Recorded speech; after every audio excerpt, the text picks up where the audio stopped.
Hello, beautiful homies. Happy super full moon. All right, so haven't gone live in a hot second, and I thought I felt pulled to do it tonight. And these are sort of intense energies, so we're gonna look into what's going on. Although my readings are always timeless, which means that you can tune in and watch this after the fact whenever you want, and the messages should still be, they should still resonate with you if they are for you. So if you're watching this and you're like, why is she talking about the full moon in Aries? Don't worry about it. Okay.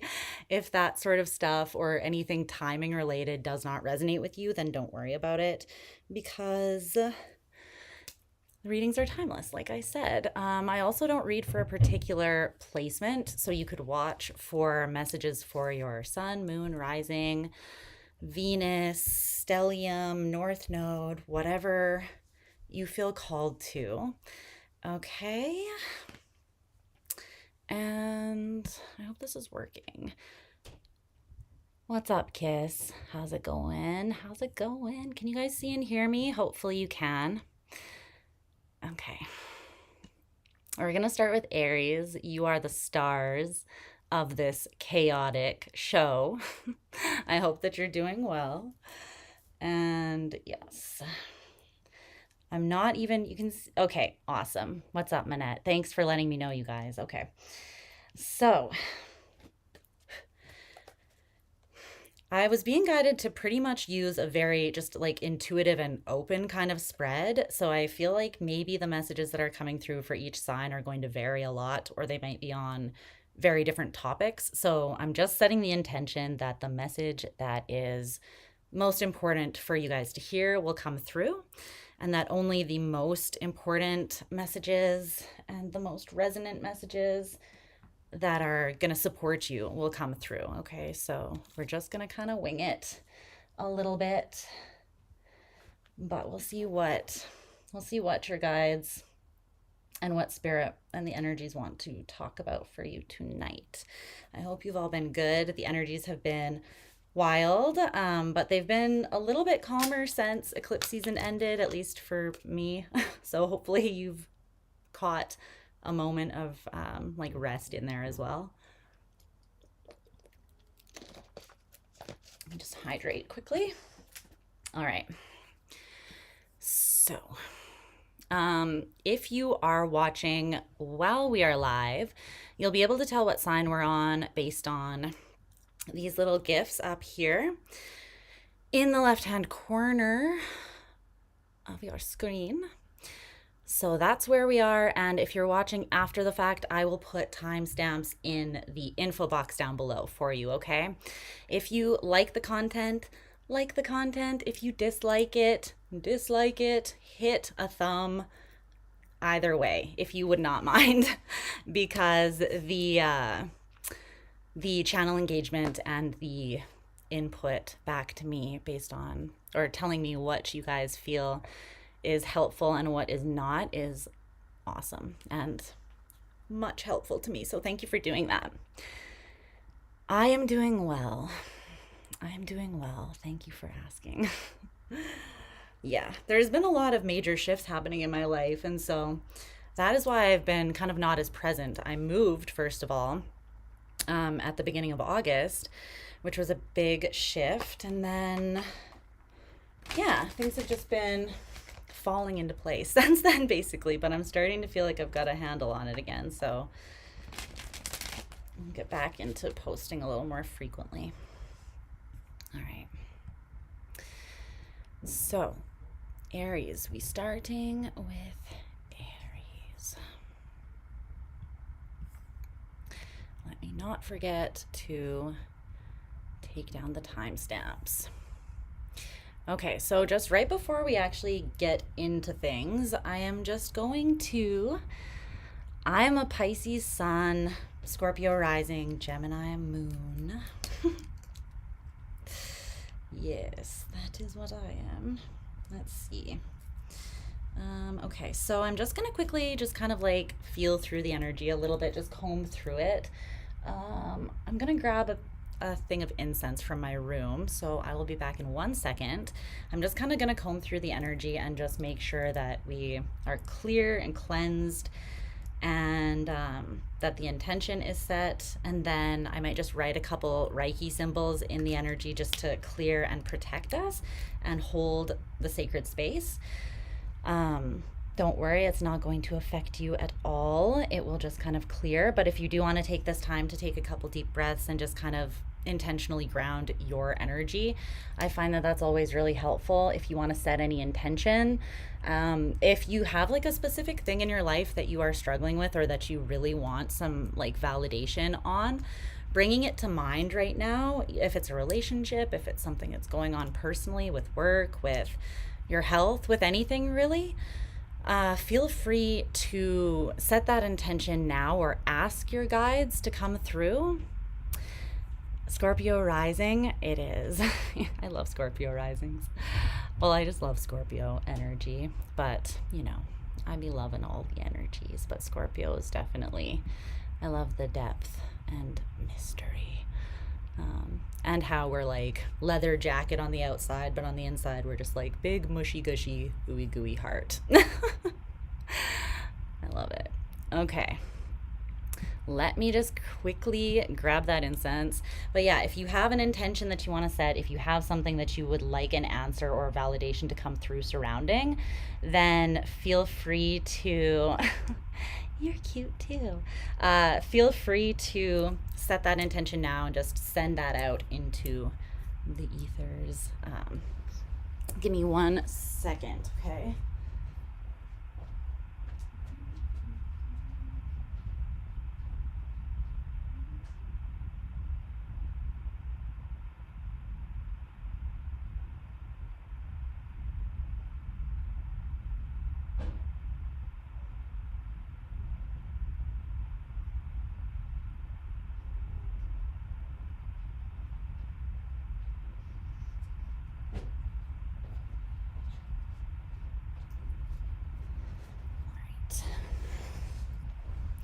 Almost tripped and died on the way back, but we averted that crisis. Okay. So, yes, I've got some sandalwood incense here. It's very warm, cozy vibes. Elizabeth, what's up, babe? They've been following you everywhere? Yes, you're going through some big transformations, are ya? Where's the smoke alarm thing?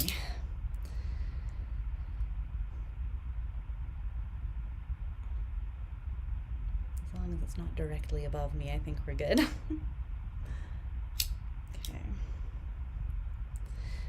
All right.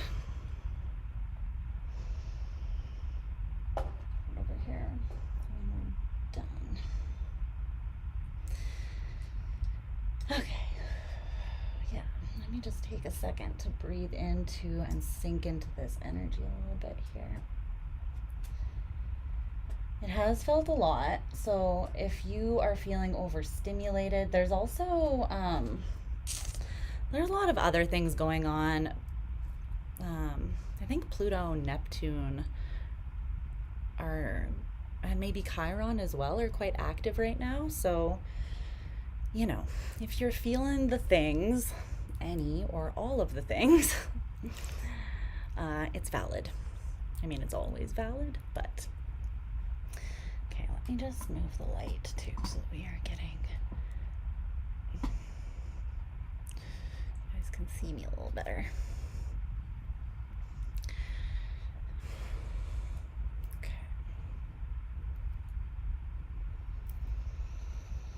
So let me know if you feel comfortable doing so, how you've been feeling.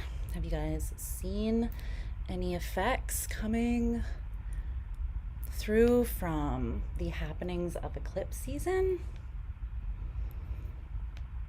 And cardinal signs, how are you doing with these energies? Because you're going to be feeling it. All right, let's do a few little Reiki symbols. For those of you that don't know what Reiki is, it's kind of just working with the energy, because we have the ability to affect energy with our energy. Obviously, everything is energy, so we can affect the energies around us. And basically we channel our energy through, and our intentions, and sometimes they use sigils as well to just kind of clear out the space. All right, there you go.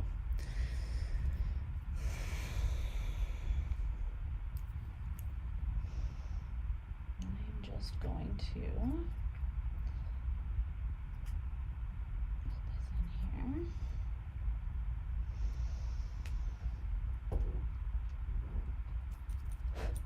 there.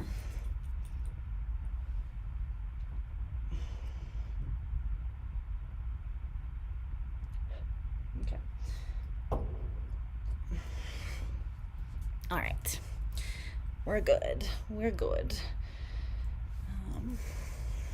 Actually, just kind of want to, I don't know if you guys have been feeling like a density. I'm just gonna snap here, use a little bit of sound to kind of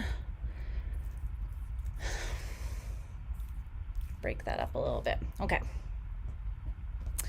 let's timestamp here and get started with Aries. I didn't timestamp what time I started the energy work, but that's okay. Let me make a note so I don't forget later.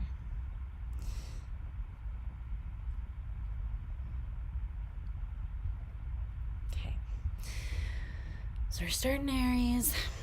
I'll put the timestamp after I finish shuffling and get the cards down for those of you that do not enjoy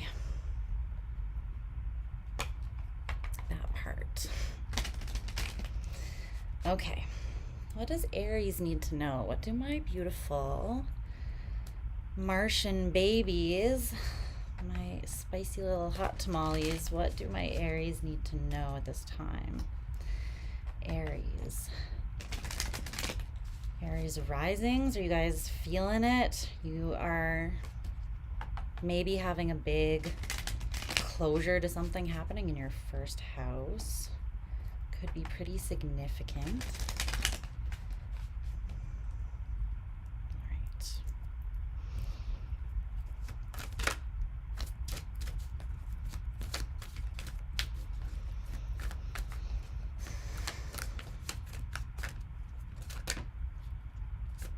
Did you see the way that flew out?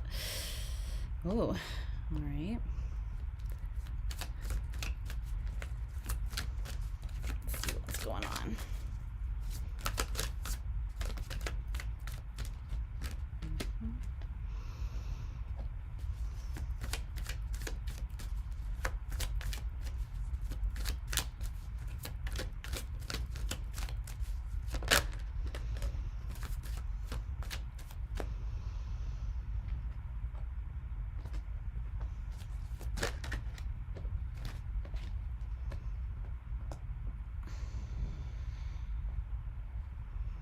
I'm going to use a mixture of oracle and tarot cards for you as well to get down to it here.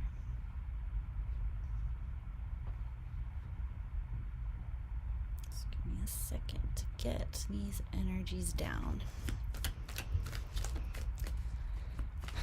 What's up, Faye Lunatic?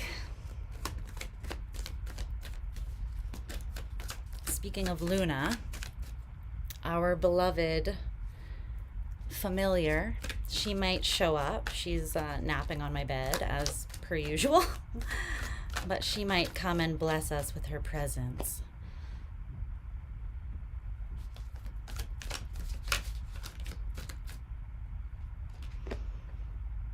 Okay, what's going on?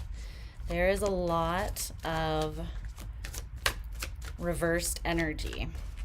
Every card except for one so far, no, that doesn't feel right, is reversed. So you might be feeling some stagnancy or just like I doubt that it's stagnancy. I feel like this is coming through more as if it's like reaching a breaking point in some area.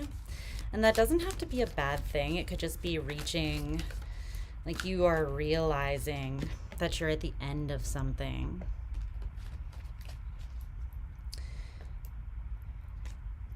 Three of Pentacles, Nine of Pentacles, the Devil. All right, let's see. Let's get you some oracle cards and we'll get into it.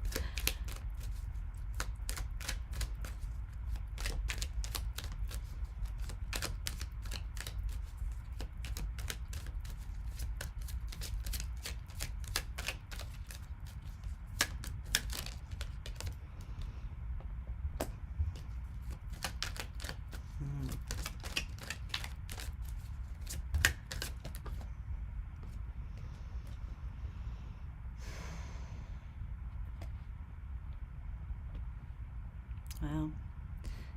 The Moon in Aries card just came out.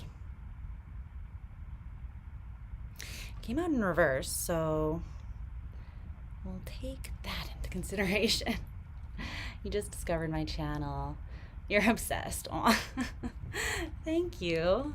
I don't even know if I have a style, to be honest. It's just however Spirit tells me to do something. It's just it's very Piscean, Scorpio rising vibes. It's very much just intuitive to the freaking core, but I am so glad that you resonate and vibe with it. And I'm glad to have you here. Okay. Let me move this back just the slightest amount so that I can see better here. That's still cool. Yes. All right, let's timestamp and get into this. So 17 minutes. What's up, Aries? How are you doing? And are any of my fellow Aries, Venus homies in the house? All right. Let's see what wants to come through. So I mentioned this at the beginning, but if you weren't here, I'm doing just like a very intuitive, I don't have an actual spread. I just felt guided to just throw down some cards and see what comes through. So we'll see what Spirit wants to say, okay? All right, let me just take a look at this.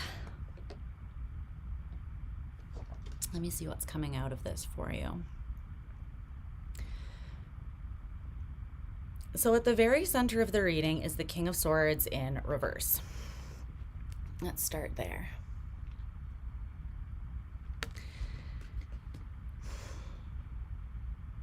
I feel like you've made a conscious decision to let go of something. It could be something that you were clinging on to in your mind. Like you were very much like, no, this is how it is. Period. You know, like there is no room for interpretation. There is no room for compromise. It is how it is, how it is. That could have very much been the case, but I feel like you're getting to the point now where you're like, let me rethink because maybe something has come up. We're going to pull clarifying cards, obviously. But it's looking to me like you were making a choice, and I do see that this was kind of a conscious choice. You may not have actually thought about it or framed it in the way that I'm going to say it, like so bluntly. You may not have been like, I'm gonna choose to take escapist actions to not address something, you know? You may have been in the more subconscious realm of that, but I do see kind of a conscious choice here. The Two of Swords in reverse with this Mars in Pisces escape energy is right next to the King of Swords in reverse. So this is consciously making a choice, a mental choice to think a certain type of way or to answer something, to understand something in a certain type of way.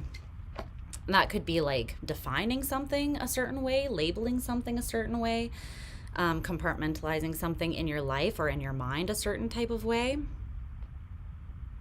But there was some element of escape here to this. And I feel like it kind of threw off ultimately it kind of threw off your overall understanding of something, Aries, because it was blotting out some element of the truth. Can you tell me more about that escape energy?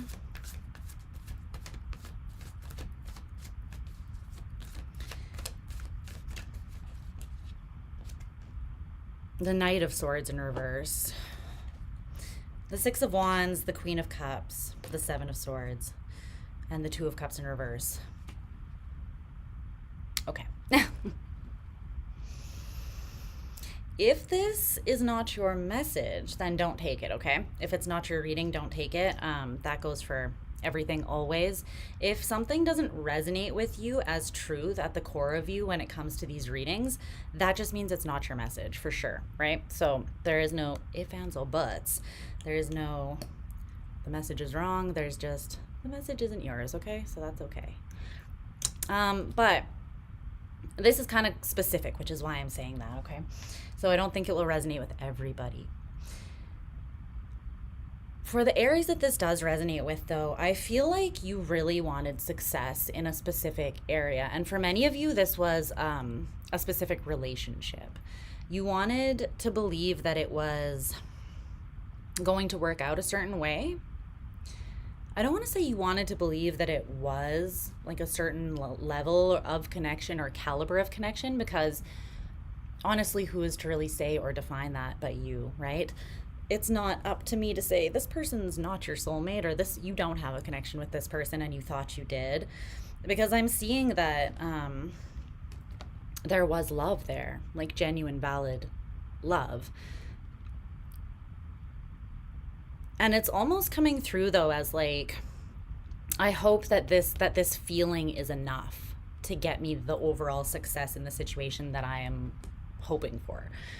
I hope that this is enough. But the thing is, the escapist part, like, is here. This is where the illusion comes in with the Seven of Swords and the Two of Cups in reverse. There was either a distance between you and someone, or something within the connection that was causing a divide or some sort of difficulty. And I feel like you weren't completely taking that into consideration when you were looking at the overall vibe of the connection, if that makes sense. So even if you knew that you had a strong connection with someone, right, this would be sort of like, an example would be, I don't know, you meet someone and you feel this really strong connection, right? You start talking and then you find out that maybe they are not completely out of a relationship, that they're just closing out or leaving, or maybe that they just ended a relationship and they're not quite ready to jump into something else serious, right? It could be something like that. It doesn't have to be like I said, this person, you didn't have the connection that you thought you had with them and they're actually a piece of shit, or you know what I mean? Like, it doesn't have to be that. I think that there's just an element to this, that because you wanted this love to succeed so badly, or maybe you just want love in your life, like you want to be in a mutually loving relationship. And so this is kind of giving the energy of overlooking something that you did see, or you could have seen if you were open to seeing it.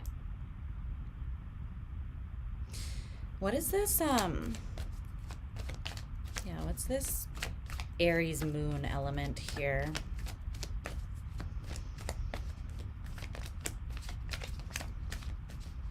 It's here with the Four of Pentacles in reverse. Aries moon, protection in reverse with the Four of Pentacles in reverse. What's that? The Emperor in reverse. That's a lot of reversed Aries energy.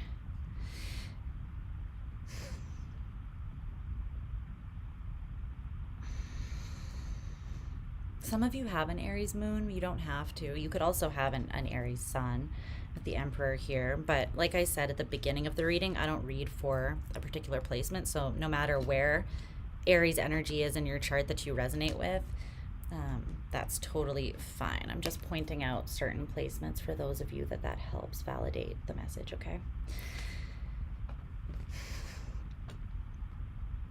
This is coming through as not protecting your personal power.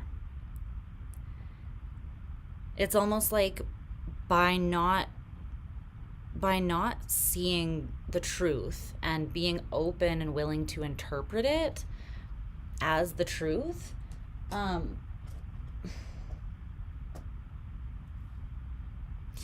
in a roundabout way, you are not protecting your sovereign energy and your power. You are giving it away.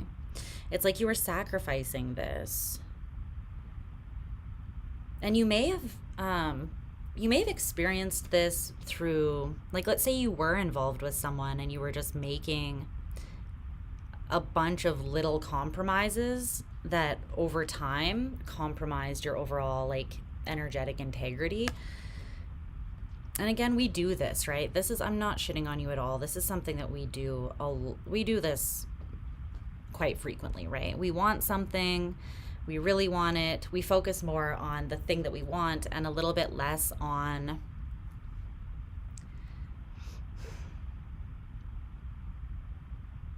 objectively, like, in a balanced sense, what is it taking, what is it giving, and where do we land?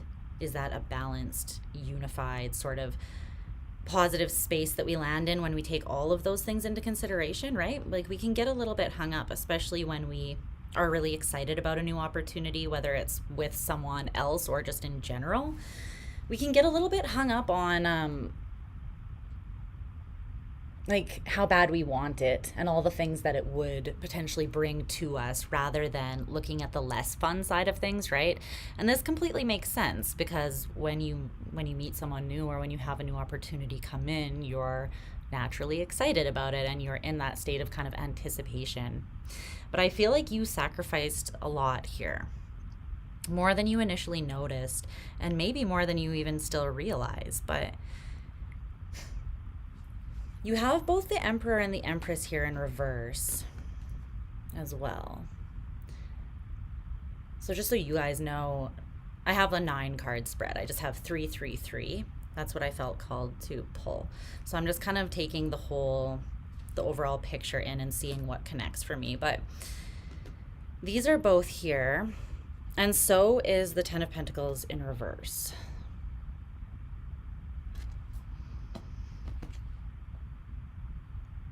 But the Queen of Pentacles is here in the upright. So the top line of the spread is the Empress in reverse, the Queen of Pentacles, and then the 10 of Pentacles in reverse.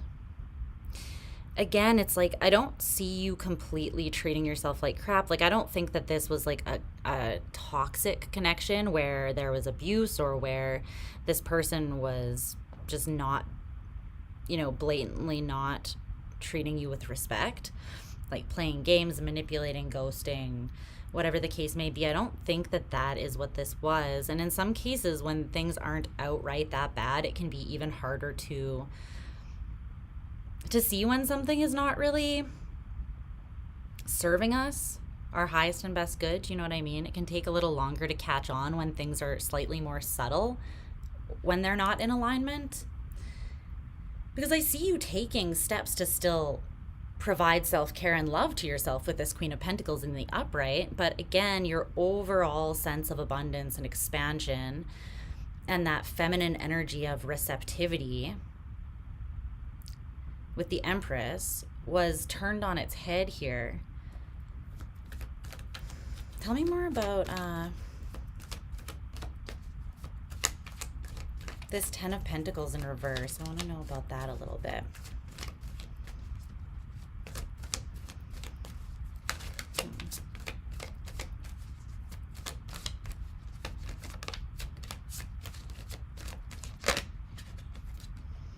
The King of Cups. The Lovers. The Ace of Swords in reverse. You've gained some sort of insight on this. What's up, Star Lava? I'm glad you're here. Hope you're doing well. So we had both the King and Queen of Cups come out, and then we also have the Empress and the Emperor. So this very well could have been, like I said, not just an obvious misalignment, not an obvious someone treating you like crap. This is, you had a reason to feel a strong, solid connection between the two of you and be excited about where that could go. You both might have strong elements of water in your chart. This is Gemini energy as well. We also have Taurus, Libra, or just strong Venusian energy. And then your energy showing up here. And Pisces. It's like, it's very interesting the way it's coming through though, because there is a sense of manipulating here, but I feel like it's coming through more of you manipulating yourself from seeing something. And it might just be because you started to peep something, but then you were like, I don't have an answer to like a solution to that one element that feels not quite in alignment. So I'm just gonna like put it on the back burner for now. Maybe it will work itself out. I am doing well, thank you.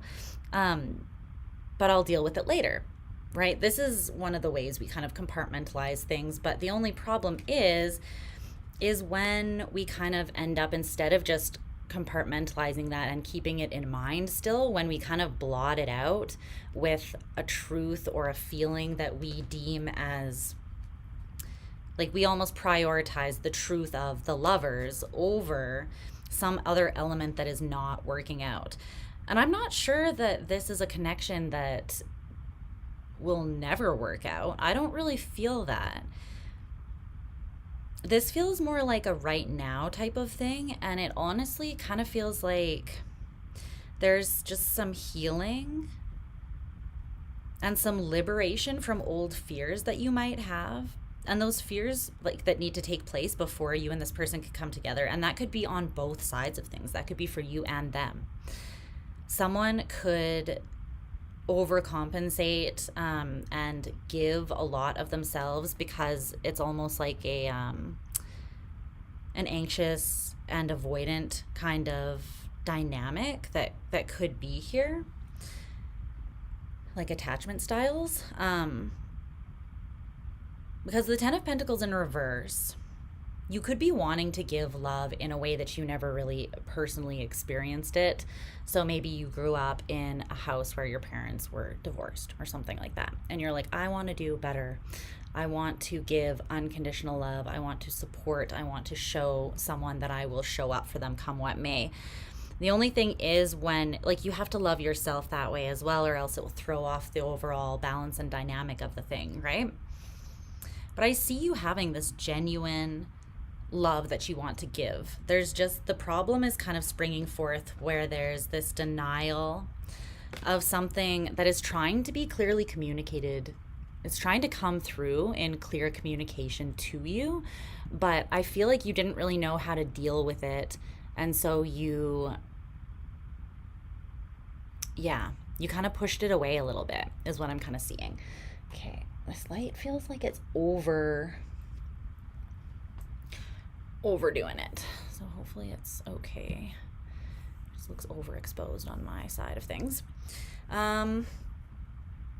What else do I see here? The Knight of Pentacles in reverse, the Seven of Cups in reverse, the Page of Wands. Something was not moving forwards physically in a consistent and stable sort of feeling way, but because you had clarity of feeling, right? Again, you held on to kind of like this hopeful energy. And there's nothing wrong, obviously, with being a hopeful person. It's just, and I'm not really saying it was even misplaced necessarily. All I'm saying is that something was being overlooked that seems to be a vital element of this picture. My laptop's overheating a little, so I'm just going to put it up on this book so that it's not just on the cushion of this chair here. Okay. Okay, is there anything else that Aries needs to know about this current situation? Let's just get you some advice to close out, but that's what I see for the overall situation. I have a feeling that there needs to be, you can still honor your feelings, but there needs to be a little bit more of a balance between you honoring yourself and your energy and your own like self-respect, right? And then also honoring the connection that you have with someone else and the feelings. So don't throw yourself under the bus to honor a connection that you have with someone else, because a connection that you are meant to be in and that will smoothly flow is not going to ask that of you, right? Let's see.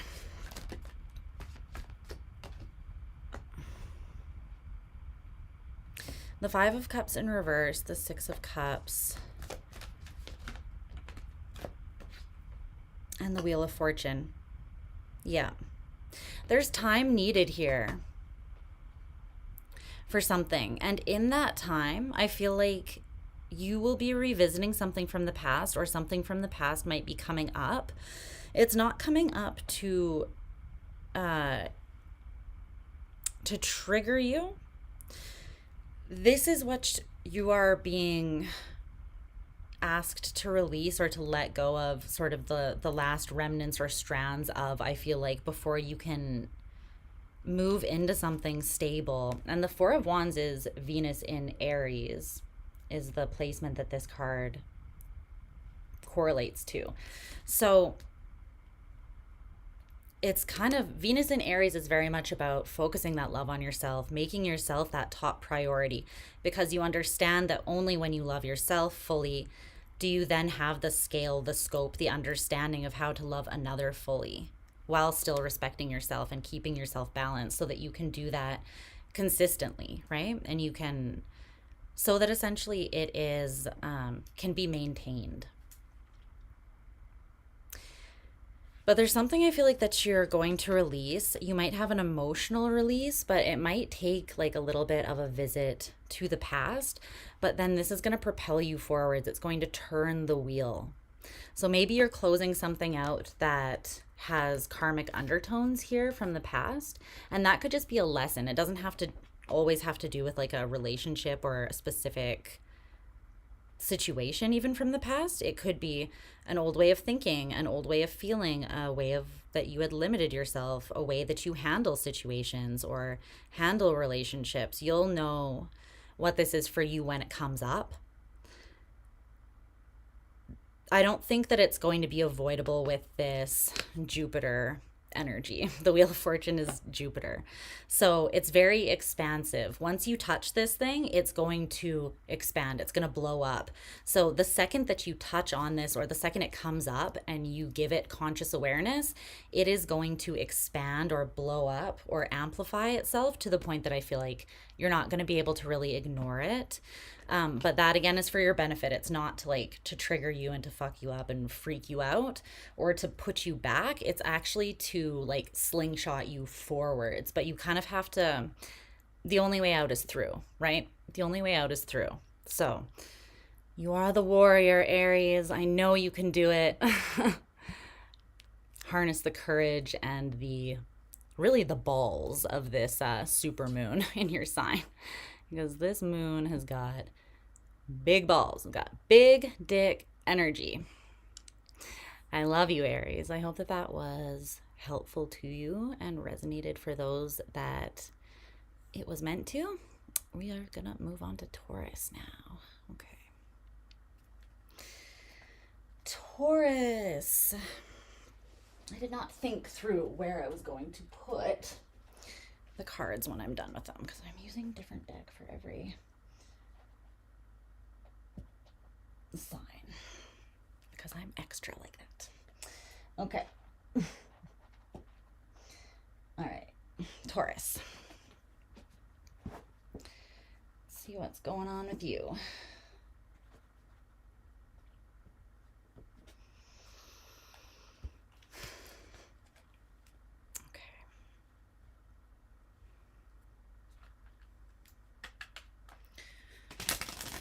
Taurus, Taurus, Taurus.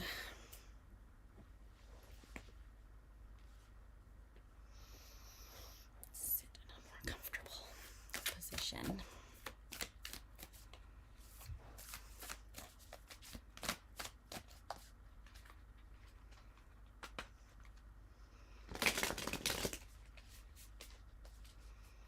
What does Taurus need to know?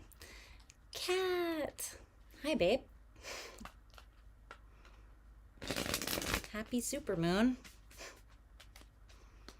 All right. I did this really last minute, so I'm glad that you guys are finding it. Okay.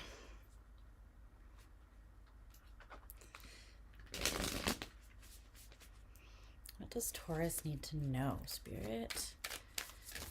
At this time, what does Taurus need to know? What do my Taurians need to know?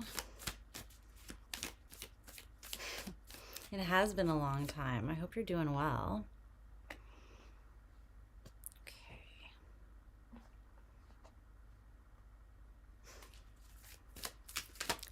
What else?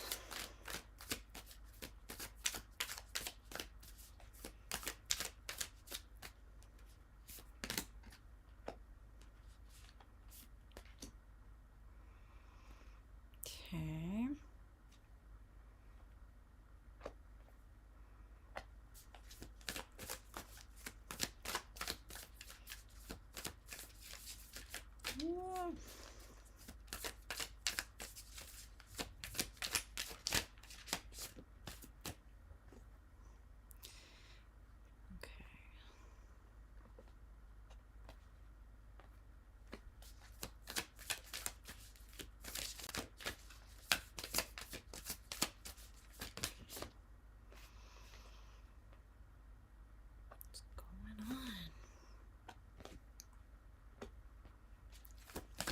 One more.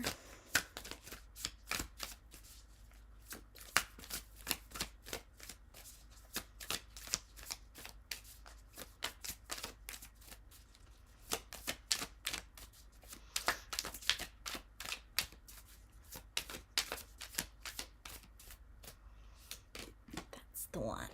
Okay.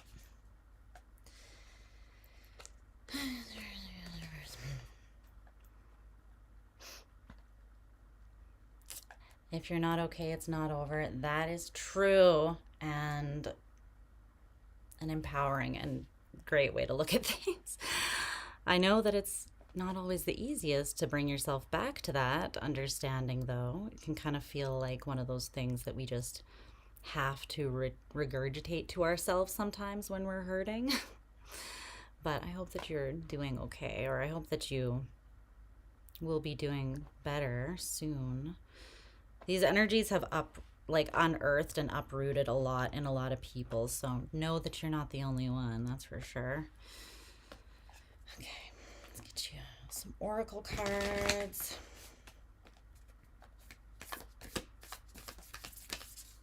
Tell me about this page. What's numbers here? Taurus.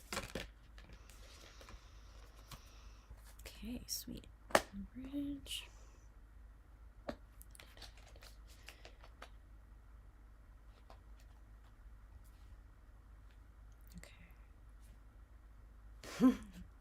I was about to say, okay, let me timestamp before. Oh man, Spirit. Okay, so we're like 43, 50. What's up, Taurus? Hope you're doing well. Okay, let's see what's going on. It's funny because I was looking at your cards and I was like, this feels like a vision quest type energy. And then I looked at the bottom of your oracle deck and it was like, it is in fact that energy. So that can be intense, but let's tune in further and clarify the energies and just see what's going on, okay?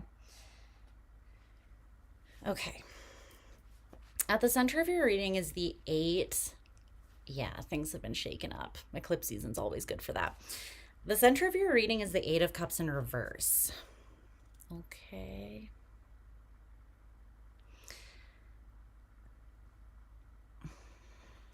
Yeah, right under that is the 4 of Pentacles as well. I feel like there's something you've been struggling to release. And it's coming through as mostly being emotionally stuck, but because you're fixed earth, that's translating through to you experiencing some sort of physical stagnancy. It's interesting. They're telling me that this could have manifested as like a physical illness or you not feeling great for the last little while, or this could even like specifically the throat, because you guys rule the neck. You could have had a cough. You could have felt like your throat chakra was a little bit messed up. You could have also felt like tension or aches in your muscles and just in your body in general. It doesn't have to be like you were deathly ill or anything. But that's kind of what I'm getting from that. You can't post memes here. I feel it, kid. Yes. Okay, let me take a look at this here. It's interesting though, because the Queen of Swords is right above that. It's like you are looking and you have a very clear perspective, or you are the vantage point that you're sitting at now within this situation is you've got quite a clear perspective. But you're still struggling to release. So can you tell me more about that? Okay. Ready to talk, huh? The Magician. You're like, I can turn this bitch around. I can turn this shit around. Okay. Fixed earth coming through. I love the tenacity. I'm not going to say stubborn. I'm going to say tenacity, okay? But anyone with strong fixed energy in their chart knows that it can swing either way. Just depends on the day you catch us on, right? There's something here that you are not fully walking away from or releasing because you believe that you can shift it. You believe that you can change it into something that is more of a positive outcome, something where something can still be built, something can still come together. You can still collaborate effectively with another person maybe. You're just like, let's just give it some time. Let's just communicate maybe. The Magician is Mercury energy. So you could be like, maybe if I just communicate differently or communicate more with this person to get on the same page, then I can shift something. And I feel like that's not why, or that's why you haven't quite allowed yourself to let go. That also explains how you still have like a completely clear view on the actual situation. It's not that you're holding on to something that you necessarily absolutely should be letting go of, because the Queen of Swords has quite a good head on her shoulders. Obviously, she is quite discerning. She sees things for what they are, and the reason for that is because overall in life she's seen some shit, you know. She's been through it, and so her knowledge comes more through lived experience and like the culmination of everything that she has actually gone through and the wisdom that she gleaned from that. It's more about that than it is intuition with the Queen of Swords. So I feel like this is something like you're like, I've seen this before, I know what this is, and I can do things different this time to push them forward. So there's the Chariot.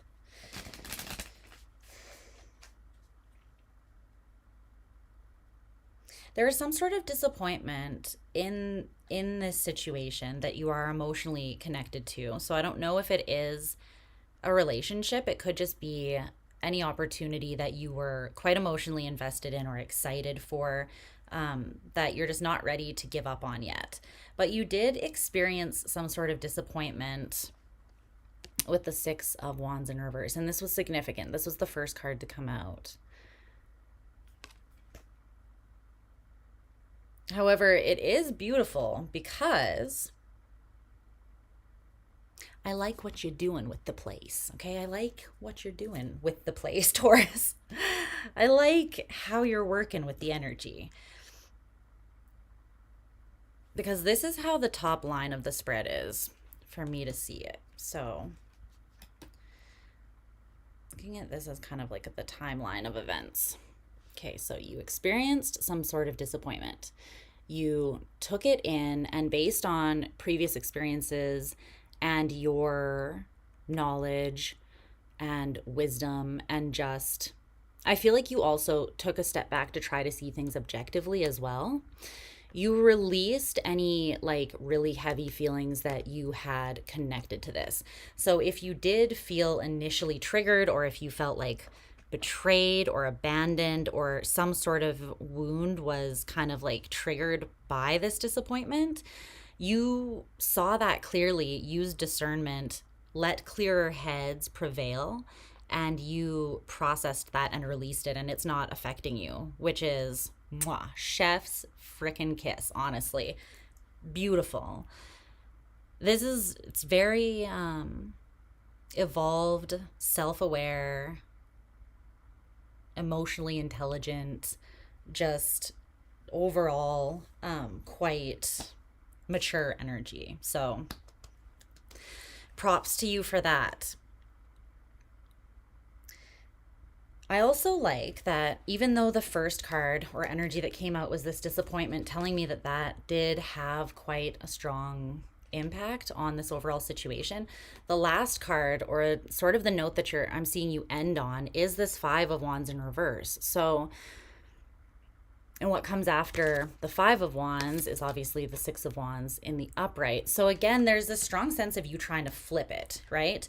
You're like, this is how it went. This is how I would prefer it to go, or how I would like it to go. How can I work with what is, not avoiding what is, not trying to call it something else, not trying to escape it, but really calling a spade, and then working with reality, which is the best way to approach, honestly, what your circumstances is, when you accept what they are, obviously, right? But the Five of Wands in reverse, this is like release of tension. This is chaos subsiding. This is essentially, I'm seeing it as like peace coming to either you or to the situation overall. I want to clarify that a little bit. But first, I think I want to take a look at these oracle cards that came out for you. Because we have some interesting energies. We have the Bridge that is here with the Page of Wands in reverse. And then we also have the Ace of Pentacles in reverse, which came out with the Dead End, but the Dead End also came out in reverse as well. So, can you see all those? Yeah. These are on either side of that Eight of Cups in reverse. I feel like every move you're making is rather informed. You're not just like, I just heard, if you know who Flight of the Conchords is, if you know the song, like I'm a hip hopopotamus, my rhythms are bottomless, or my rhymes are bottomless, or whatever that song is that they sing. In the live version, he's like, one of them is like, I'm freestyling, just freestyling, just saying whatever comes to my head. I feel like you're not freestyling here. I feel like you do have a reason for, like, there's a reason and a method to what may appear to be madness here. Tell me about the Bridge and the Page of Wands in reverse. You are trying to, yeah, Page of Pentacles in reverse. Okay, this is coming through.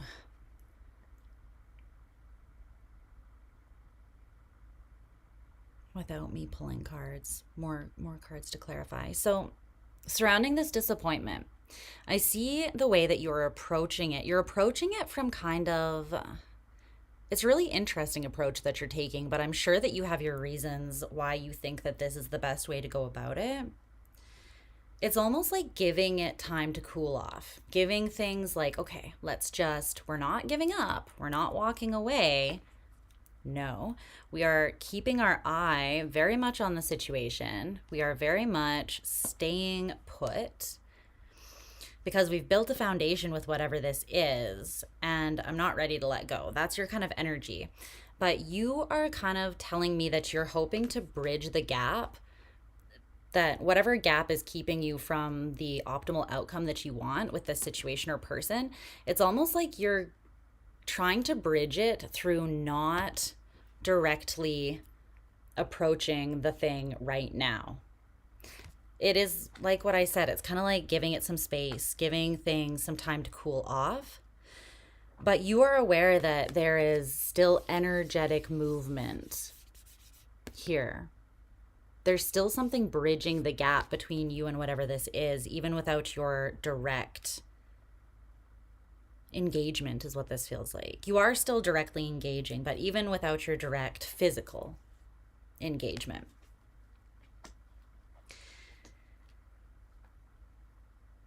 But you're like, yeah, it's not over. It's never over. The Ace of Pentacles in reverse, the dead end in reverse, though, but you're right. The denial or momentary failure of this to get off the ground is not a dead end. It's not the end of the road. And honestly, I feel like a big part of that has to do with the way that you are choosing to approach it, right? Because if you chose to just take this disappointment, which many people do, and you could have just as easily chose to approach this way, right? By taking this disappointment and immediately focusing on it, being an L, and just kind of giving up and being like, well, that's that, and letting yourself sink into a bit of a rut. Your mind is stronger than that, than just allowing yourself to kind of just make assumptions and fill in the blanks like that. I like the way you're dealing with this a lot, and I'm not entirely sure what the situation is. It might be different for all of you, but they're showing me it is something that you have invested physical energy and currency, energetic currency into. Your time, energy, effort, attention, maybe money. You've put time and effort into this thing. And I think that it's not a dead end. You know that there is still an opportunity here, even though it didn't go the exact way that you wanted it to initially. Yeah, see the Fool. Some changes might need to be made. Some insight might need to be gained, or maybe just some time to cool down and gain more perspective. But you're not backing off. It's quite a committed energy. And there's something to be said for that, Okay, so you have the Seven of Pentacles in reverse here as well, with this Five of Wands in reverse. You're not adding to the fire. You're not like fueling the fire. There was some sort of conflict here.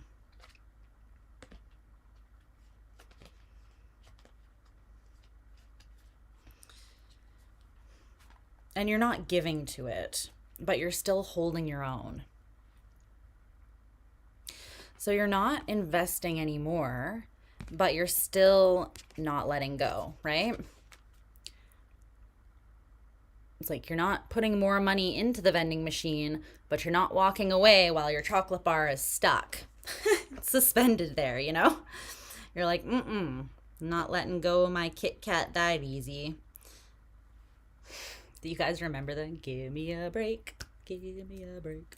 I can't do it with the one person, but break me off a piece of that Kit Kat bar. I like this approach though, because it's doing exactly what you want it to do. It's relieving tension. It's giving something space to like let off steam. It's like you're lifting the lid a little bit so that some steam can be released. This is pretty clear cut and I really like it. So what is, do you have any further information for Taurus here? Let's clear the cards that we already have. I honestly feel like what's being validated is that you are making the right choice. You're making the mature choice. Your intuitive hits are very much on point surrounding this being the approach that is going to bring things into more of a unified and balanced state and ultimately get you where you want to go. And I like it as well because it's not manipulative. You are not doing anything like, you're not like, let me pull back to manipulate like some person to come towards me, right? That's not your intention. Your intention is very much, let me just take a step back. Okay. Do you have any further validation or advice for Taurus before I let them go? And I'm not saying that that you're for sure going to get what you want out of this, but I don't think that there's anything wrong with the approach that you're taking here. Queen of Swords in reverse, the High Priestess. They want you to come at it from more of an intuitive approach. The World in reverse, the Ten of Swords in the upright. Okay. So there's something that from the perspective of your logical mind, you're like, yes, I dealt with that and I released it. Because remember, this is the way that the cards were in the original spread. Now, they're like this. So there's something that you're not tapping into it or tuning into it with your objective mind or with your logical mind. You need to use your intuition as well. This is something that has to do with the fear, maybe. And the thing about fears is they can be very sneaky. Our ego can be very good at deflecting us away from them so that we don't have to face them. It's like, just let me take care of that for you. You know, you just run along and be happy, Taurus. Just let me protect you. And you don't look at that because we don't want to bother you, you know. But there is something that needs to be looked at because there's a cycle that wants to close. And it could be kind of a heavier lesson or something karmic. The World is Saturnian energy, and the High Priestess is the moon. So this is something that is kind of hidden to you. It could be emotional, but I feel like it's a fear. Can you tell me anything else about this? Like, what is this fear? It might be different for all of you, so I don't know if they'll let me know. But what is this fear for Taurus? Can you tell me more about? They want you to take an intuitive approach, though.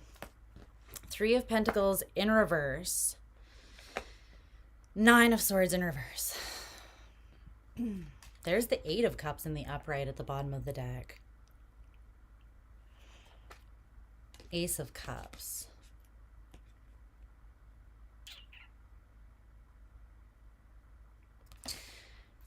Okay, so I don't think that there's anything wrong with the approach you're taking, like I said, and that it's coming out as being like you're not doing anything wrong, right?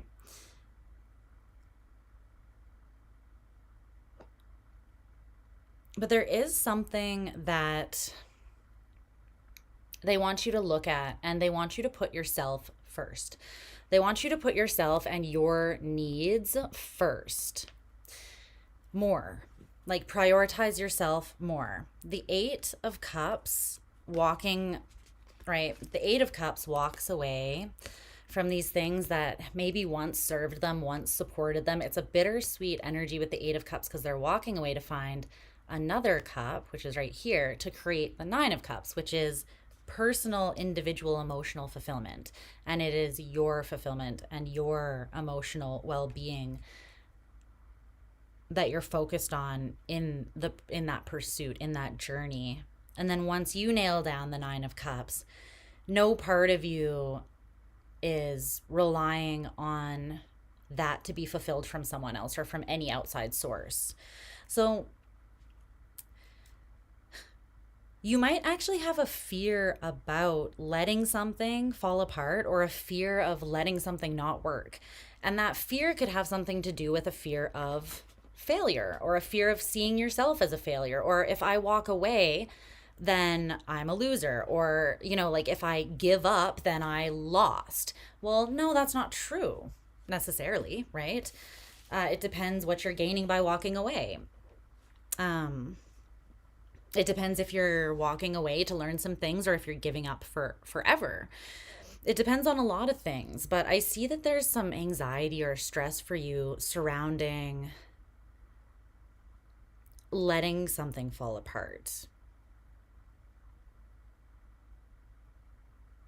And while I don't think that your approach to kind of giving it space or allowing it to hold itself together is harming you, there is something that you're not seeing about your motives behind doing that. And it has to do with a fear of letting go, a fear of releasing something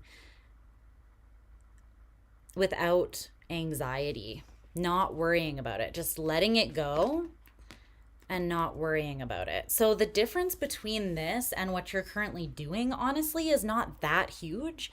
It's just like, it would be get out of your head, release the situation fully. It's kind of like if you let it go and it returns to you, then you know that it was meant for you, right? It's one of those things. It's almost like trusting enough in yourself and your own well-being and, you know, maybe this opportunity or this connection or whatever this is for you, trusting enough that you can release it and know that it's not going anywhere. You can release it without like still having your eyes on it, like watching it from a distance, right? Or without focusing on the anticipation of it coming back. Because I feel like there is some sort of heavier Saturnian lesson that wants to close out for you here surrounding this, okay? All right, Taurus. Curveball at the end of your reading. But yeah, I do feel like there is a lesson here for you. All right, we're going to move on to Gemini.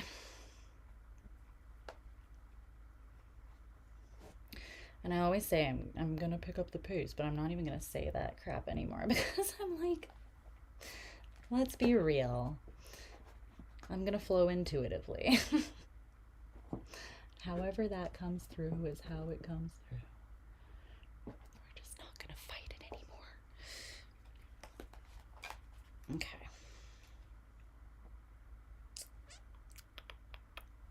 Geminis.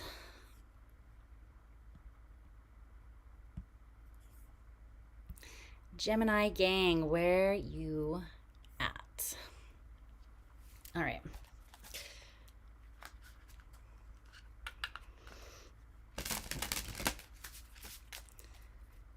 What is happening for my Geminis?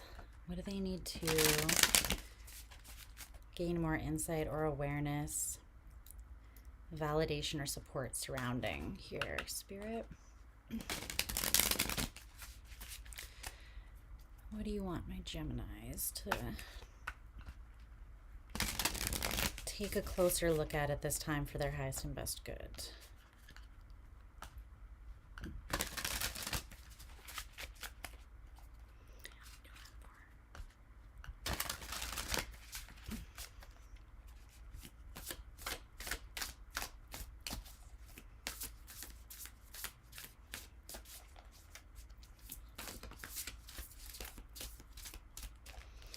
Weird. I feel called to pull your cards like in sequence rather than just letting them fly out. So it's interesting. We'll see what's going on with that.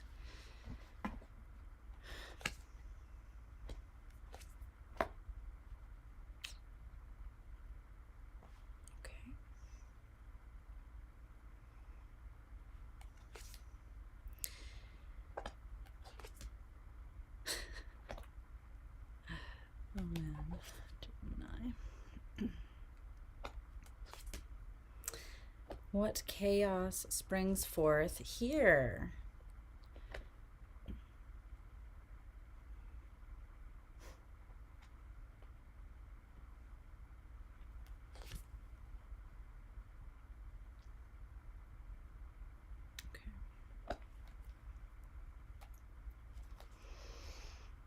What's up, Diana? All right.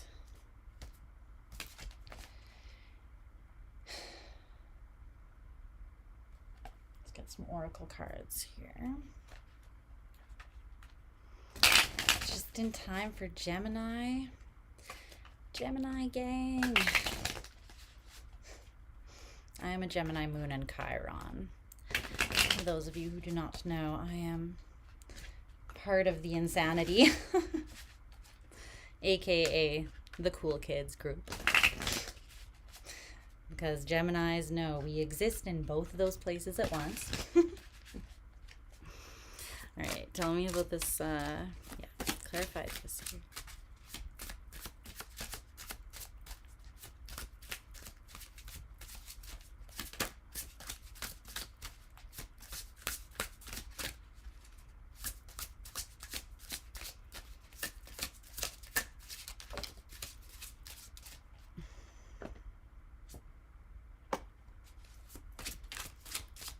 Gemini rising. Woo! I love Geminis.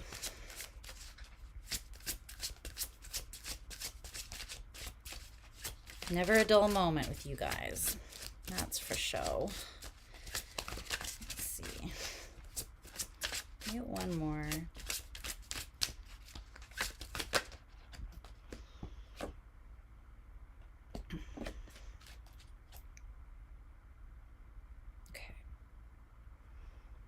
Ooh, rising and sun. Okay. This has to do with your feelings. I know. It's a dirty word. Dirty, dirty word for Gemini. Namely because we have all of the feelings, but we don't love people knowing that. Just putting you on blast for a second here. Okay. 1/12/30. What's up, Gemini gang? How you doing? I hope you're doing well. Okay, let's take a look. I'm doing a very intuitive spread and just going with the flow. So I have like 3, 3, 3, a 9-card spread with some oracle cards, and we are just going to see what comes up, okay? All right, so you have Mercurial energy, Plutonian energy, Neptunian energy, and the energy of Aries, which could be directly tied to, well, you have Aries and Mars as well. Okay, you've got a lot of major arcana here. Yeah, something major is happening for you.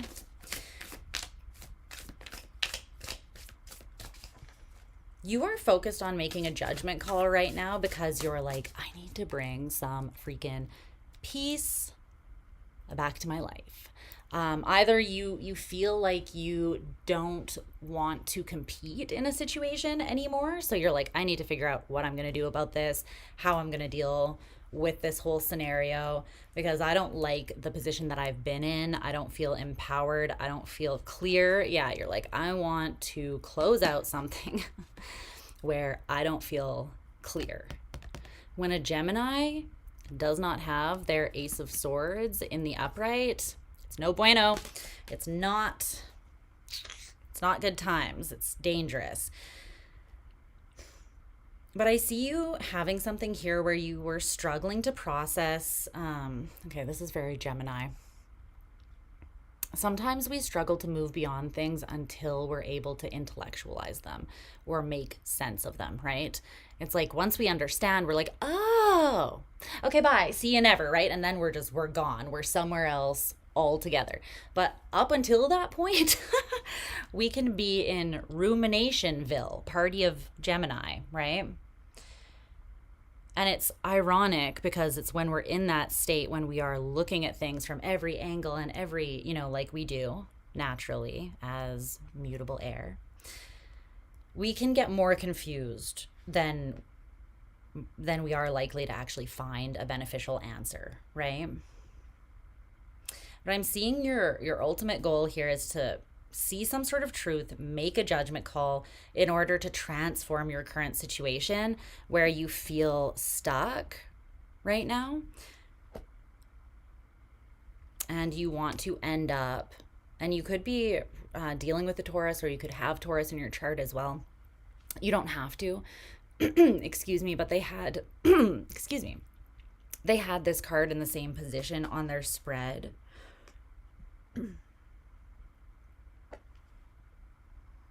Okay. There is a key factor here that is to do with you learning how to, there could be a deeper transformation taking place here than you are like cognitively aware of right now. I want to say it's like this situation is more than it appears to be. And I just heard that, like, you know how it says on a rear view mirror, objects in mirror are closer than they appear.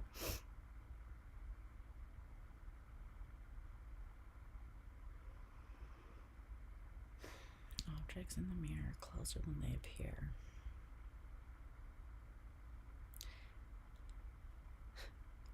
Something that you're looking at, I feel like it's what you're trying to make the judgment call on. You're either closer to having a breakthrough than you think you are. You're closer to closure and reconciliation of something than you think you are. But also that thing could be approaching you again, and you could be calling it in by giving it your attention, right? Because when you focus your attention, you're shining your consciousness essentially. You are shining your life force energy, and you're essentially manifesting, right? Where your attention goes is where your energy flows, and where you put your energy is what's going to grow. So, but there is something here where you're learning how to deal with your emotions, your emotional body, and the wide sort of range of what that entails. Something here about that that's transforming. Okay.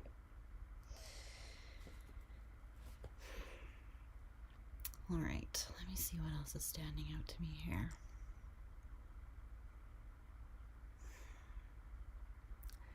There's a message that your emotions want to tell you. Your feelings want to convey something to you. But you have to use this, you have to allow this Plutonian energy. So this is connected to Scorpio. So it's very deep feeling. You have to allow this to permeate, I'm hearing, and really communicate its message to you.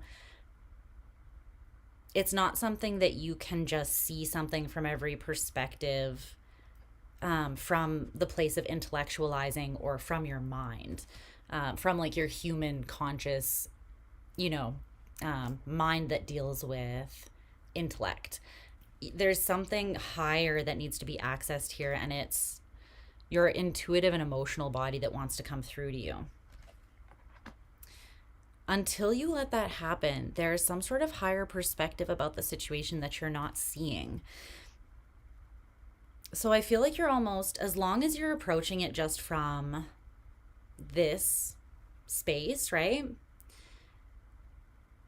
There's something that's not being communicated, and then therefore the circumstances and your perception are not being flipped to see something differently, and that different sight is going to allow for this big transformation that this Plutonian energy wants.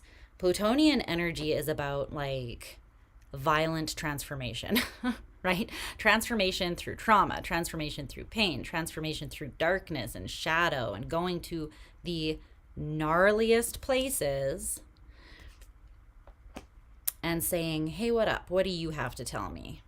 Because every space, every emotion, every single thing that you contain and that you engage with is a messenger, right? It's a messenger.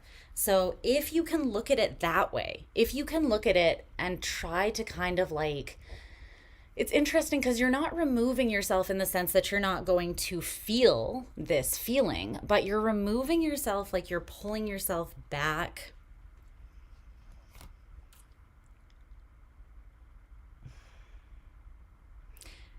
Just so that you can frame it differently. It's like when you're in a heated argument or situation, sometimes you need to just be like, okay, let nobody say another word. Let's just take a couple deep breaths, or let's walk around the block.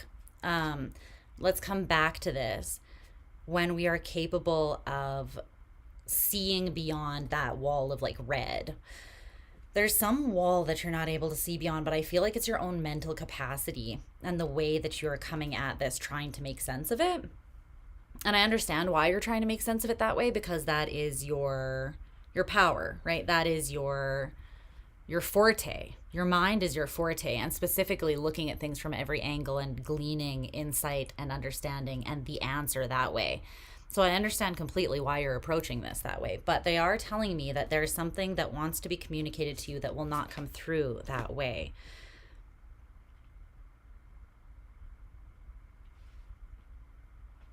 It's almost like zooming out so that you can see a little bit more of the picture. Clarifying that Magician in reverse is this oracle card, which says aggressively hydrate. I feel like this is so that scorpionic energy because it's right next to Judgment on the table. You might feel this coming through super subtle, you know, like a tsunami of emotion just bowling you the fuck over. As subtle as my sarcasm. Yeah. Aggressively hydrate. Aggressive, you're going to have to really fucking feel it.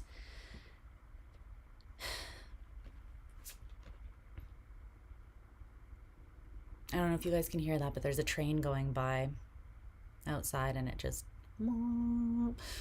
So I don't know if the sound will pick up on that, but I feel like that's validation that is kind of important, that feeling factor.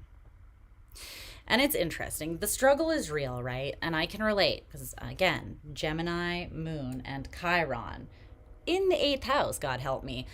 So if anyone understands what it's like to think that you felt the thing and then realize that you've just been over-intellectualizing it for like a month straight, it's me. I get it. I get it. But things are always so much clearer after you actually feel it. And you'll know because it's like, here comes the rain, and then it's like, I can see clearly now the rain has gone, right? No storm lasts forever.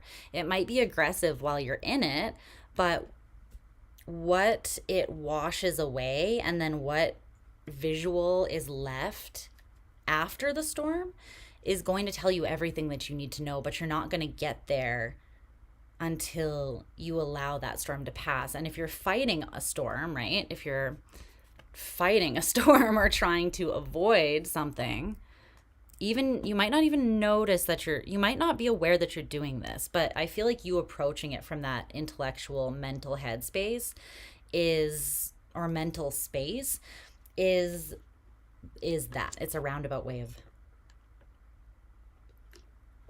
of doing that.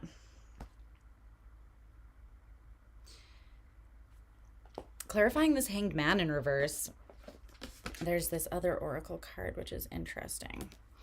It says, I see that you are here and I am glad. And the visual is quite interesting because there are these like little ghost things, but they kind of look like mountains to me. Like this kind of looks like a landscape to me, and they look like mountains with caves or eyes, but it's almost like, yeah, the only way out is through. I did say it earlier. I was trying to find a different way of saying it so that it wasn't repetitious, but you know, whatever. maybe that's a message that wants to come through for the collective. Maybe we're all going to be hit with some aggressive feels. I see that you are here and I am glad. I want to take a look in the book and see what this says. Just for that card. This deck is kind of like very specific, but very like somewhat random messages.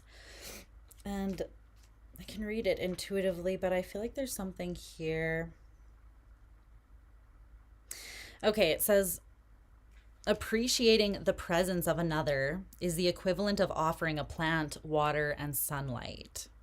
See also, I love you. So it's basically saying appreciation and consideration of another is love. So is there something that your current way of looking at something, is there something that framework of perception is not leaving space for you to consider? Whether it is just another part of yourself, like your mental body isn't leaving space for your emotional body to come through, right? You're not letting yourself even see and appreciate and honor your emotions, even though they're here, but they're kind of hidden, right? It's like these little ghosts are so cute. I like this one. And this one. But there's something about that where the transformation that wants to take place is going to come through allowing yourself to feel and just kind of radically accept whatever wants to come out of you, because that is unconditional love. And love is the thing that's going to create this transformation, I feel like, for you. Okay. What else do I want to look at here? So on the top line, we have the Six of Swords, the Tower, and the Six of Pentacles all in reverse.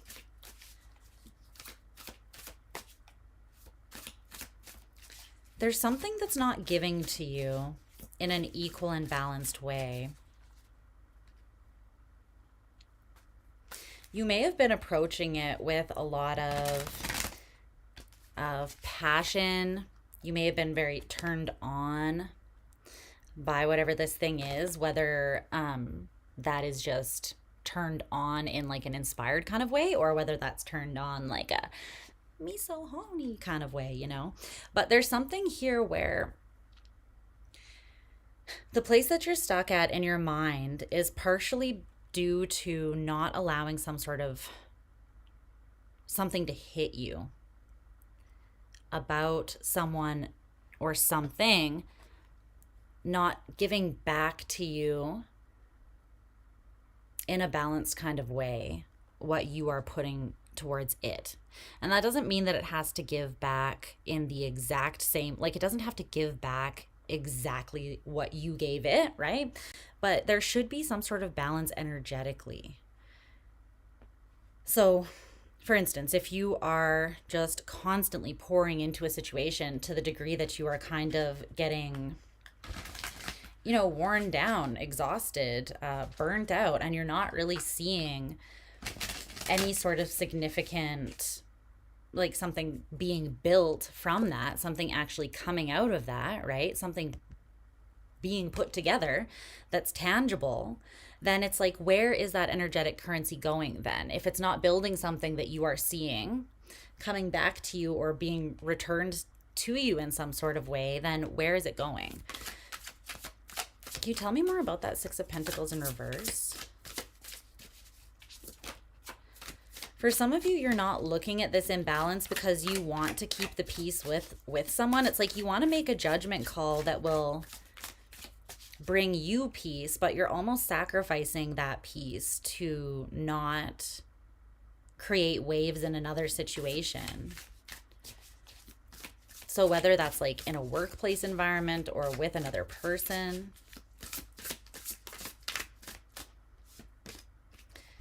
The Chariot. So you've been pushing forwards with your emotions. Cardinal water, that's Cancerian energy. You've been allowing yourself, your emotions to kind of lead the way in regards to how you feel about giving to this situation. Like, you want to give to this situation, you feel inspired or turned on by it, and therefore, yeah, you feel like something's not over as well. Like, you've picked a path and a route, and although it's not working out the way that you want it to right now, you are still kind of feeling like there's a cycle or a commitment or maybe a contract that's not over.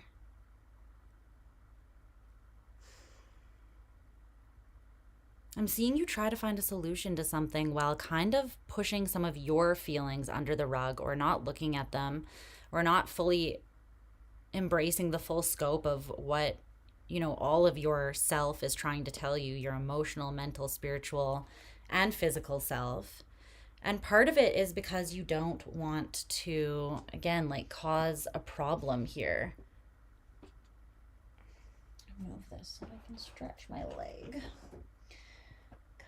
Getting cramp. Okay, there we go. So then we have the Emperor, the Ten of Swords, the Five of Wands in reverse here.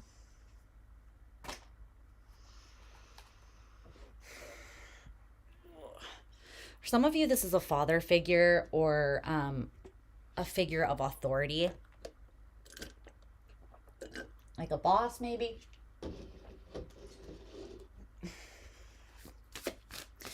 But the thing is,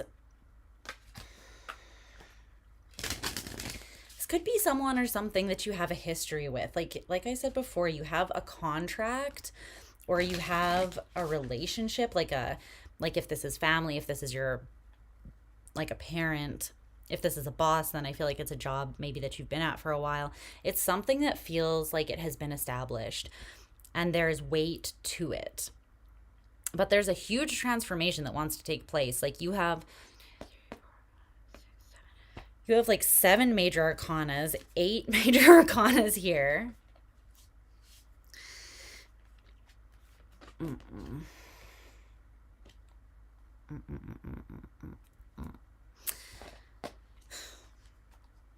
As of right now, you are harming yourself by giving the amount of your love to this that you are, or the amount of investment.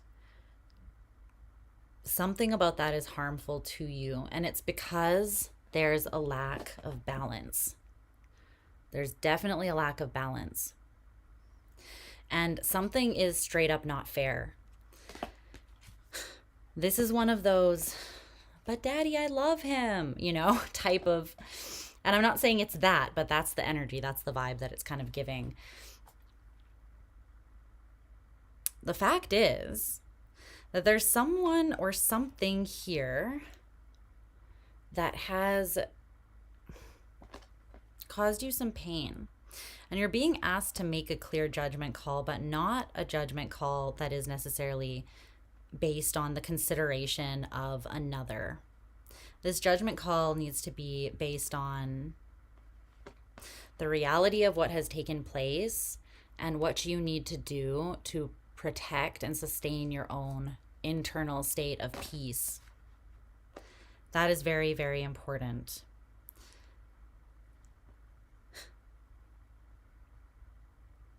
You'll come back into energetic sovereignty by doing that. The thing is, I feel like you keep on giving to something that maybe, like, there's a song that I'm channeling. What song is that? I think it's called Tell the Girl by Golden Vessel. He says, how was I supposed to know? Say it's love, but it never shows. Say it's love, but that ain't how it's reading, honey, you know? Words carry a lot of weight for Geminis, especially, right? But you gotta understand that sometimes words people can use words to heal, or they can use them as weapons. They can use them to clarify, or they can use them to deceive. And not everybody uses them with honor and solid intent. I feel like someone is calling your connection love, or your connection balanced or respectful or unified. But the truth is that it is taking all of this good stuff that you're pouring into it, but it's not giving it back.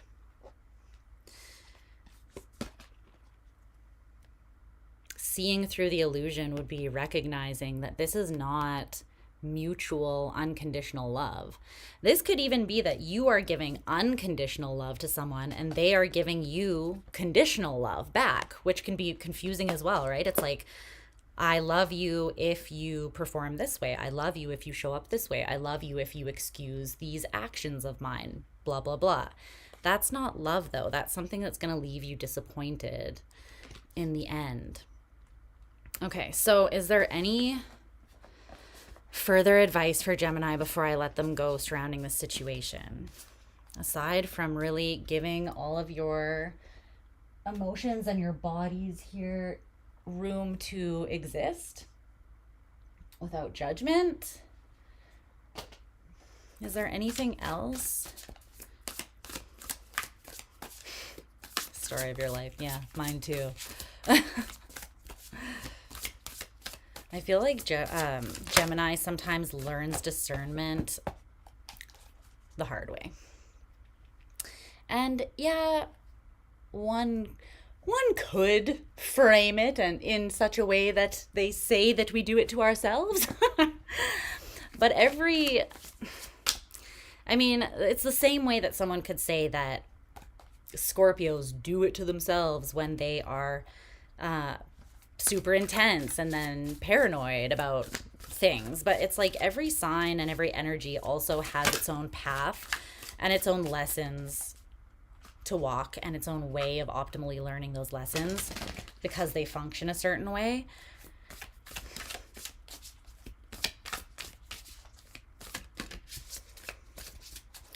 The Tower in reverse and the Eight of Cups in reverse. The Two of Cups is at the bottom of the deck. There's something you need to be super clear on about your connection to something. I do feel like for most of you this is with another person, but it doesn't have to be romantic. It's someone, though, that you have an established connection to. And you are definitely in your head about the situation. And with the Five of Swords, no one wins. You don't come out of this situation feeling like you won.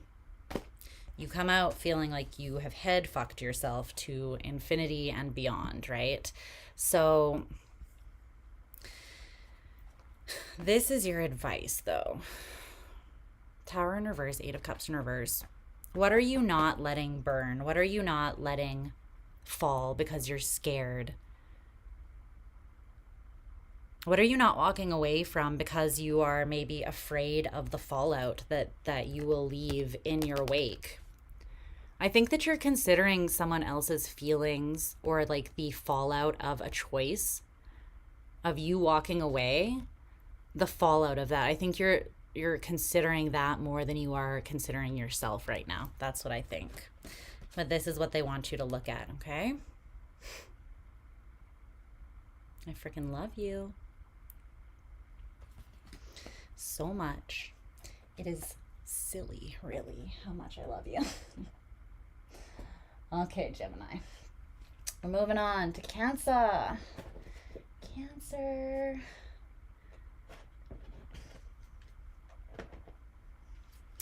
Where are my crabby cakes?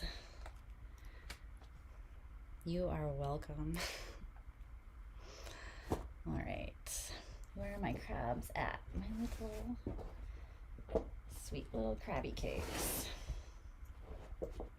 Let me organize my state of absolute chaos over here slightly better. All right.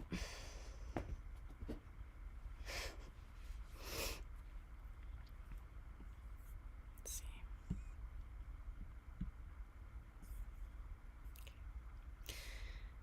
I haven't even laid physical eyes on this moon yet, and she's our biggest and brightest supermoon of the year.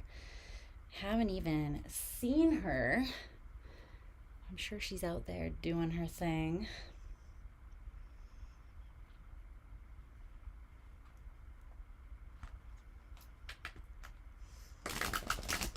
Doing her thing. The incense went out. I'm just gonna light this again.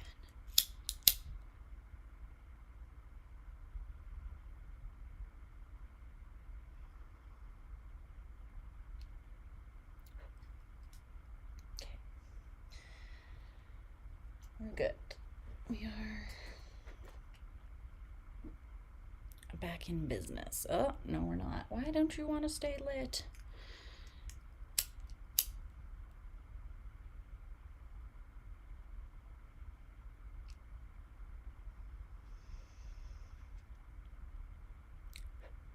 Okay.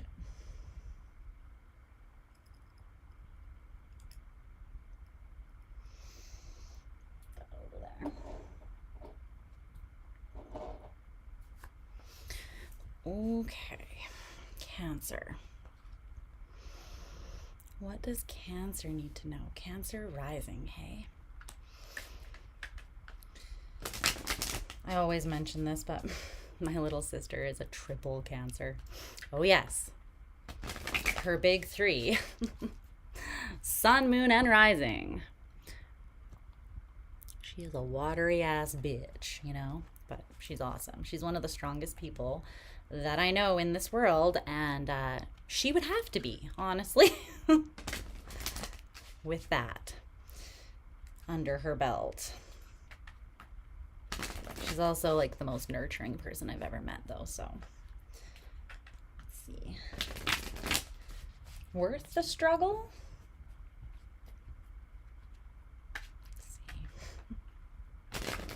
Let's see. It's a lot.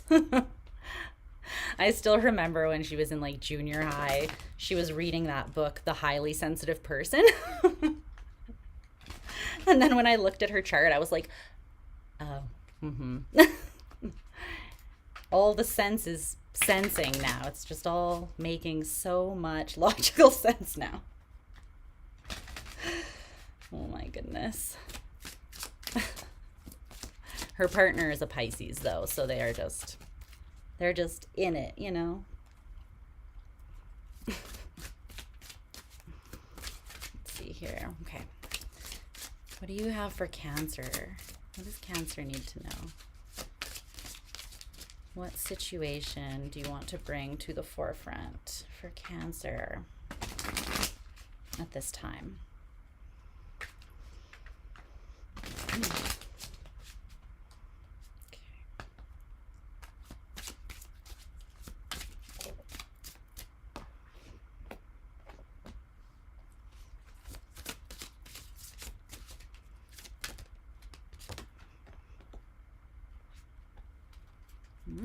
Okay.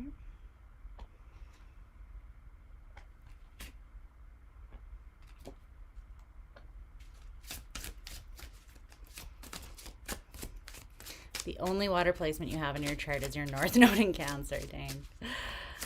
Do you have any placements in your water houses, like in your 4th, 8th, and 12th house? I, contrastingly, am a Pisces Sun and North Node with my Sun in the 4th house, Scorpio rising, Scorpio Pluto on top of my Scorpio rising, conjunct.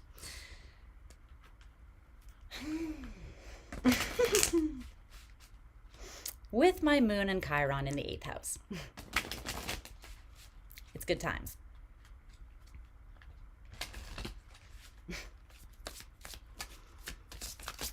Let's see.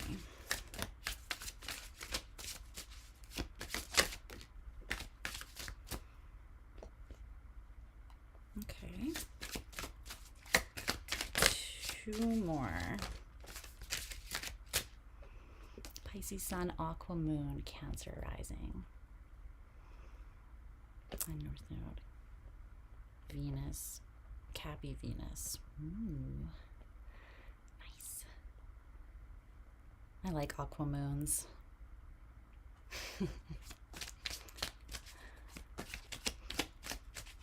That's totally cool, Faye. I was the same way. It's like you just kind of gotta peel back astrology in layers. You know, it's so much.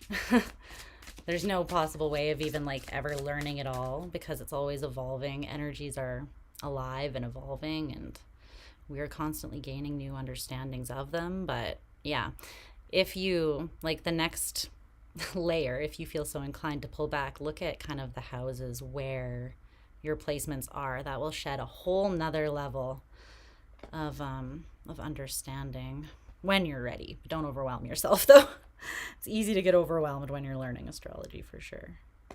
I am very much still like a noob relatively myself.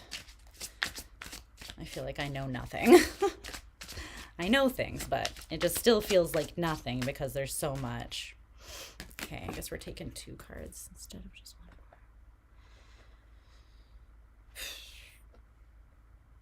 1 more. Okay. What is that saying? It's like don't put the cart before the pony or something. What does that saying even mean? Why did I just hear that? I need to Google that because I actually don't even know if that is the saying, and I actually don't really know what the relevance of that would be. Is that even the saying? Cart before the horse, cart before the pony. Sorry. To do things, so it's talking about to do things in the wrong order. Okay, well that makes a lot of sense. Something in the wrong order. Are you doing something? What I'm actually getting from that for you is jumping to conclusions before you have all the facts or before you've actually taken action to see how something is going to unfold. You're kind of assuming, but I don't want to say too much before I timestamp. Give me a second.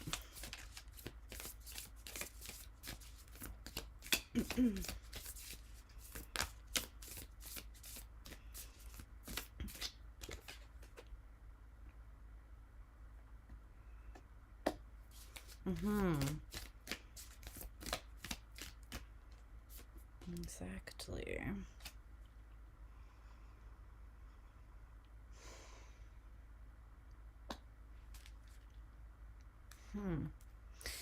Yeah, you're... Wow, this is so interesting. Damn.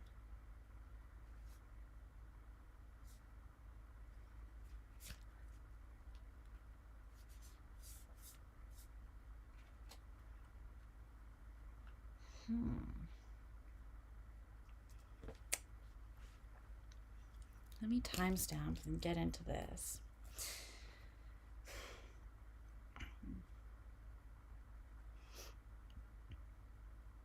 Hi, Cancer. I hope my badass Krabby Cakes are doing just as well as possible. Okay.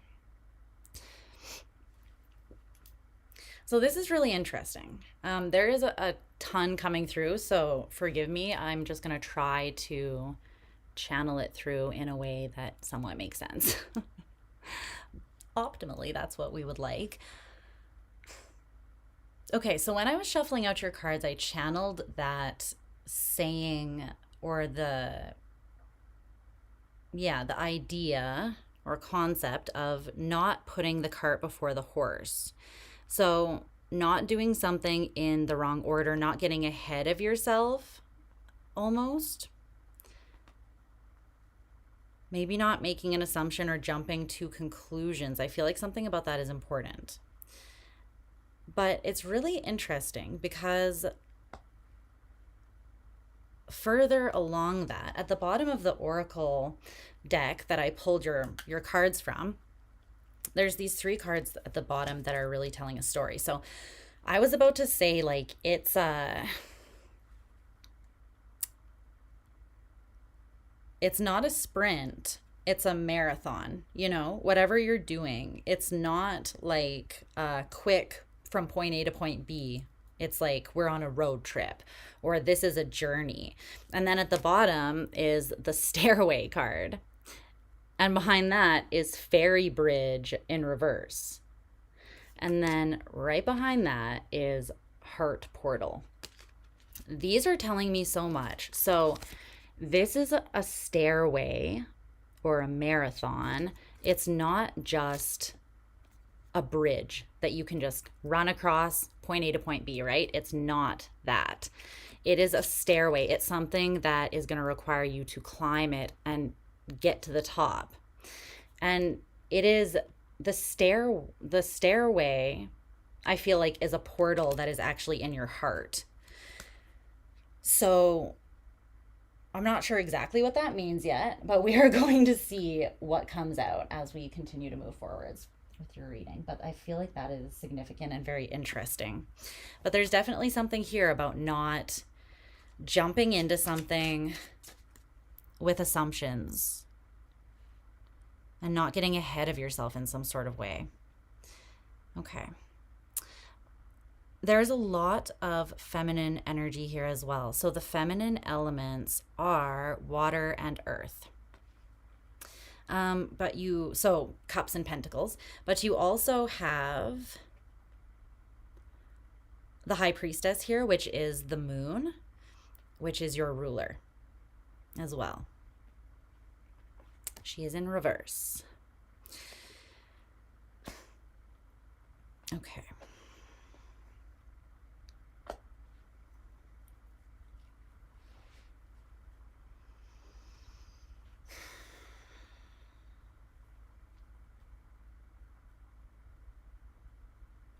So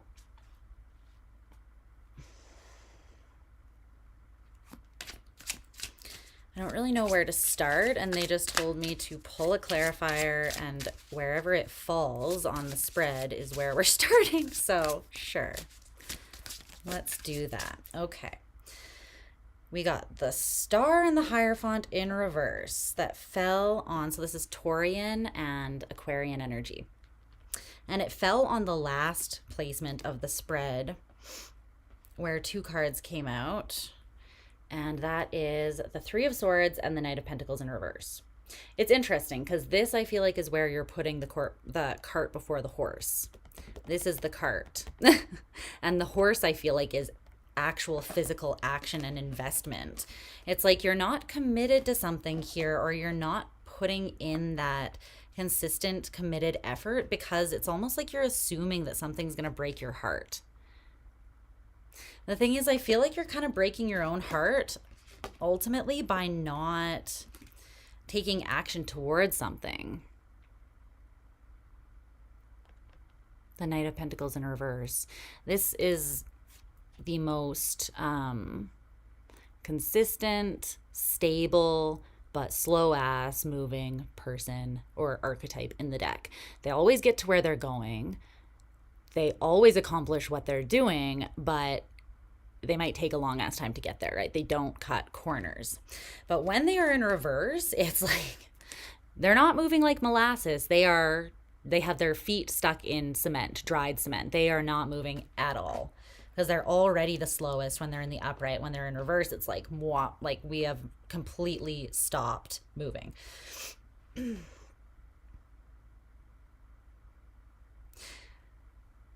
Your reason for jumping to the conclusion that something's going to hurt you and then just not fully investing out of that fear or that assumption, it's coming from an unhealed place within you. Which makes sense, right? There's a fear that is stemming from a wound or a place where you feel vulnerable within yourself. And this wound could have come from something non-traditional, maybe like your family unit growing up, or maybe like the first very serious romantic relationship you had growing up or something like that. Or it could even be a non-traditional way of looking at spirituality or religion. It could literally be anything, but I feel like there's something non-traditional from your past that created a wound and that's not healed. And it could have been a lack of commitment.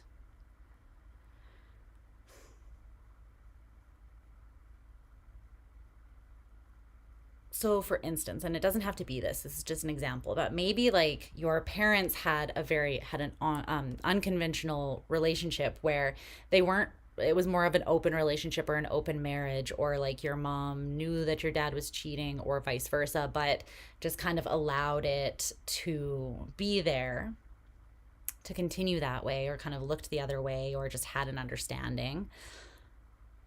It would almost be like the second you see the traces of someone, because seeing something like that traumatized you, and so then you see the traces of it in another situation that you're dealing with, and it's like you immediately sort of are assuming like, oh, that's going to hurt me because I've already witnessed this. Or do you know what I mean?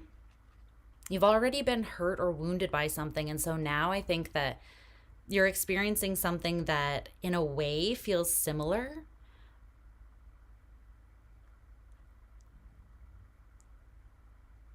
This could even be like, this feels really quite deep. This could be generational wounding here. And by that I mean like something passed down from the father or the mother, like a wound, and you could be here to break the chains of this, to break out of this, to burn through the karma surrounding this, to liberate your family line. I feel like it starts with you here, but you kind of need to look at the wound and address it first, rather than just almost falling into line with the same fear. It's like by perpetuating a fear that is tied to the wound, you're perpetuating the wound itself in some sort of way, if that makes sense.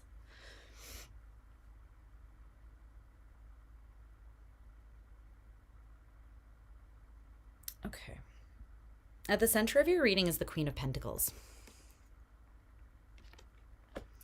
which I like. Now it's surrounded by the High Priestess in reverse and the Six of Cups in reverse. I feel like you overall are taking good care of yourself in terms of like just self-care, physical, practical self-care. You're not allowing something to throw off your healthy habits, your way of existing that makes you feel stable, solid, healthy, and good overall. But there is something that you're not seeing intuitively. It's hidden under the moon, and I feel like it really wants to be illuminated to you. I feel like it's going to be illuminated to you as you liberate yourself from some sort of fear. And what's going to be illuminated is that there's some sort of deep abundance or expansion available in your current circumstances. What's clarifying the High Priestess in reverse here is this oracle card that says bounty. And it's kind of giving off like Empress vibes here with all this, the garden, the grapes, the flowers. And the High Priestess in reverse talks about a secret coming out, talks about something being revealed, but it can also talk about something that you're not seeing intuitively, or you have a blind spot. And I think that whatever this blind spot is, it's like causing you to assume potentially that pain is going to occur or that the worst is going to happen in a situation, rather than seeing it for what it truly is. Or rather than going into something that you don't know how it's going to end up, but not assuming the best. It's like almost like going in with no expectation, but hoping for the best. Not assuming the worst, not assuming the best, because any assumption is assumptions are just dangerous, right? Filling in blanks when we don't have the answer and we can't have the answer is usually not, it's a pretty like shaky foundation to build something on. But you had some sort of experience in the past that you've moved forwards from, and it could have been with someone that you shared a lot of energy, a lot of fire, passion, love, beauty with, because clarifying the Six of Cups in reverse, you have this twin rose energy here. It's coming through as like kindred spirits, someone that you felt a strong connection to, and this could be a friend, it could be a lover, it could be a family member.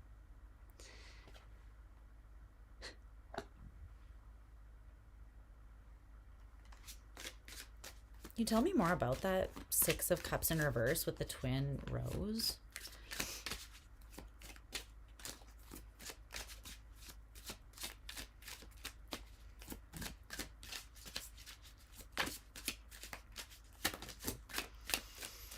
The Ten of Swords.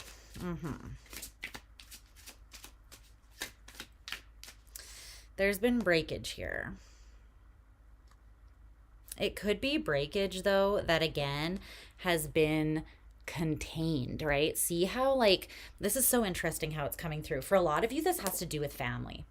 Or maybe the original wound has to do with family. Like, I'm getting that so strongly. It's either has to do with your parents, a sibling, something generational that could even go back further than, well, it would have still gone through your parents, even if it went back further than them. I don't think it began with them. I feel this feels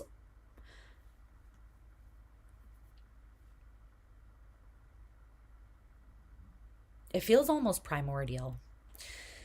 Not like from the beginning of time, but it feels old. It feels ancient. Like, feels like it's been around for a while. And the wheel is also supporting that idea. It can talk about the passing of time, and it's Saturn. And Saturnian lessons, they take time. Usually when you're learning a Saturnian lesson, it's like through a phase or a chapter or whole segment of your life, or sometimes like a whole era of your life. There's pain that has occurred and it was trapped. You see how in this Four of Pentacles, they're held together by all these roots, like they're kind of like vined together. This is coming through very much as like a family unit, holding this in. So it's like nothing is breaking apart, but also this pain is not able to be released or resolved. It's kind of being held in place here. And again, like this is something, yeah. Feel like this is something karmic. Feel like this is something, the Devil in reverse is like breaking out of a pattern, breaking out of something that has been harmful or toxic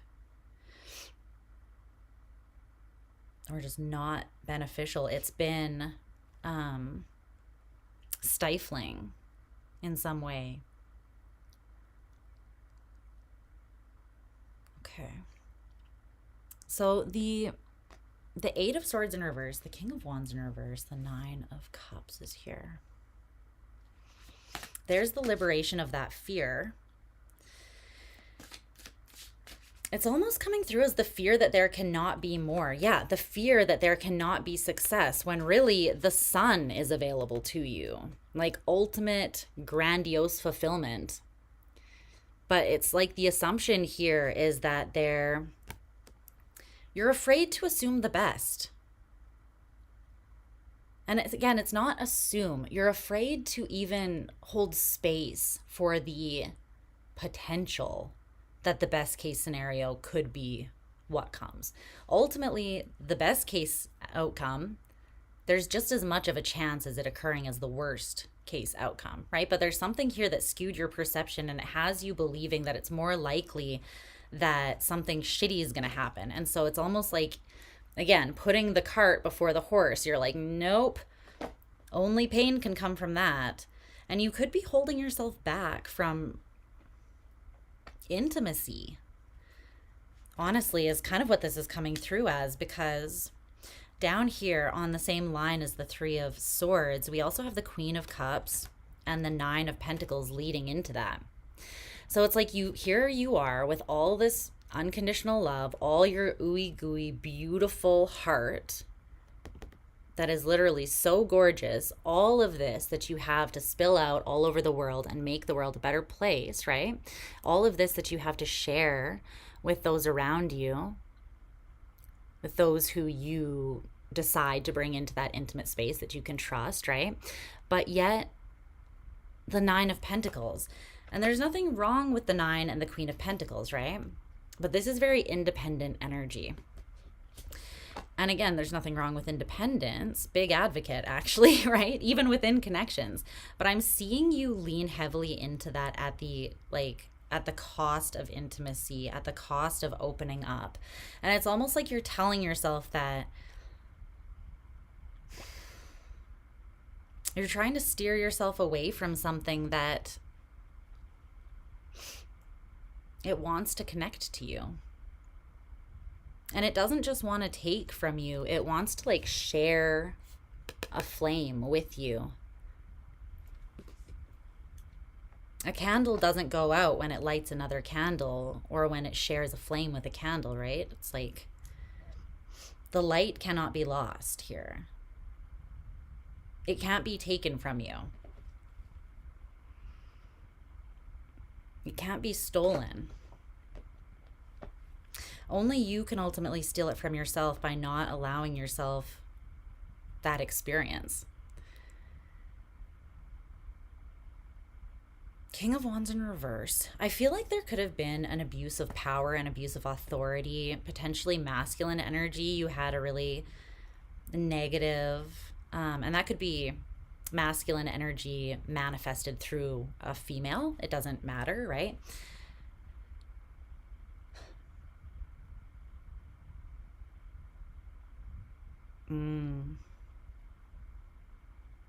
Okay. I see what this is. So, how can I say this, Spirit? Tell me how to say this so that it makes sense.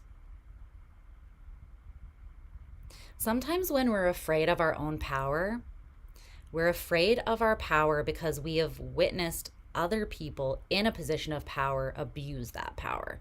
And we are like, I don't want any part of that. I don't want to be in a space of power because I don't want to turn into whatever that person, however that person, you know, abused their power.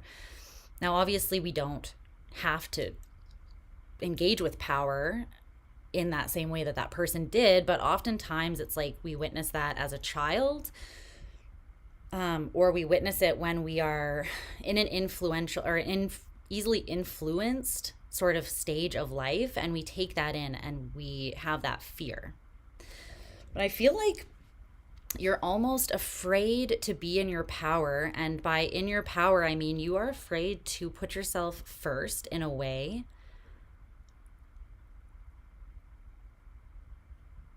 because of the way that somebody selfishly put themselves first at the expense of others in the past.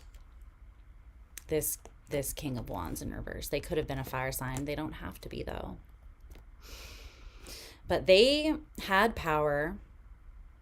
The King of Wands is a leader. They have a lot of power. They are highly influential. But they use that power or misuse that power for selfish means with that in reverse. And they only cared about their own happiness here with the Nine of Cups.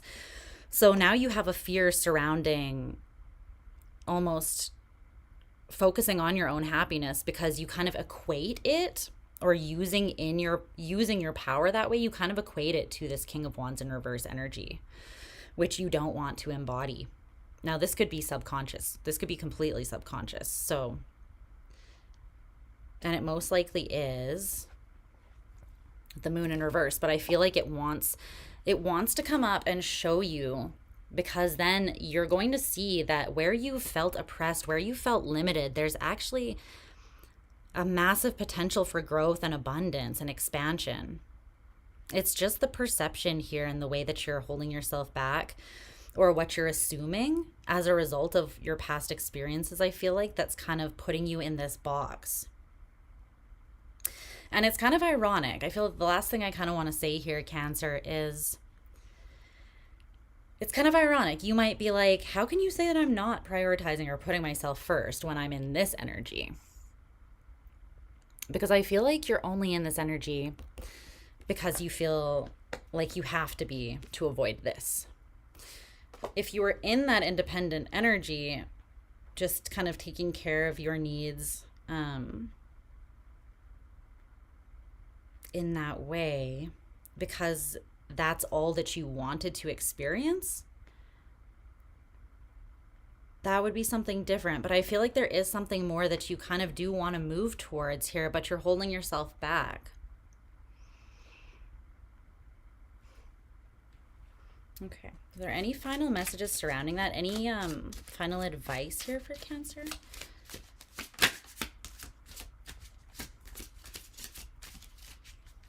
There's something that wants to unite with you. It wants to add to your flame, and it wants to create more beauty in your life. It's going to require vulnerability a little bit. Yeah. I do feel like there's a cycle that you're wanting to close out a little bit here, and it could have to do with cutting someone out who is very erratic, or again, who is manipulative or misuses their power or their state of or position of authority in your life. Now, whether that is family or not. This does feel heavily karmic though, and it feels like this is something that it's on your path for you to kind of tackle. Don't you love being the one that the black sheep of the family that came here to burn through the generational karma? It's fun. Traumatizing is what I mean by fun. But, you know, your higher self knows that you've got the guts and the balls to do this, though, that you are strong enough. A part of you that is not afraid understands that you are strong enough to do this. So focus on that part, okay? Focus on that part. Focus on the beauty instead of the pain here a little bit. But there is something where I feel like there is going to be an emotional outpouring. There's going to be a disarming and a state of vulnerability, or that is what kind of needs to happen, where you express yourself. And that is really going to open it's going to open up the energy to flow. Because there's something here you've been assuming and avoiding rather than letting the reality of it kind of hit you. Yeah, that's what I'm seeing. But there's huge potential for abundance here. You have the 9 of Pentacles and the 9 of Cups. You're one step away from the 10 of Pentacles and the 10 of Cups, and it all has to do with you understanding that the way that someone else handled power doesn't have to have any say or influence on how you choose to manifest and handle the power that you have, or your own strength. You can choose to do it a different way. You don't have to repeat the past, right? You can find new solutions to old problems. You can see through old illusions and bring stability and security. You can even approach something that was not traditional and ground it, right? Either by making it into something more traditional or not. But I do see that you've definitely got the power to do this, Cancer. And not only do you have the power to do it, but I feel like you're kind of here to do it in one way or another. So that's what I'm seeing for you, okay? Okay. Moving on to Leo. God help me, we're at Leo, and it's been 2 hours and 15 minutes. Thanks for being patient with me, though. And if you're not patient, then you are free to just sign off and come back after the fact when I am done. The timestamps are available if that suits you more. But these energies of this full moon are quite a lot to move through and ground. So I'm just taking my time. Okay, moving on to Leo. All right.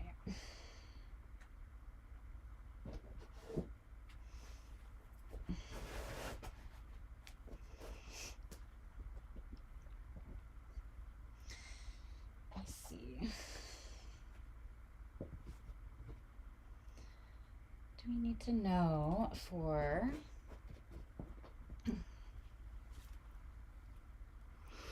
Black Sheep Unite? Definitely one of those. Yes, I am. You're fine. I know, it's always me that pressures myself, to be honest, nobody else. No one has ever once said, fucking hurry up. And even if they did, I'd be like, that's not how intuition works. But it's just me pressuring myself. All right, Leo.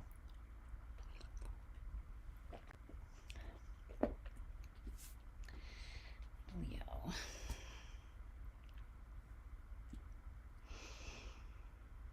Okay.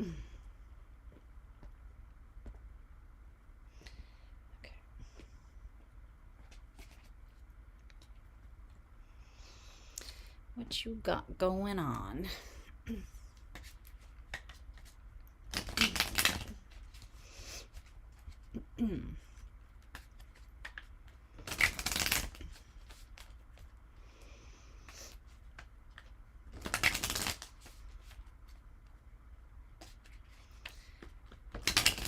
What does Leo need to know?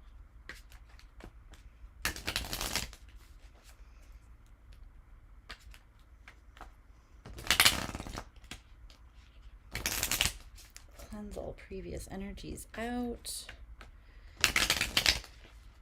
Clear stream of energy. What does Leo's energy have to say?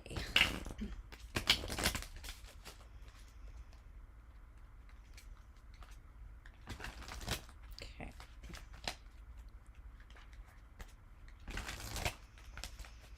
All right.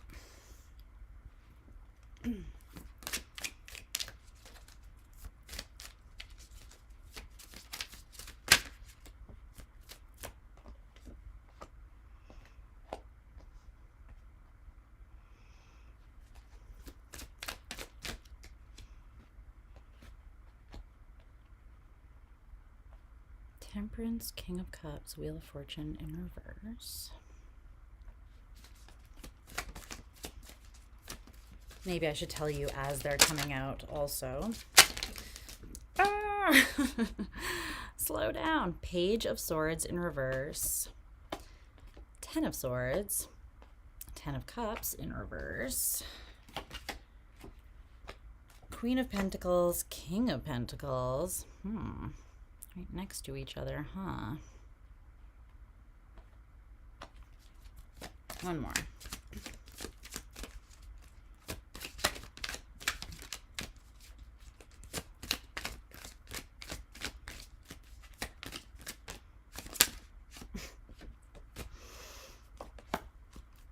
Eight of Pentacles in reverse. 7 of Cups, Queen of Cups in reverse. You a little bit confused? A lot of feels, hey? I hear that. All right, get your oracle cards. Let's see.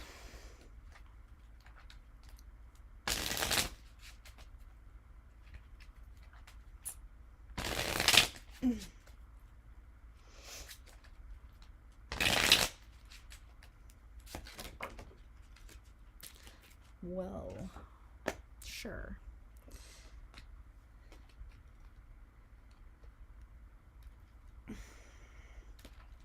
Okay.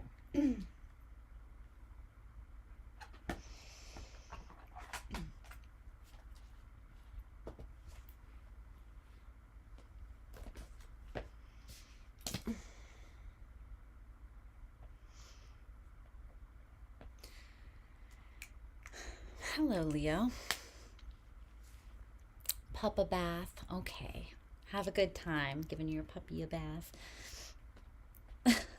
I wish that, well, no, I don't, because I freaking love my dog so much. But I have a Rottweiler. Giving him a bath is not one of the easiest and most fun things to do. All right. Sorry, Leo. We're getting into your reading. Sorry to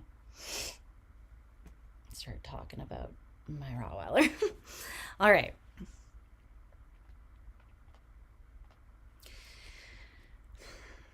Let me see here. So we have Sagittarian energy and Jupiter energy are the major arcanas that are on the table. So that's very strong Jupiter Sag energy because Jupiter is Sag's ruler. Okay, so let's start with this top line of cards here. So we have Temperance, the King of Cups, and the Wheel of Fortune in reverse. You have a pit bull. Oh my gosh. I love the scary breeds that everyone is terrified of, that are really like the biggest babies. Oh, yes. He is adorable. I actually might let him in a little bit, then you guys can see him. He has a bit of an eye infection right now, I think, because it's been kind of, you know, leaky, but we have a vet appointment soon. So, but yeah, you guys can meet Django. He's my buddy. Seven of Cups, clarifying temperance. You're like, I got it. Yes, I am feeling all of the yes, I'm feeling all the feelings. What's that song? I'm hearing that Cupid's Chokehold song. You got shot by an arrow here, did you? I think you did. Don't lie to me. It's interesting though, because you're like, I'm feeling everything. Oh, she's 11. My Rottweiler's 4. He's still very much a puppy. You're feeling everything, but you have it under wraps, which is so interesting. Even with the King of Cups, the King of Cups is very much about emotional regulation. They could be feeling a tsunami of freaking emotions. To me, this is Scorpionic energy, the King of Cups. It's like Scorpio can literally be in their own internal Mariana's Trench and still carry on like a conversation of small talk with someone on, like, without them ever knowing that they are internally going through emotional hell. Now, that has its pros and it has its cons to it. But overall, emotional regulation and being able to handle that part of yourself is definitely a strength of the King of Cups. And I'm seeing that with this temperance energy.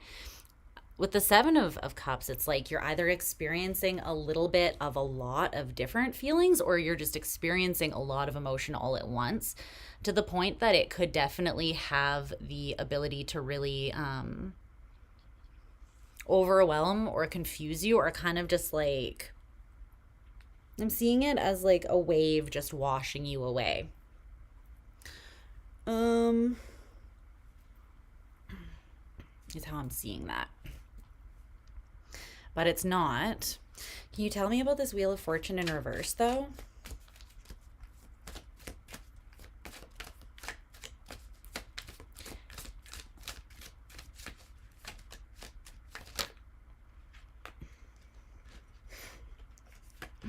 The Page of Cups, more feelings, and Justice in reverse. So that's Libran energy. And then you keep showing up here in reverse at the bottom of the deck. Something is making you feel quite vulnerable. You're not showing it. Hey, Haley. What's up, babes?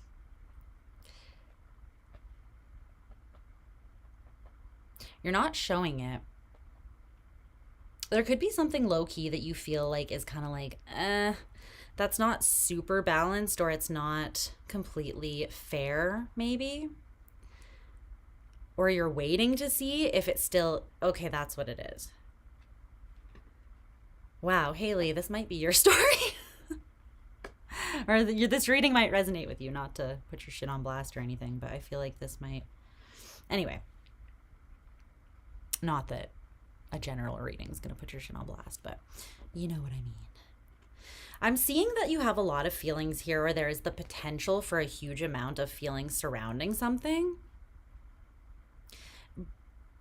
but you are tempering it.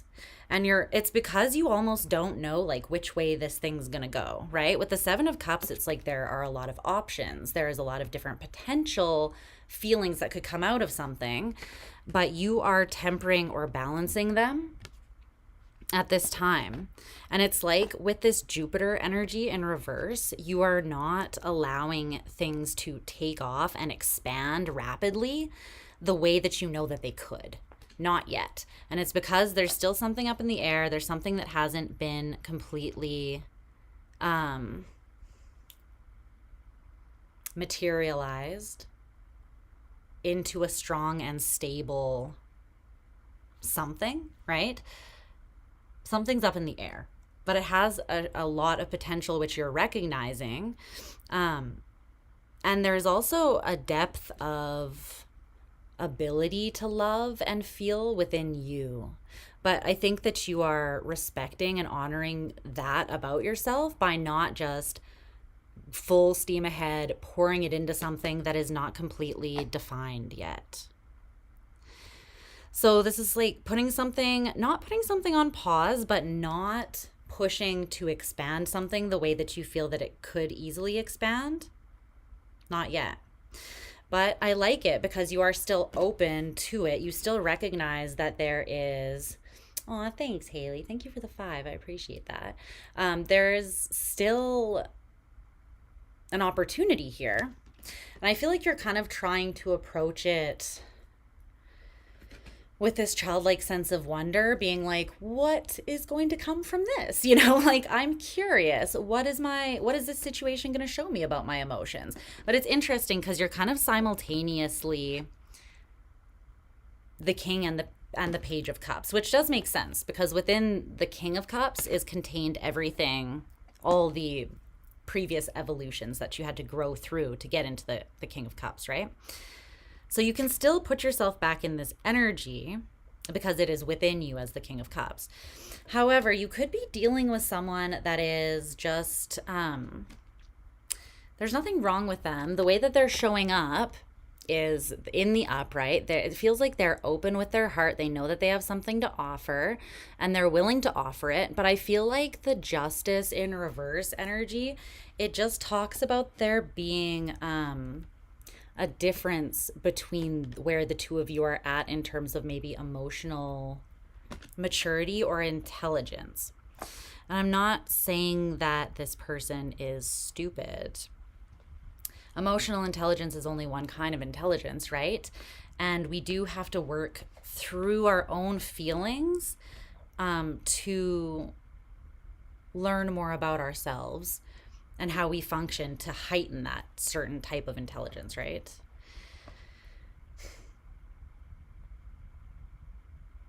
So I feel like it's not necessarily like straight up an injustice. It's more of just like a natural imbalance regarding where the two of you are at. And I think that you somewhat recognize this, which is why you're kind of, it's almost giving the energy like, I'm gonna let this thing reveal itself to me. Okay. The 10 of Swords is at the center of the reading, though. So,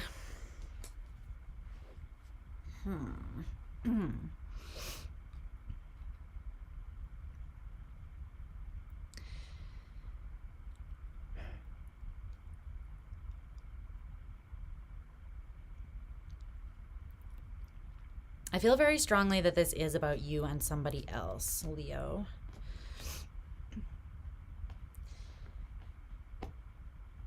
For your reading. And it's interesting because I feel as though the center of the reading, right, is this 10 of Swords. But I'm feeling like this is not actually present in the now. This energy of trauma or pain is something that in the past took your face off, so to speak. What I mean by that is that it removed,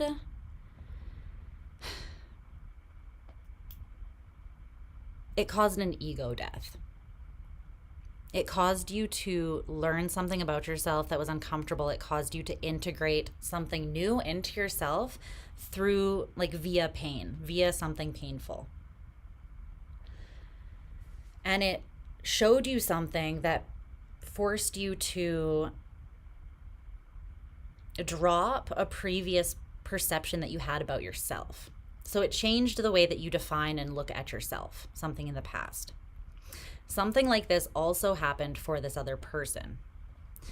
So it's interesting because on either side of the Ten of Swords in the middle, I feel like they are on the right side and you are on the left side.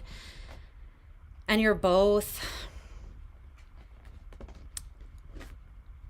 It's interesting. So I feel like your energy is this Page of Swords in reverse here.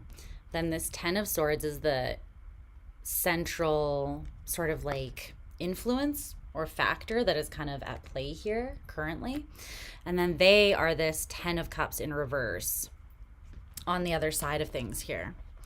So to clarify, the Page of Swords in reverse is this card that says we get to choose what defines us.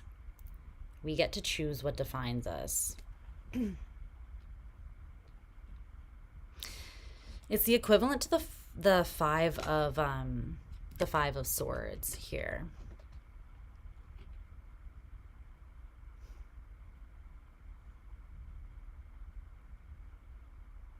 The lesson that you learned had something to do with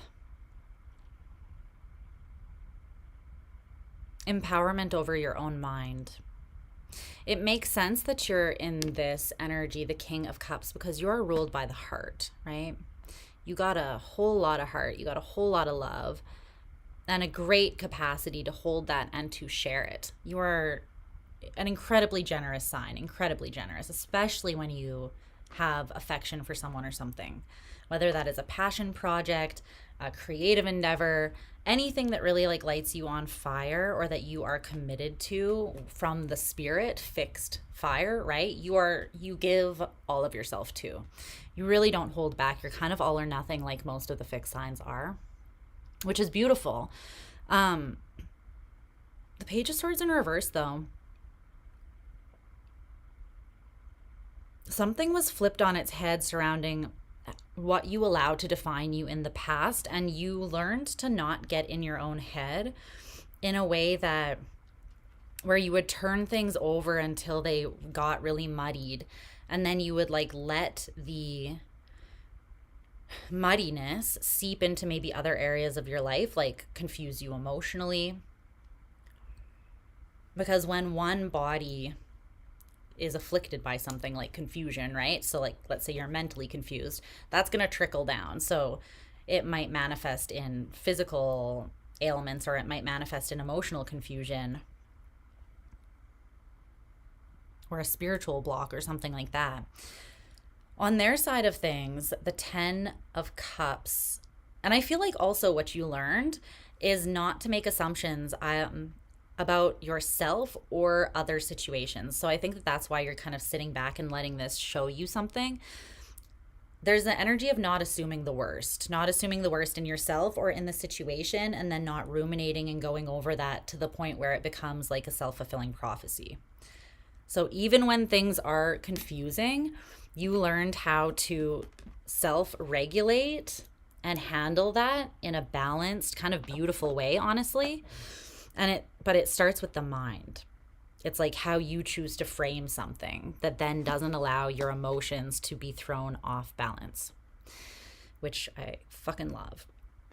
You're doing the work. That's what that tells me, because you don't reach that without doing the work. So we love to see it. You know that we're an advocate for doing the work here, even when it sucks.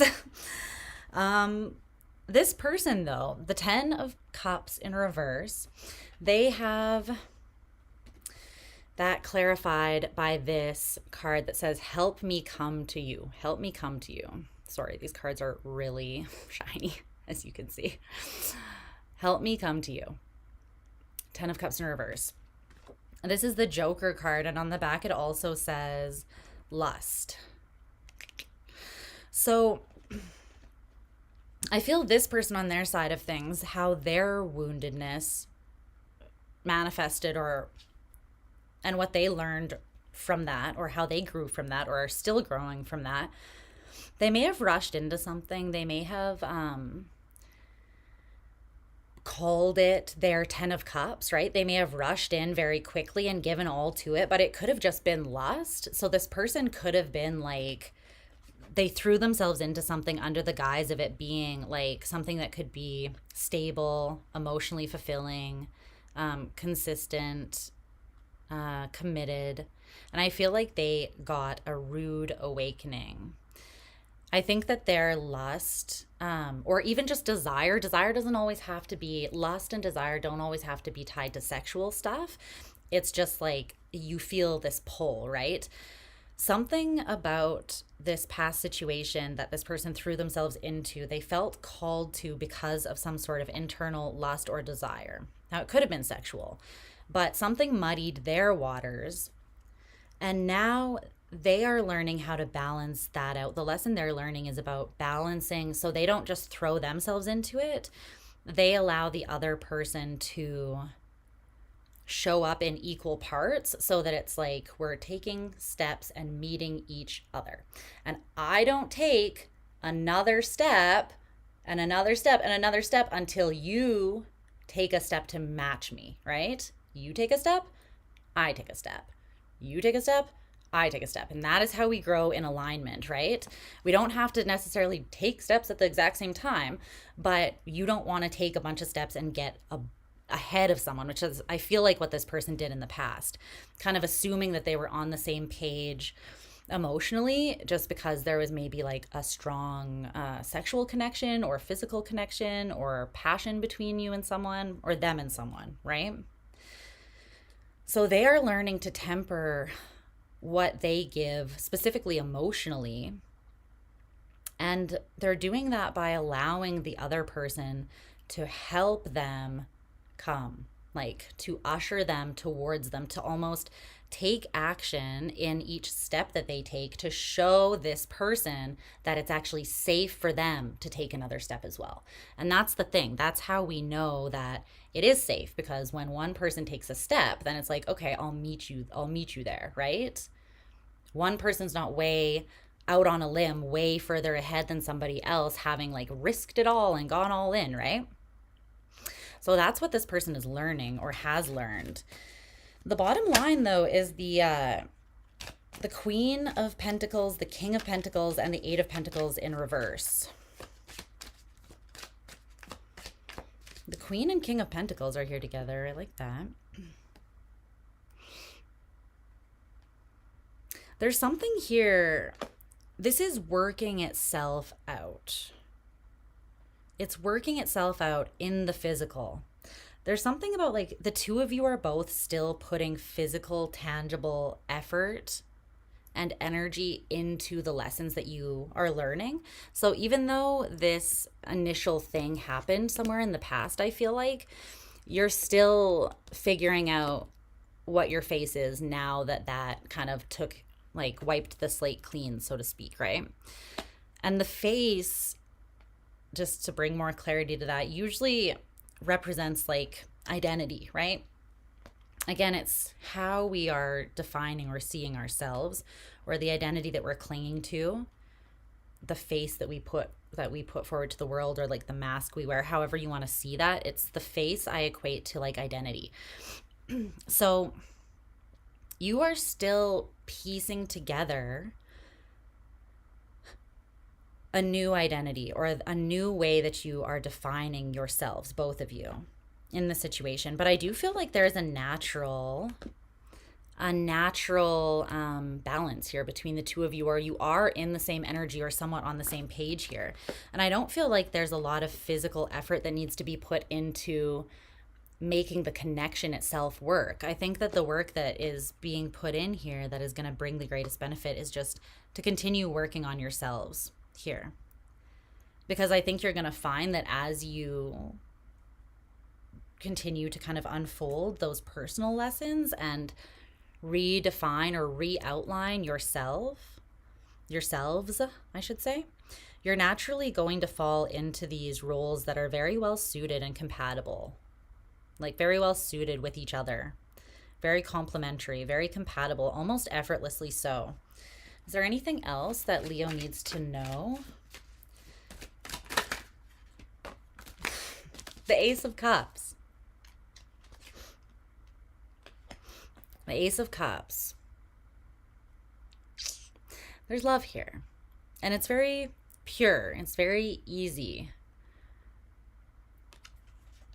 It's natural. Like I said, however, at the bottom of the deck, the last thing that I'm going to say before I let you go is the devil, and behind the devil is the Ace of Wands. Lust. Desire. Okay? While lust and desire are not innately bad at all, like, we need that passion to like give us drive and inspiration. That's a big part of the human experience, right? If you move forwards rushed because of this or based on this alone, you're going to run into some issues. Okay, so just watch that. Just be aware, because this is there and this is beautiful. And also this natural alignment is beautiful. And also the ease at which this could potentially just fall together is beautiful.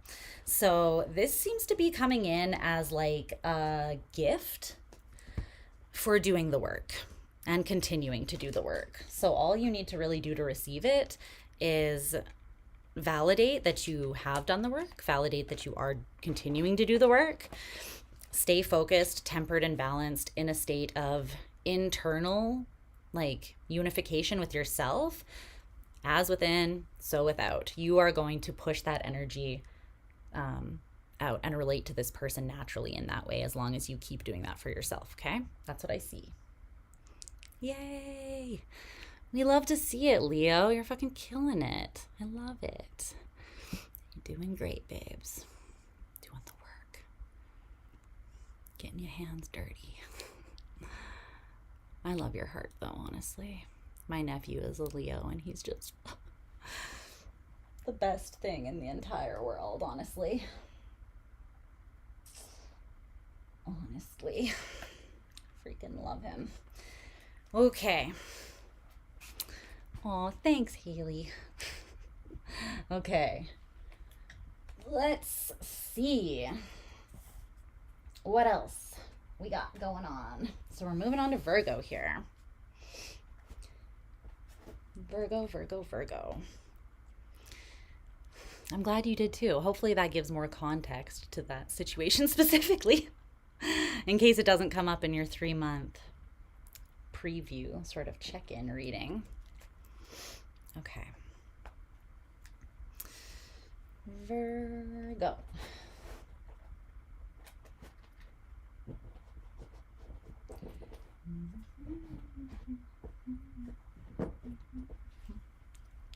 I need to blow my nose. My nails. I love the color, however they are destroyed right now if you actually look at them close up. Don't look at them, she says after she shows her nails. Okay. You have been doing the work though, so that's just extra of fucking validation for you. The cards have validated you, even though I also said literally earlier today, you're doing the work and I'm proud of you. Spirit is like, I second that. Anyways, okay. Okay.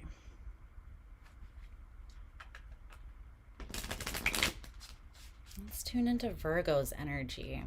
What do my beautiful Virgos need to know? What do they need to hear to bring them clarity, inspiration, validation, motivation, whatever they need most? What does Virgo need to know? Justice confirmed by Spirit. That is right. Okay. Ah! Okay, the whole deck almost shot across the room, so I guess it's ready. I guess it's ready. Put that up there. See you soon. Okay. Virgo, Virgo, Virgo.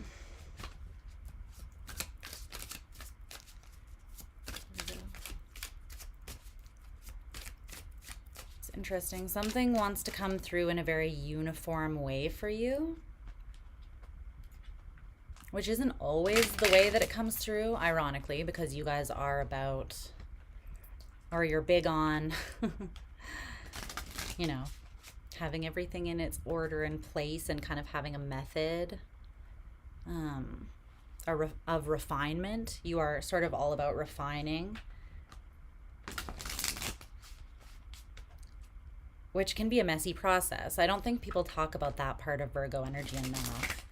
Every Virgo that I know is like a rather messy person, but it's all part of the process of refinement, and they eventually do get to that clear place. Again, it's like the only way out is through. You kind of got to get through the mess.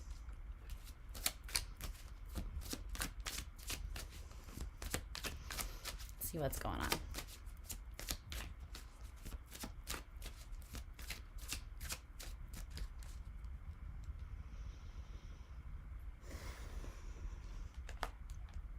God bless this Aries moon for giving me the energy to do what's probably going to be like a 5 or 6 hour live.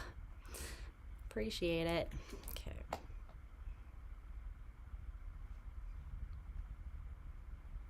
Okay.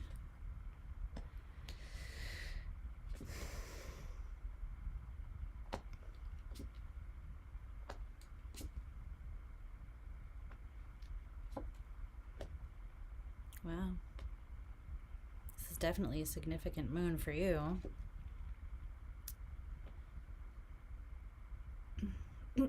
Or time period for you if you're watching it after the fact or down the line.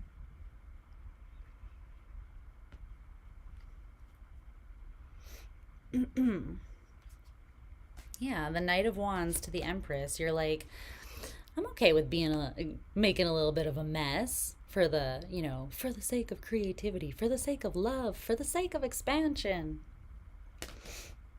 You know, throw past at the wall and see what sticks kind of vibe. Okay. Let's get you some oracle cards and get into this.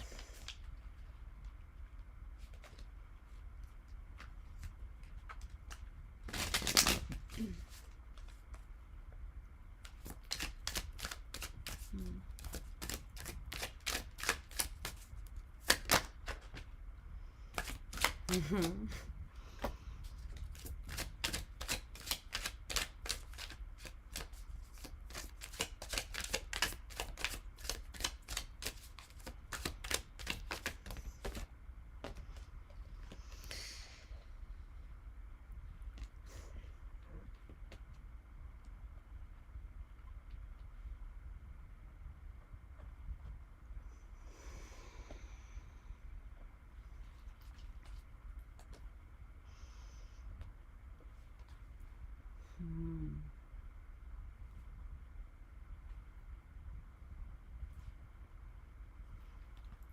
Okay.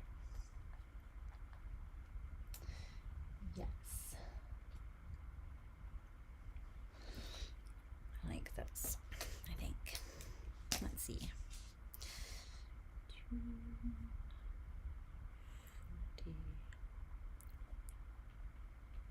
What's up, Virgo? How are you doing, my loves? Okay, so we're doing kind of just a very intuitive spread with a mix of, I feel like I need to blow my nose. Okay, I'll do that after your reading. Try to not sniffle too much here. But we're just doing a very intuitive reading with oracle cards and some tarot cards mixed together. So I'm just kind of I have 9 tarot cards, and I'm just gonna kind of see what stands out here and work through the whole story and energy. Okay. There is something I feel like that you cut out, or you're in the process of cutting out. Now, this may have felt even a little bit harsh, even to you. Not saying that you are normally harsh, but you do have that ability to, in the process of refining things down, make the necessary cuts or prune, right? But it's for the overall well-being of the plant. Like when you pull off dead leaves or when you prune a plant, it's so that new growth can come in and the plant can flourish and be its healthiest self, right? When I think of plants, I very much think of Virgo. It's like earth in motion, growing earth, mutable earth. That's very much like a plant growing kind of vibes for me. The earth shifting and changing. But I feel like you're going through this process. You go through this process with yourself, and that is the refinement. It's the self, it's like a self pruning. But you do that through also pruning the world around you in accordance with where you are personally at. It's almost like your personal state is like the land, it's like the marking stick with which you judge, or the standard with which you judge whether other things are in alignment with you, whether they stay or go. Okay. There's something I feel like that you cut out, and I don't want to say on a whim. It wasn't on a whim. It was based on intuition. It was based on an intuitive knowing, but you didn't have proof of something. Well, you're about to. You're about to. And I don't see it being one of those like, oh, anticipate something terrible and painful coming in. No, it's like you already did anticipate that, just without having all the facts. This is like you having the facts and then being like, the receipts, bitch. Yeah, that's money. You know, like, I am so wise. Like, I saw this coming. I knew it. It's one of those moments. Because at the center of your reading here is the Queen of Swords in reverse. Knowing when to hold them, knowing when to fold them. Knowing when to prune, knowing when to let growth happen.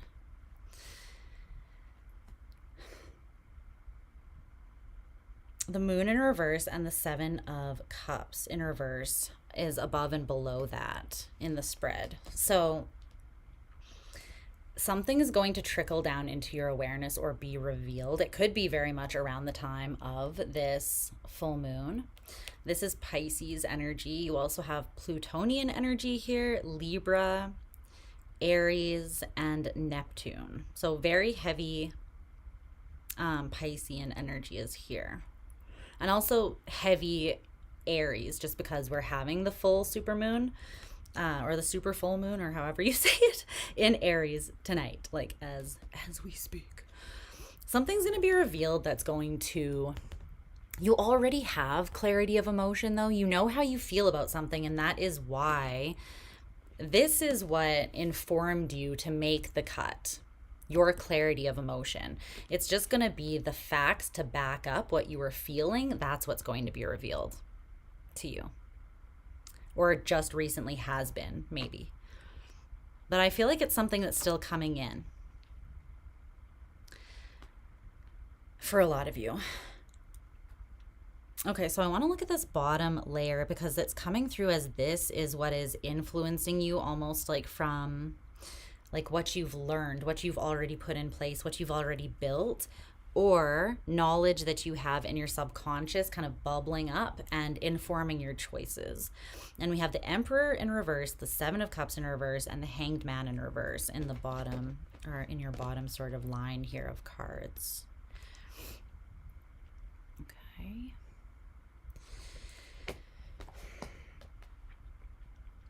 I feel like you felt as though there was not a lot of substance to something, or you felt as though something or someone was maybe trying to present themselves as having a lot more power, substance, or it's coming through as substance, maybe even insight, than they really do. This Emperor in reverse. Can you tell me more about that? Emperor in reverse, please. The Eight of Wands in reverse. Could be someone you're not talking to anymore. You kind of cut them out, or you are in a no contact state with them, especially with that Queen of Swords in reverse. I kind of feel, again, this is something that you've already pruned out of your life, or you've started the process, but you might still have like a little bit of doubt because it feels heavy, or because you're wondering if you are just being paranoid or over defensive. And Spirit's like, no, no, no, no. You trust yourself. And they're about to show you, they're about to validate you in that, outside of this reading. Like, they're going to bring validation, further validation into you. I feel like more information is going to be revealed to you about someone or something here that can certainly talk the talk, but they cannot back it up. They cannot walk the walk, whatever this is. And it doesn't need to be a male, but it's someone who has very strong masculine energy, but it is skewed or somewhat toxic masculine energy.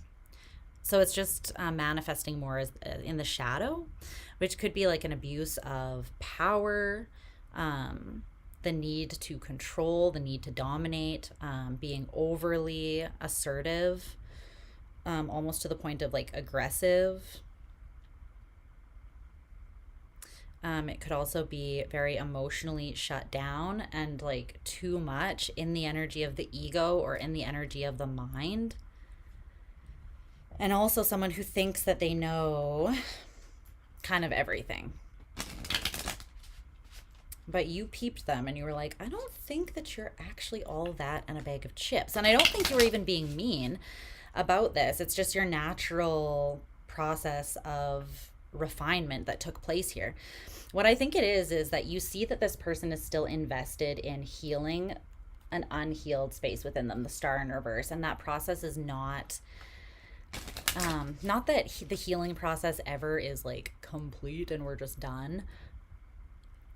But we can close out phases of healing, right? Or we can tie up loose ends of particular wounds. And this person is not. And for that reason, or they haven't yet. And for that reason, you feel like they don't have a higher perspective on something, but they're fronting like they do, or they're acting more healed or more in dominion over themselves and their life than they really are. And you know this. You know this. And this is what informed your decision. Mm-hmm.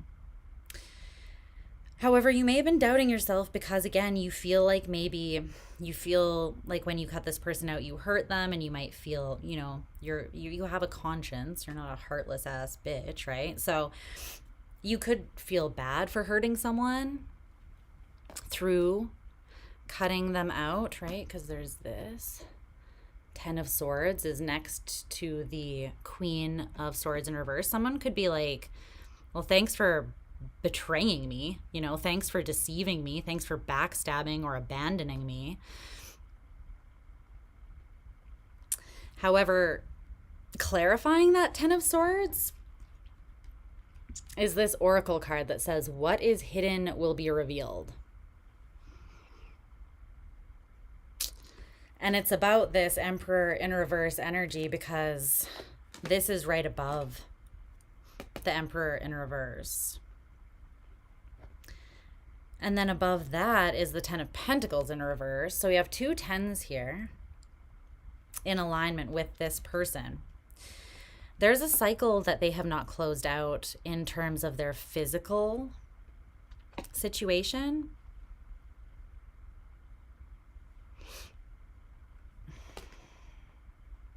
This is going to be revealed to you. What is this 10 of Pentacles in reverse? For some of you, it's that they have, well,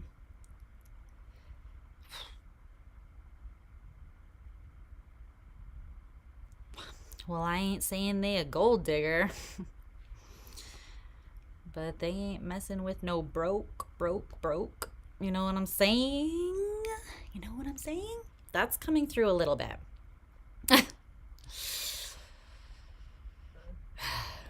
18 years. Got one of your kids, got you for 18 years. Watch out, okay? That's all I'm going to say about that. I really want to sing that whole song. I love that song. But I will hold back for you. Okay. Tell me about this 10 of Pentacles in reverse. I want to know a little bit more about that.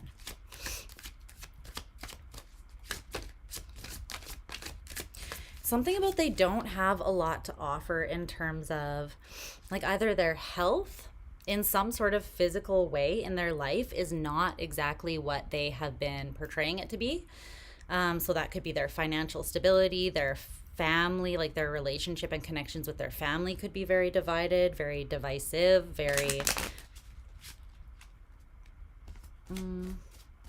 And this could be an energy that they actually bring, like they carry this difficult energy and they actually cause this 10 of Swords energy in their relationships or in their family unit because they are embodying this Emperor in reverse energy. That could be part of it.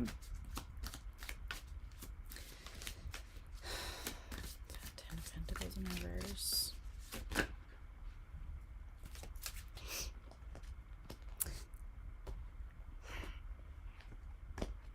The Empress and the Nine of Wands in reverse. They want it all, but they don't want to work for it. They don't want to do shit for it. Well, I ain't saying they're a gold digger. Just saying. And even if it's not the money that they're after, they want the goods. The Empress is the most abundant archetype in the deck, right? That is actually like a person that embodies that energy of expansion, abundance, and all of these things. But this person, the Nine of Wands in reverse, they don't want to put any effort in. They don't want to sacrifice. They don't want to struggle for it. They don't want to have to work for it. They just want it, and they want it where they're at right now. And that's not to say that everyone is not deserving of love and connection and stability and all of this, but you are innately worthy of it, but you can only really experience it to the level that you bring that energy to the table.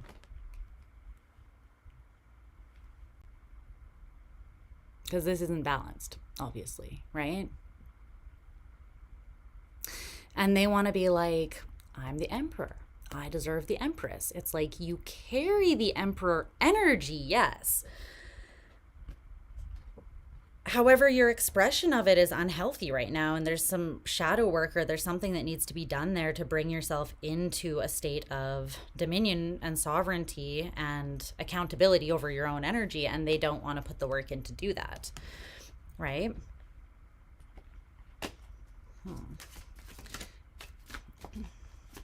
Okay. The Ten of Pentacles in reverse, the Moon in reverse, Judgment in reverse.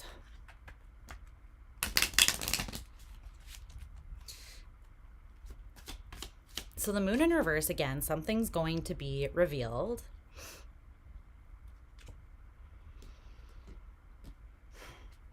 Someone that this person used to be involved with could reach out to you. Someone that they used to be committed to could reach out and speak to you. They could tell you that this person likes to keep their options open. They could tell you that this person, because they desire so much that they're not providing for themselves and they kind of are just entitled about, like, they're expecting it to just, they're like, I deserve it without doing anything, right? No, you don't. You know, like, you need to at least show up able to truly receive and reciprocate, or else you can't hold that experience and honor it, right? It's not that you're not worthy of it, again, but you cannot do it justice. Someone from the past that this person was committed to or dealt with, they might still be somewhat committed to that person. This person could reach out and tell you that they have been trying to get back together with them or keep them as an option, like a viable option in some sort of way. What's Judgment in reverse? They're revealing something that you didn't see, and I feel like this might be someone that they were in a significant, established connection with before. Someone that they had previously tried to build something with. What's Judgment in reverse? But the main point here that is beautiful.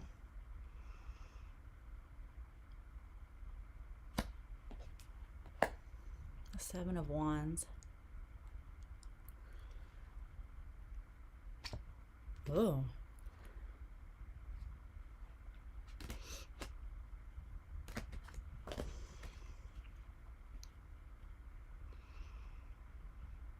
I don't like it. Okay.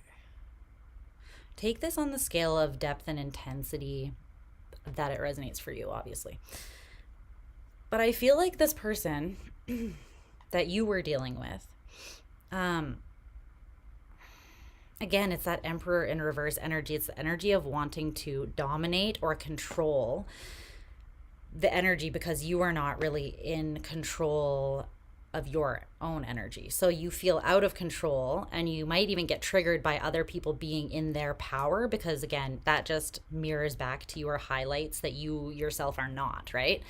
So there's something here about this person, and it's like they try to control, and it blocks the other person's, or at least it blocked this person from their past. It blocked their ability to grow freely, to flourish. And specifically with Judgment in reverse, that Plutonian energy in reverse, it's like they were not able to transform, to grow, to evolve the way that they wanted to because they felt like they were hedged in here. You see how she's kind of like, I'm not really seeing this as being protected in this Seven of Wands. I'm seeing it more as like these are growing around her, keeping her kind of stuck. And I feel like this person's energy is controlling in that way, or it seeks to like, and maybe it sees people that have a lot to offer, right? Remember the Empress with the Ten of Pentacles, and it's entitled in its sense that it wants that, it has desire for that, it is like, I deserve that. But because it doesn't know how to actually honor it, it mistreats that when it has it in its hands. I feel like this is going to come to light in some way, whether it is someone from the past reaching out or whether it's just you becoming, you learn something about this person's past. And you could even learn this from something from your own past that, what's the word I want to use here? It parallels this experience that this person from their past might tell you about. And then you all of a sudden it clicks because you've already experienced something that is very similar. And you're like, oh God, suddenly it all makes sense. That feeling that I was having that I couldn't understand why. It was so clear that I knew I had to cut this person out or whatever. You're like, all of a sudden it makes sense. I knew that because I've already experienced this in a different form. And now I get that. Something like that. Because this person from their past, they walked away because the Queen of Pentacles in reverse, they were sucked dry. This person could be an energy vampire, someone who not only is after, like, they just want everything that you have, energetically speaking. Money is energy as well, right? The Empress, they want that energy of abundance and expansion. But they don't know how to honor it. Again, the masculine and the feminine are only healthy and complementary to one another in two individuals and within us, right? When they are balanced. They only complement each other when they're balanced. When one of them is taking advantage of the other to get its needs met or whatever, it becomes completely useless and toxic. And this Queen of Pentacles in reverse energy, in some cases, this person is, I don't want to trigger anyone, but in some cases, this person is physically abusive or was physically abusive to someone from their past. They either relied on them financially, were abusive in some sort of way, or even physically abusive in the sense that not that they like acted violently against someone, but that they caged them in. They controlled their physical like energy in terms of how far they were allowed to go. Right? It's kind of like they put them in like this little cell and they were like, you're staying here. But you do have Justice. This is what I'm going to close on. Justice came out with 2 oracle cards. And it is the lonely journey of the priestess and the gallery of those who came before. Justice. This, you're realizing that this is what informed your choice. And your choice was very much correct. You knew what was just. You knew what was balanced and what was not. Even without the receipts. Even without the proof. And this is a lesson to you to trust yourself more.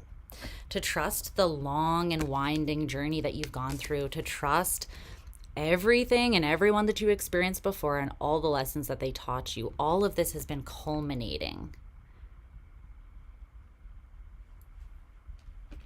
And here you are, and you know how to make those calls. You have the emotional clarity, and it's not based on nothing. It is very much based on something. And this is going to be revealed to you. Okay? I love that, Virgo. Sorry you're kind of dealing with something that seems a little bit intense. But you made the right choice. You made the right call, and you can trust your gut. You can trust your sensitive little digestive systems that Virgos notoriously have. I love you, Virgo. Okay. I need to go blow my nose because, for fuck's sake, it's a little bit itchy, but it's also running. So I'm just going to run and do that very quickly. If that's okay with you, and then we'll come back. Okay.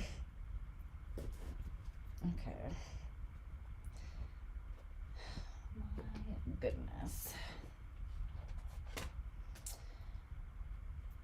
My goodness. When we come back, we're going to tune into Libra. Libra. Happy birthday, Libras. I guess I'll say that after I timestamp and get into your reading. Okay, give me 1 second. Oh, my knees just cracked in that. Oh.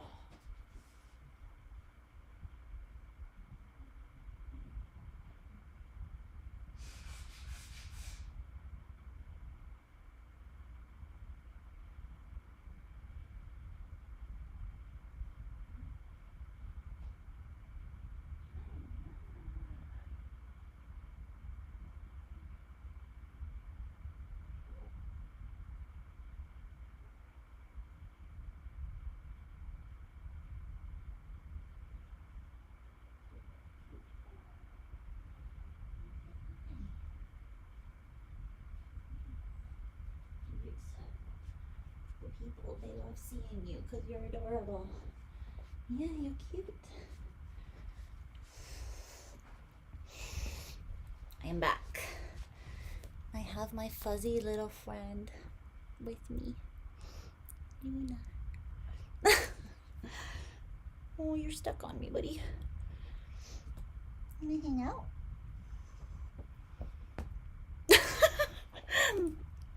She's like, no. I didn't want to be here to begin with. Why did you bring me here? Yes, I do carry one of these from room to room with me. And you just witnessed why. Okay. Yeah. Hi. Hi, bestie. I didn't plan on doing it live necessarily, and then I just decided that will force me to get through the entire thing. That's totally okay. It is I definitely take my time and do long ass readings. Not always this slow, but trust me, I don't blame you for not holding out. But I'm sending you lots of love, Faye. Have a great night. Have a good sleep. And yeah, you can catch the rest of this whenever you want. There will be timestamps for you.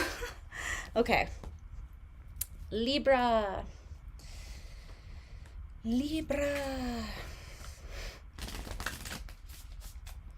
Let's see.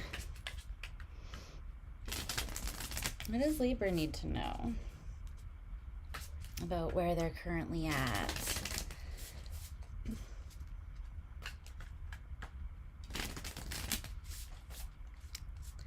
What does Libra need to know?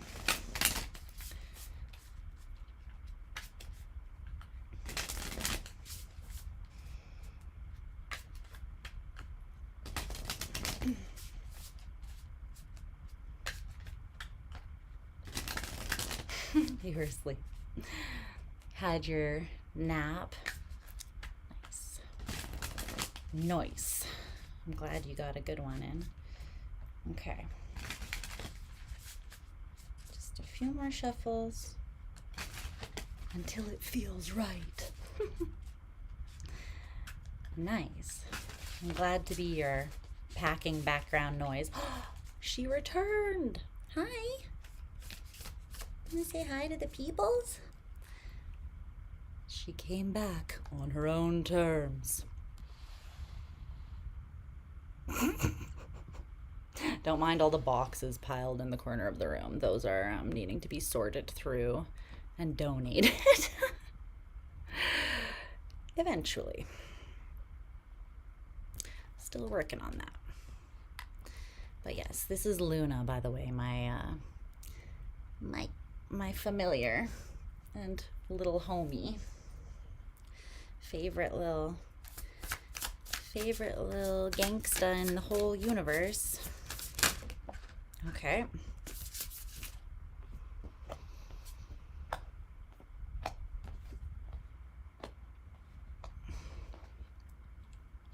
The memory of a fish, I know. I forgot that you dragged me out here against my will. Anyways, I'm back. No, she loves me. She loves me. She's actually so cute. She's been like very snuggly lately, which is not necessarily her all the time go-to.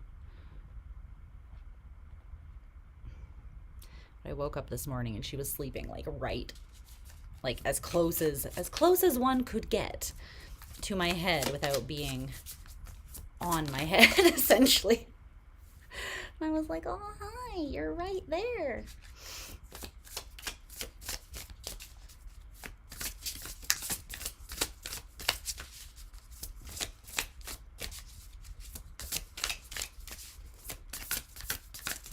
What else for Libra?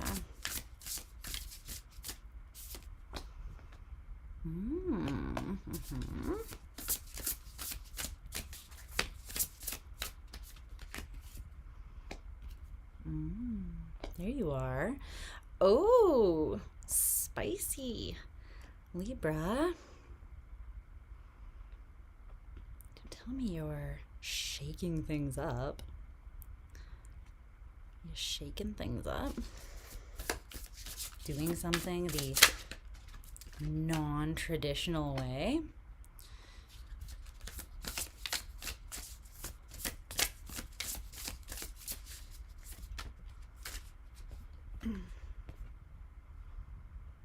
Not doing things the way you've done them in the past, that's for damn sure. In some area. Okay.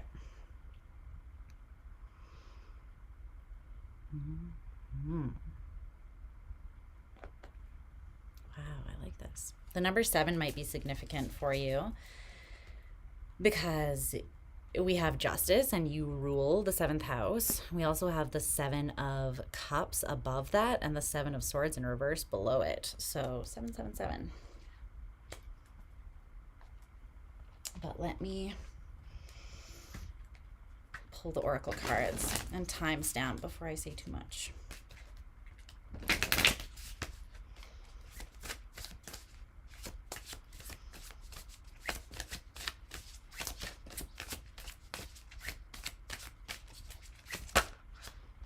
No, I knew that was going to happen.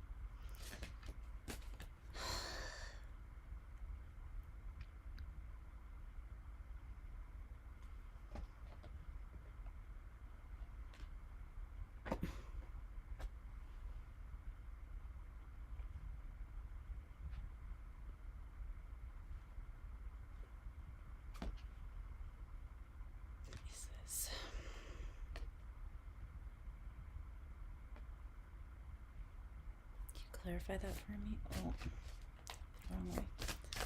Tell me about that oracle card. I bought this oracle deck without purchasing the book that comes with it. So I was like, I don't need it. But then there's cards with sacred shapes on it inside of this deck specifically. And I'm like, I wish I would have known what interpretation they desired this to have. Although this, I'll just read it intuitively, but one more to clarify. Thank you.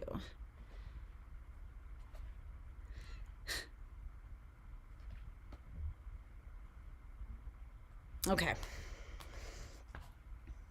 Let's get into this.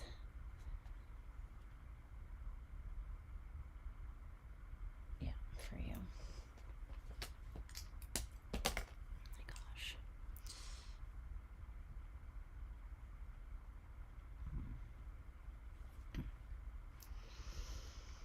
Hi, Libra.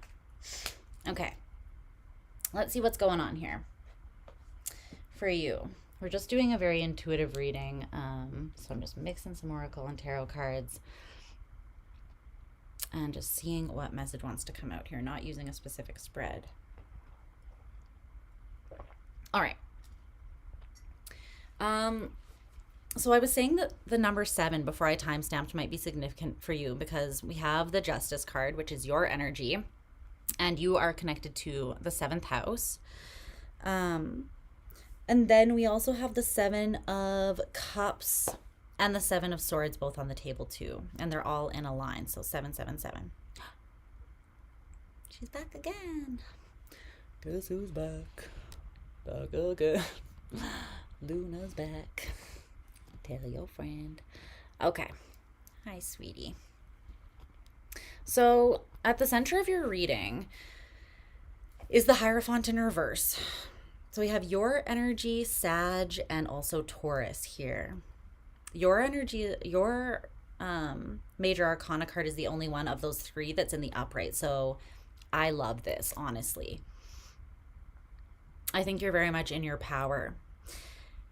And from that place of power, you're choosing to shake things up. And you know when a Libra is empowered because they are not obsessed with the like, oh my gosh, we're the balance, you know, it's like you have the balance and then you can stop worrying about the balance, the balance with which you're always constantly seeking, right? Because it's always the scales.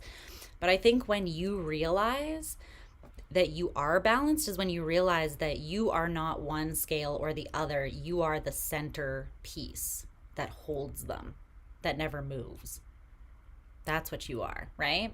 You have both scales and you can, but you are the center piece that judges what is just, what is fair, where the scales fall. And that is when I feel like when I meet Libras, when they are in that space where they feel stable and confident, then they usually start taking risks and they're like, oh, I can shake it up a little bit. I can do something a non-traditional way. It's like essentially I can throw things off balance a little bit because I know that I inherently am the balance. I am the equalizer, right? I am the one that judges whether something is imbalanced or not. And if I choose to shake something up, then I'm creating that state of imbalance. And it's for a reason, right? It's like there's strategy behind it. And so then you don't get as freaked out and thrown off by the shiftiness of it. And I think that that's where you're at right now. Because the Hierophant in reverse is the center of your reading. And you are looking at it like this. Like, yeah, I chose that. I did that. I did that. That was on purpose. That wasn't a mistake. Do I look like I make mistakes? No, you don't. At least not in this energy.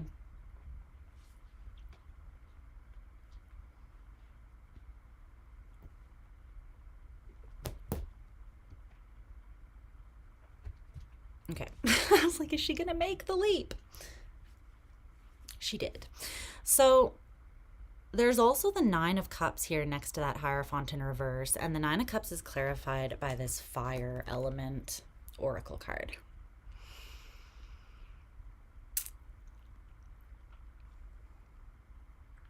New life is coming from doing things a non-traditional way. New inspiration, new life force energy, new creative energy is coming through. And this energy in particular has a very high ability to emotionally fulfill you in ways that you have not been emotionally fulfilled before. And you're doing it on purpose. You're doing it with intention, and you're doing it like with, not just for the sake of doing it. I feel like you very much have some sort of plan here. And it's like, again, it's like taking a risk. However, Capricorn is not done. We're on Libra, so we're going to do Scorpio, Sag, and then we'll get to Capricorn. But if you want to come back after, because I tend to take my time, there will be, in the info box, there will be timestamps, starry, okay? But it's like you're not seeking external validation. You're not looking for something to validate or substantiate the moves that you're making, or for someone to give you permission or tell you that it's okay. You're making moves outside the box. You're not looking for synchronicities. And I don't even feel like you're being given them. And that's not to throw you off. That's because Spirit wants you to be aware that you are in your motherfucking power and that you don't need validation, because you know. Oh my gosh, Luna has the zoomies. She got the zoomies, guys. This has been happening to new levels the last couple nights. So if she starts fucking zooming around the basement, like, yeah, anyways, she got the zoomies. It's beginning. What's this Hierophant in reverse? For some of you, you're approaching love with more of an open heart. Yeah, the Nine of Pentacles in reverse. It's like approaching something from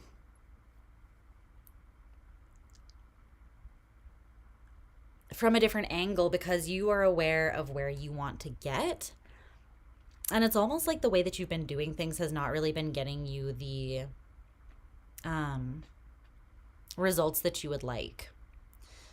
So you're like, I can throw things off balance. Because again, you're not. What you're actually doing is making an informed within yourself, not from anything outside of you telling you it's okay or patting you on the back like you're doing a great job. You're doing that for yourself, which I cannot state enough is so fucking powerful for you, Libra, because look at it this way, right? Like, let's say there's a court hearing and the justice is like the court of justice or whatever, right? Or the main judge. If they made their decisions based on external influence, what is truly just would most likely not prevail in situations, right? Why? Because it's their job to know what is just and what is fair. It's your job to know what is just and what is fair. And when you are empowered, you do, and you don't question yourself. And you don't try to consider everybody else's opinion, because you're aware that if you make the right choice, then things will stay harmonious and balanced. And anything that comes up against that, it's a them problem, really, right? It has to do with an imbalance with them, not that being a reflection of you. This is powerful, and I'm here for it. Okay. But I feel like for some of you, this is in the way that you approach love. Yeah. You may have approached love from a space of fear in the past, and now you're approaching it with confidence.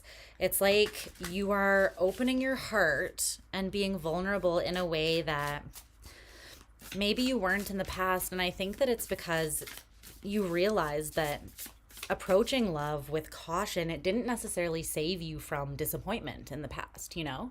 It just had its own set of disappointments that came with that cautious approach.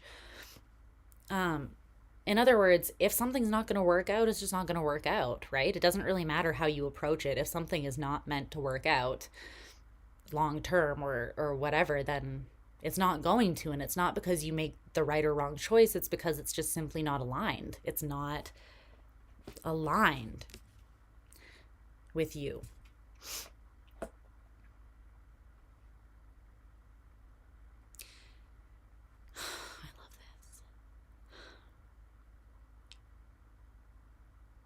You're pinpointing some kind of lack of temperance from the past that you are ready to move away from, and you're ready to move away from it through seeing something more clearly. There's an illusion that you're cutting through. It's like you're understanding that some things you just have to let them evolve. You just have to let them unfold. They may start out kind of confusing, right? Especially if you have a lot of options. This could be you dating, putting yourself out there, maybe to more than one person, without feeling like you're making yourself vulnerable in a way that you are like susceptible to being like wounded just because you're putting yourself out there. That's not true. People that are really empowered and in dominion over themselves and secure in themselves, they can put themselves out there, be disappointed, and nothing has been taken from them, right? Especially if they choose to use that experience to gain wisdom. And I feel like that's what you've done. And now you're just putting that wisdom and confidence that you have into motion. It's like you're putting it into play. And I think that's freaking bloody gorgeous. So let's see. Yeah, because here you're in, this is the top line of your energy here. So you have the 10 of Swords in reverse, the Page of Cups, and then this 7 of Cups. It's not that you've been shielded from disappointment and pain in the past, but you've purged it. And I want to say, too, that maybe that wasn't even a conscious or chosen path. You may have gone through like a dark night of the soul, or you may have gone through a phase where you learned a lesson because these swords were like kind of pulled out of you by the universe, maybe against your will. Maybe you were holding on to something painful, or subconsciously you were, and the universe was like, these swords gotta go, bitch, you know, like, because you're worth more and you need to see it, and you can't see it when you're laying on the ground with 10 swords in your back, right? So I feel like those swords were lovingly removed. And maybe you were sort of involved in that process, or maybe it kind of just happened energetically. But that process restored you to this Page of Cups innocent sort of energy. It's like an innocence of the heart. And it made you comfortable and confident in opening yourself back up again to options without fearing being destroyed. It's like that quote where it says, only through annihilation can that which is indestructible be found or be revealed to us, right? Only through constantly going through being annihilated can we come out the other side of that, and whatever is still intact, we realize that is unshakable. Unshakable. Doesn't matter where the scales are at. Unshakable. And from that unshakable place, you can let a softer side of yourself out to play. And you're not so concerned that you're going to be completely fucking destroyed if something doesn't go your way, right? For that reason, you can remove yourself from the box that's comfortable and safe, but not really, because it's oppressing you. It's holding you. Maybe it's holding you in, but it's not letting anything in or out either, right? like I said before, there are risks to everything. There are risks to comfort just as much as there's risks to putting yourself out there, right? The bottom line is Temperance in reverse, the Six of Cups in reverse, the Seven of Swords in reverse. I feel like you're not judging your past either, because you're even understanding from this higher, it's more than just balanced. It's like you have achieved a state of unification within yourself. You've integrated a very important element of yourself. And because you've done that, you are able to look at this state of imbalance from the past with empathy and grace for yourself. And again, you don't need to ask for this from anybody else. You don't really even need to ask for forgiveness. You are forgiving yourself. You are understanding that, guess what? This needed to happen because trial and error is how we learn. Fucking up is how we learn, right? Who honestly learns through somebody saying, I made this mistake, don't do what I did? No, usually you have to make the mistake yourself, at least if you're anything like me. Maybe you don't have as difficult of a soul as I do, but my spirit is like, nah, you're going to have to make the mistake and, feel the pain yourself. So it's interesting though. It's beautiful because you're looking at that Temperance in reverse, but you have disconnected from it. You remember it and you've pulled the lesson and the wisdom out of it. You've pulled the power out of it, right? But so you're not in that space anymore. You're not in that energy that you used to be in. You're not doing something the same way. You're actually looking down on it, on this old way of being, from this beautiful, free, innocent, open space. And it's like there's not even any anger there. You're just like, yeah, that happened. And this is what I learned from it. I see through an illusion, and it's because of this experience. So you're not holding anger or resentment towards yourself or anybody else. You are in such a liberated, free, inspired, and honestly just fucking gorgeous energy right now. I absolutely love this. Okay, let's see if there's any final advice or messages that want to come through for you. That is beautiful, Libra. Happy birthday, by the way. Sorry, I said it before the timestamp, and I was like, I'm going to say it after the timestamp so that everyone can actually hear me say it. And then I forgot until just now. Happy birthday. I hope you're having a beautiful season. Your season is my favorite time of year. You and Scorpio season. My favorite time of year. I love me some fall spooky season vibes. Okay, any final messages for Libra? Closing out this eclipse season as well, because I think that this super full moon is in Aries, is the last of that group of eclipses that happened on that axis between you and Aries, because they are your sister sign, right? So you will be feeling this heavily, and you have been feeling this heavily through the last while, right? So you could really be starting to see the culmination of the work that has been done in that time period, and the changes and shifts that have happened and have been happening, even the ones that you weren't completely aware of at the time. It's like you're seeing them now. Yeah. Why do I feel like I want to kind of... I just got really emotional all of a sudden. The Page of Wands in reverse and the Chariot.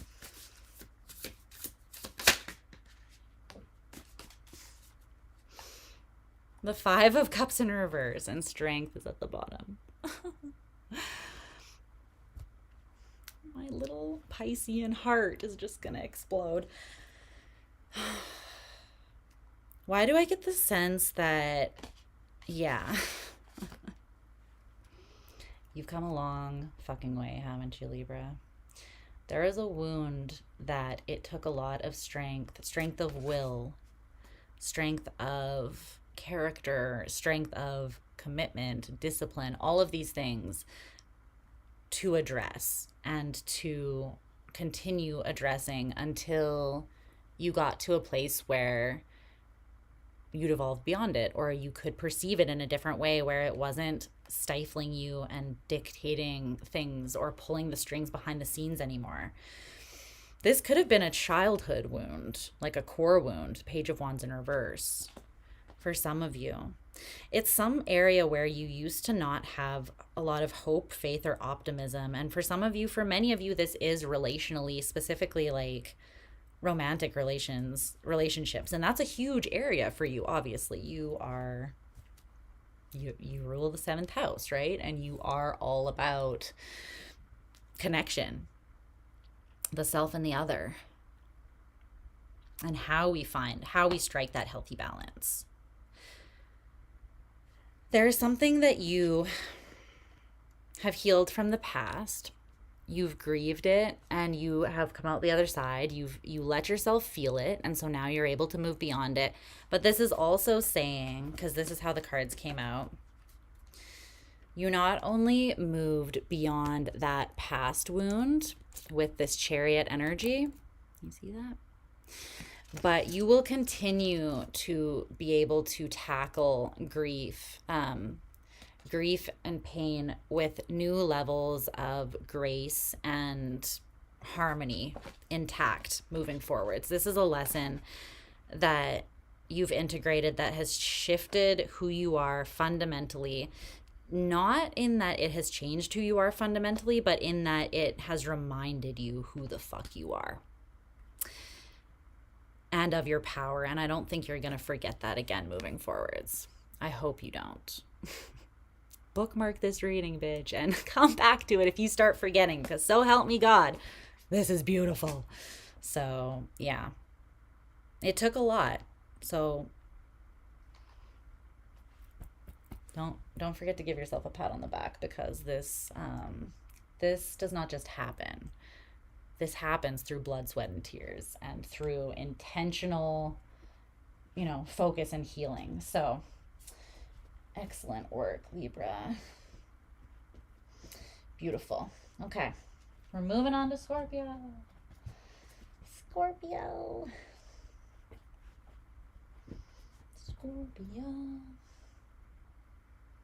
Where you at?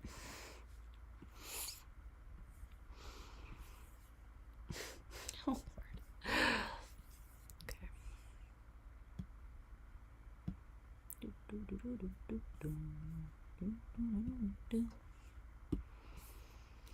Okay.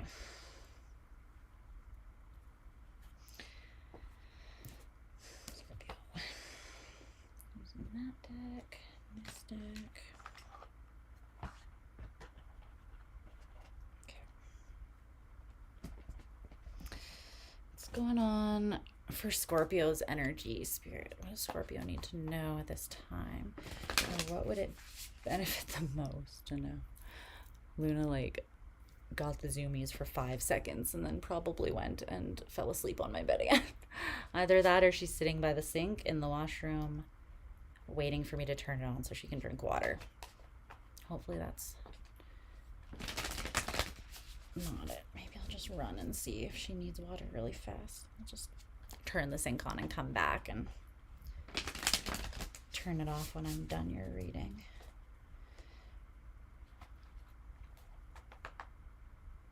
I wonder if I should let my dog in as well. Quickly.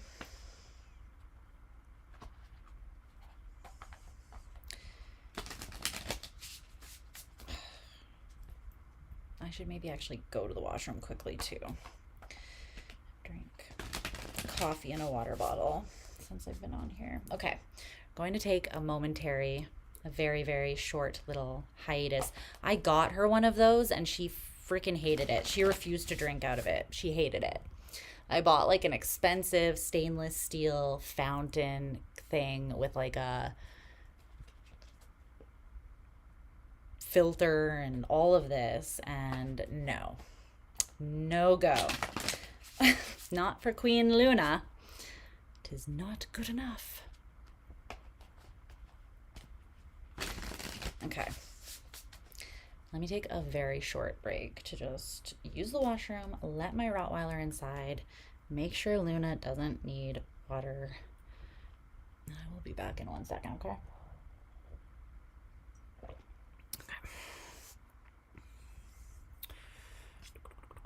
Give me 1 second.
All right, I'm back.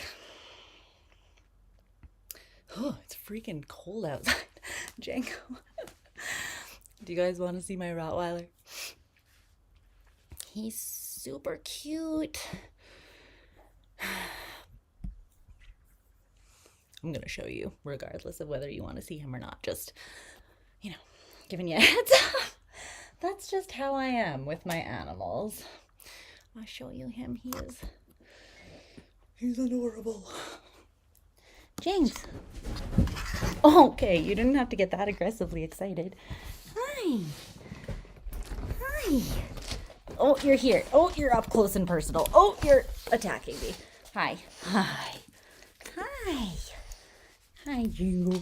Yes, this is my big, big ass. Okay, Django.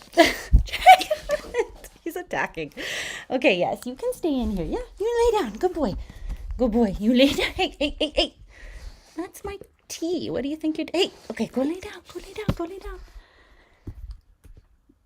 Can you lay down?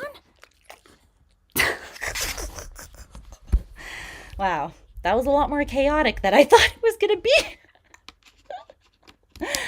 My bad. He's literally right behind. He's like just sitting directly behind.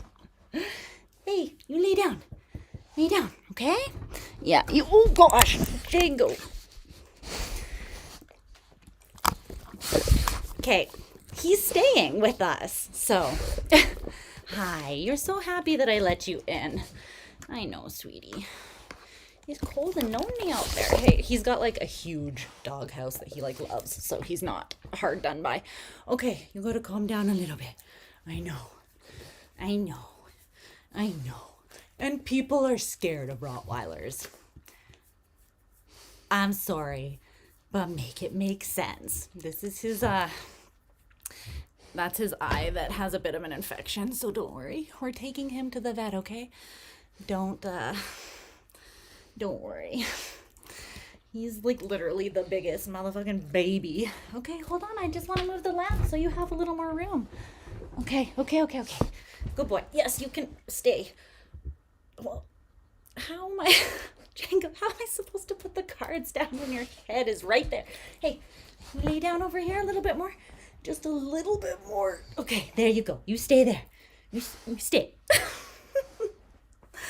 I'm just going to have my leg here to hold him back slightly. All right. Well, my bad. That was a little more chaotic than I anticipated it being. He was really happy that I let him come hang out with us, apparently. Are you feeling a little neglected? What's going on, buddy? All right. Oh, Jesus. Okay. Scorpio. Moving on to Scorpio. I need to sit on this pillow because I'm on the floor and my butt is getting a little bit sore. Hi, Stinky. All right. Yeah. Okay. Yeah, you're gonna lay there. Good boy. You can lay there. Don't worry. You relax. Relax. It's okay. I know. Is your eye bugging you? Hold on. He's not feeling too hot, so let me give him a little. It's okay. You feeling sick? Yeah. It's all right. I'm here to love you. I'm here to love you. Every day. All day. Yeah. Hi. It's my big baby. It's my big baby. Yeah. I love you too. Thank you so much. Thanks for the kisses. Yeah. Okay, you calm down now. I know, you just want attention. You want to go lay on your bed? You go lay on your bed? Well, then you gotta calm down.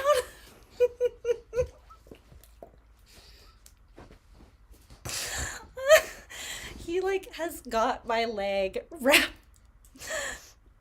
He's usually not this aggressively affectionate. All right, sorry. I can't with you right now. I'm like afraid to give him more attention because he's just like living for the attention at this moment. Let's see what Spirit has to say for Scorpio. Hey. Okay. Django. Okay, hey, come here. Hey, come here. You lay on your bed? You lay on your bed. Thank you. Love you. Yeah, go find Luna. See what's going on on with loons. Well, that was a lot. I apologize. I'll timestamp the chaos. My God. Anyways, he's an aggressively big, affectionate baby, as you just witnessed. And he's the best. Okay. How was this even set up before that friggin'? All right.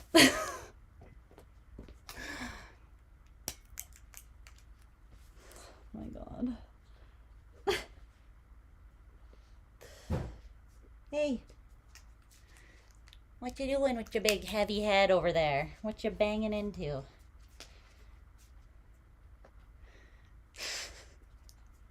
His head weighs enough to literally like freaking...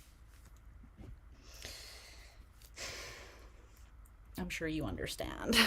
You saw the scope. But that's Django, and he's a cutie. That's what a 4-year-old Rottweiler looks like. Okay.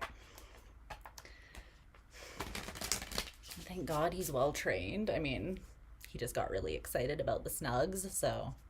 But when we're walking, like, thank God he actually listens to me, because he would just go wherever the fuck he wanted to go, honestly, because he weighs more than I do, so. What do you got for Scorpio? What do we have for Scorpio? Yeah. That, like, brought fresh energy in, though. That feels really nice, actually. Hey! Get out of the laundry room, guilty boy. You're going in there to chew dirty underwear like you nasty ass dogs do. Oh, he's going to get a toy. Okay. What's going on with Scorpio? What does Scorpio need to know? What does Scorpio need to know?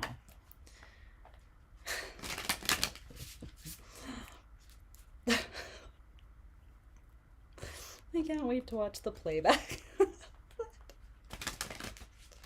Me being just absolutely bowled over. Bowled over, but no kink shaming.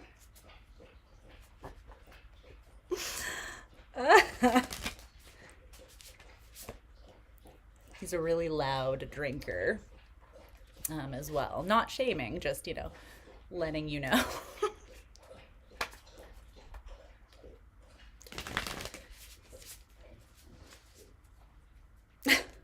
All right. Just a few more shuffles.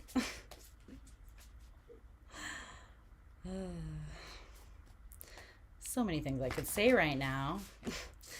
And although we're on Scorpio, and I know that you guys won't judge me, I'm still going to just keep these thoughts to myself. So.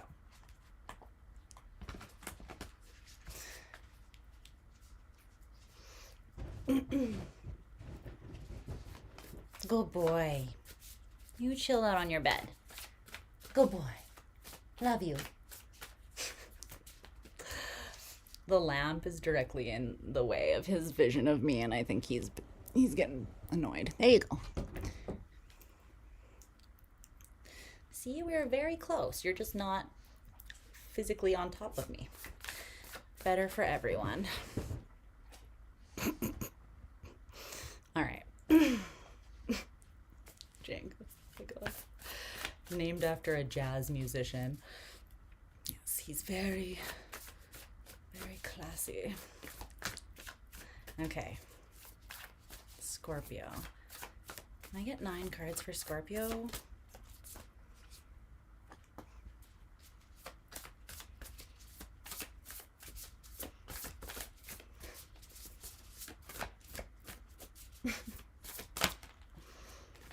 Ooh.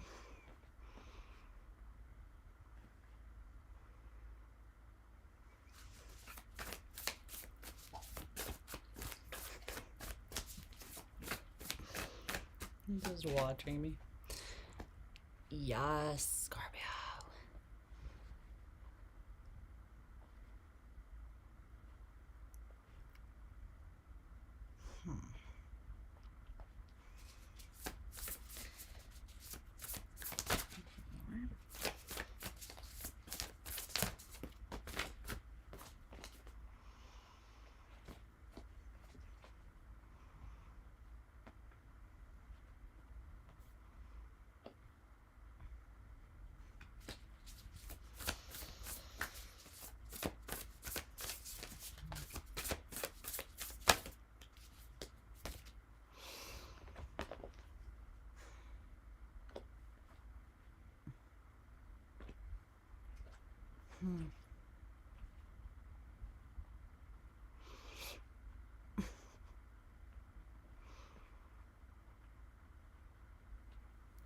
He's just dead ass staring at me through the little gate.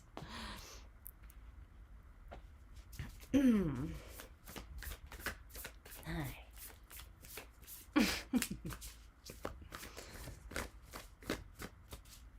Yeah. I should.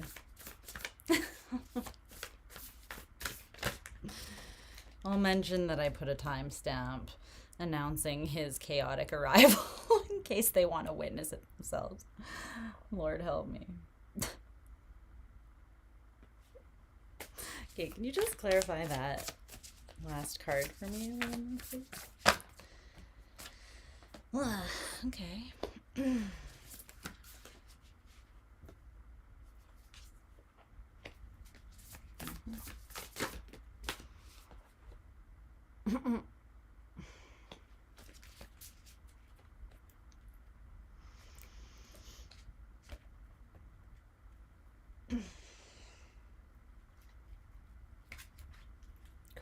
Just grab you some oracle cards here and we'll get started. The Knight of Coins. I'm definitely not one of those tarot channels that's like, anyways, let's sit here and act very businesslike and act very demure and act very put together. I'm like, no, this is who I am, take it or leave it. We're not trying to be professional here. We're trying to be real, okay? Okay.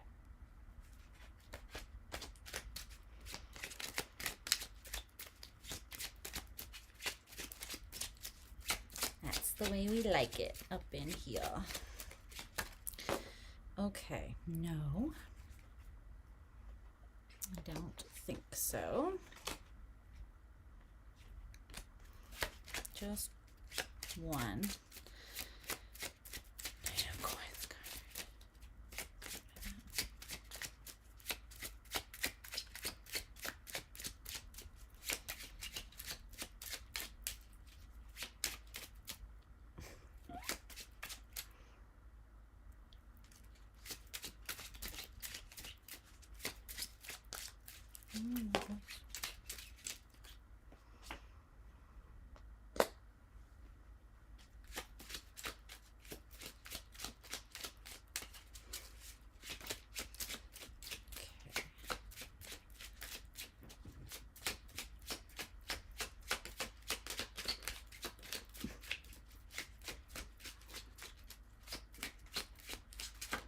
One more. Thank you. All right. At long last, let's get started with Scorpio's reading here. Time stamp. This. Time stamp for 403. 404. 404, which is 8, which is your house.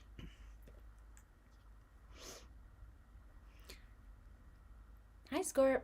I hope you guys are doing well. Okay. If you hear some background noise that sounds like a dog that is the world's loudest drinker, or you see me talking to something, it is not me talking to myself. It's me talking to either my cat or my Rottweiler.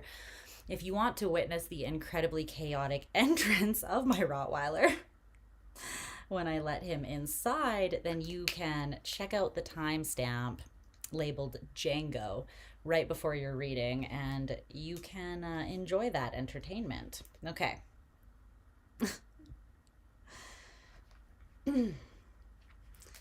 AKA me being bowled over by him and his very heavy head. All right, so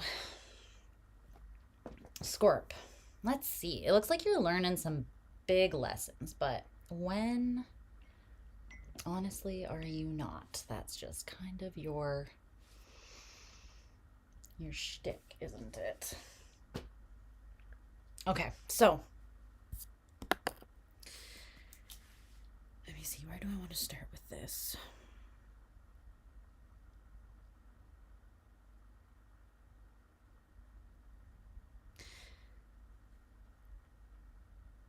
There's something very important that you're learning about consistency in regards to emotion and love,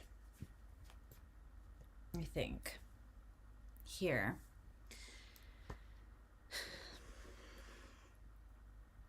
Something about the practical way that you were approaching love in the past was not getting you exactly where you want to be. Because at the center of your reading is the Wheel of Fortune in reverse, which is you either coming into contact or being paired by the universe with things that are not necessarily, I don't really know if there is a perfect fit, but things that are not furthering you. They're not allowing the wheel to turn in the way that you would optimally like it. They're still furthering you because you're learning lessons. And if you're intelligent, you're being conscious and intentional about integrating those lessons so that any experience is not a waste, right? Right. But there's something you're realizing, and it's interesting because I don't really see anything wrong per se with how you were approaching love, because you have the Knight of Coins next to that Wheel of Fortune in reverse, and it's clarified by this oracle card that says love is a verb. So you understand that love is not just a feeling, or maybe this is something that you're learning, but I'm kind of seeing it as like this approach is what had you running up against, for some reason, some part of this is what had you running up against this Wheel of Fortune in reverse. It's like there are corrections needed, or there is refinement needed on this perspective or perception of love. Love is not just a burning for a moment. Love is a loyalty sworn, and nobody probably knows that quite as well as Scorpio.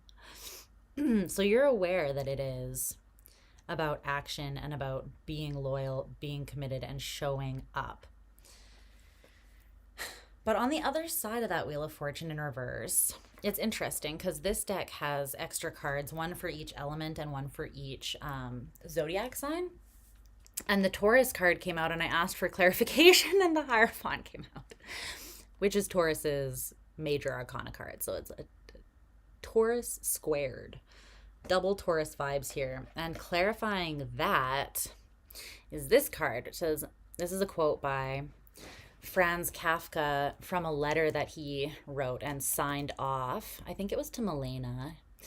Now I'm even losing my name. It was getting shorter and shorter all the time and is now yours.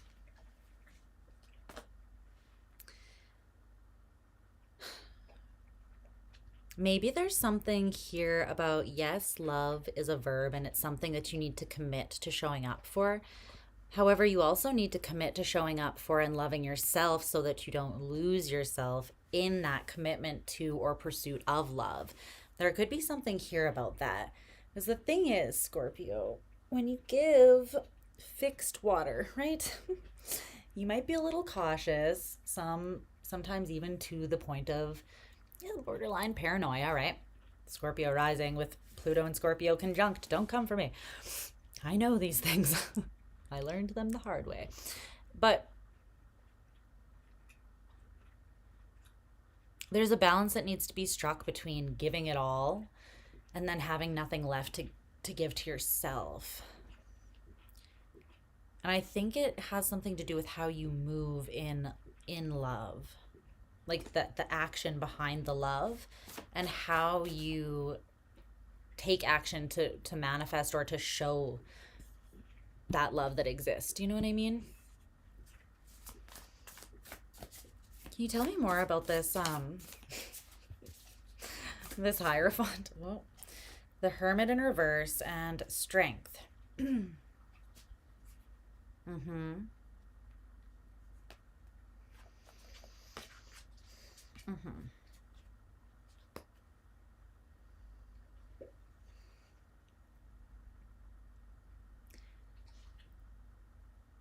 So the Hermit is Virgo energy, Strength is Leo. But it's interesting to me because the Hermit is about, as you can kind of, the Hermit energy, it is about your journey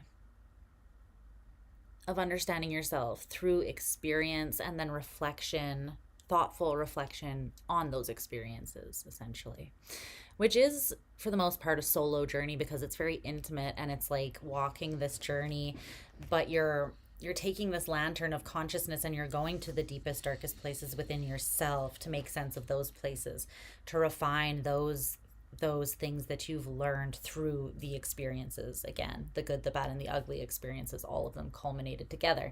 And this journey is what brings you strength, is what strengthens your character, brings you richness of character, right? Because you are essentially cultivating depth of understanding of yourself. The more you know, right? So the more you know about yourself, the more you actually have to offer others as well. And you steal a lot, not only from yourself, but from others ultimately when you don't give yourself the time to do that. When you just simply become someone else's, like, oh, now I'm in a commitment and love is a verb, so I'm just going to give everything to the person I'm with until all that exists of me is I'm yours, right? And that is like the only role that I then play is just yours, your passionate lover, your committed partner, your whatever. And that is a beautiful role to play, don't get me wrong. And you have so much love and loyalty and intensity and commitment and depth to offer. So much. Like your love and your commitment is truly a huge gift. And you know this, and I think that's why you don't hesitate to give it in full when you find something that you do feel is worthy. Once you get past that initial, I'm going to take the leap, like I'm going to do it, and you've decided you're going to do it, then like I said, you're pretty much fearlessly all the fuck in. All the way in. But you need to also love yourself all in so that you are never dwindled away or limited to just being yours, theirs, someone else's.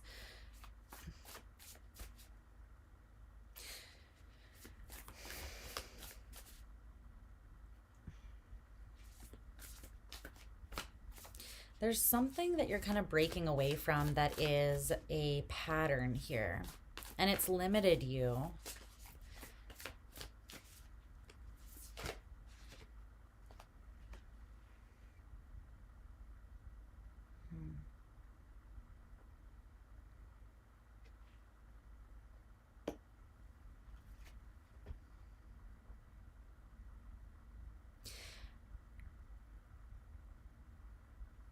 There are times when you want to, lovingly recognizing and maintaining a boundary.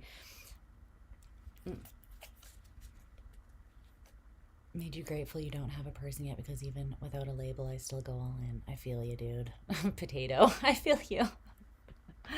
I mean, with my Scorpio energy, but this is something that anyone can do, right? So if a message does resonate with you, even if it's not an energy that's super strong in your personal chart, for sure take any message that intuitively you feel resonates with you. You always got to just trust yourself first and foremost.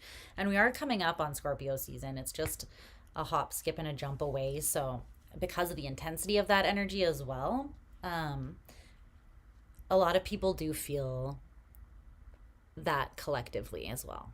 But there's something here about like you are comfortable putting your all in to someone else. You're comfortable being loyal and being fully committed and invested and putting all your blood, sweat, and tears and effort into making something work. But you sometimes don't give yourself the space that you need to work through things individually. And I think it can sometimes be hard for you to stomach that part of the way that you are,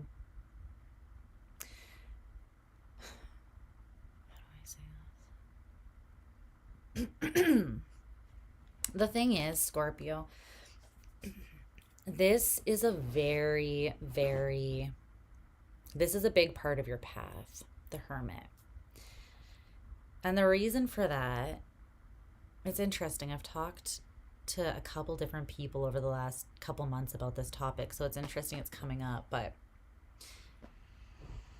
I think that this is true for everybody, but I think that Scorpios, because of the specific path that Scorpio walks, like collectively, that we all kind of walk, we walk it in our own way, but we do all kind of have similar lessons to learn just that comes with being a Scorpio. There are some places that only you can go with yourself, and that's because they are so deep, so intimate, so intuitive that, and for you, it's like fixed water. You are the Mariana's Trench internally, right? Of emotion. And there are some places within you that you can't take someone else because they'll drown, because they're not you. But you are so emotionally loyal and all encompassing when you're with someone. It's like you want to intimately share all of yourself. That's what you crave the most, is like this deep intimacy of being known and of knowing someone and of feeling that sense of like, I don't really have to filter myself here, right? But the thing is, there are some places within you that are meant for you to know, for only you to know, or for you to know first. And then, you kind of grapple with those spaces within you, whether it's like a shadowy part, whether it's a wounded part, whether it's a deeply intuitive or like magical sort of element that is revealing itself to you, like arcane, almost mysterious, magical. There are places that only you can go with yourself, and you have to go to those places and put the work in there, or else you do yourself a huge disservice, and you do others a huge disservice as well. But you ultimately stunt your own growth when you don't go there, or when you try to take people with you that, again, they can't swim in your deep end. Not that they can't swim in their own, but it's like we each have those deep waters within ourselves that are sort of meant for just ourselves and source, honestly.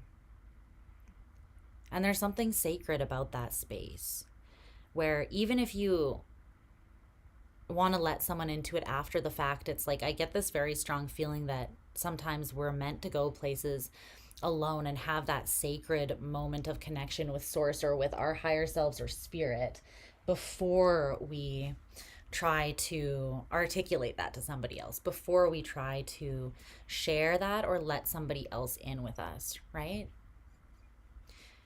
And those parts of you are so sacred, they are really,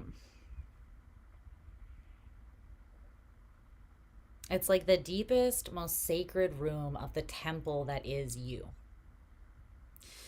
And back in biblical days, they would set up temples in this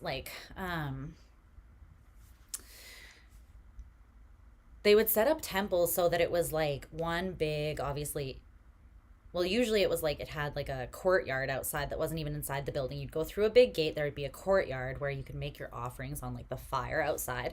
Then once you got inside the building, there would be like a room, and then you go through that room, and then you get into another room, and then you go through that room. It's like inception of the rooms. And only the high priest could go into the last room. They were the only one that was allowed because that area was so sacred.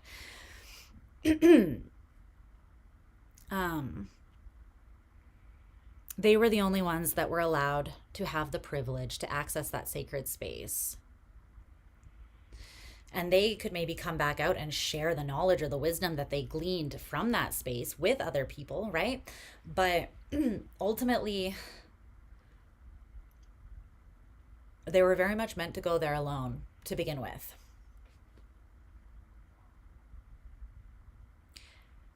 You being fixed water and having this very, what do I want to call it?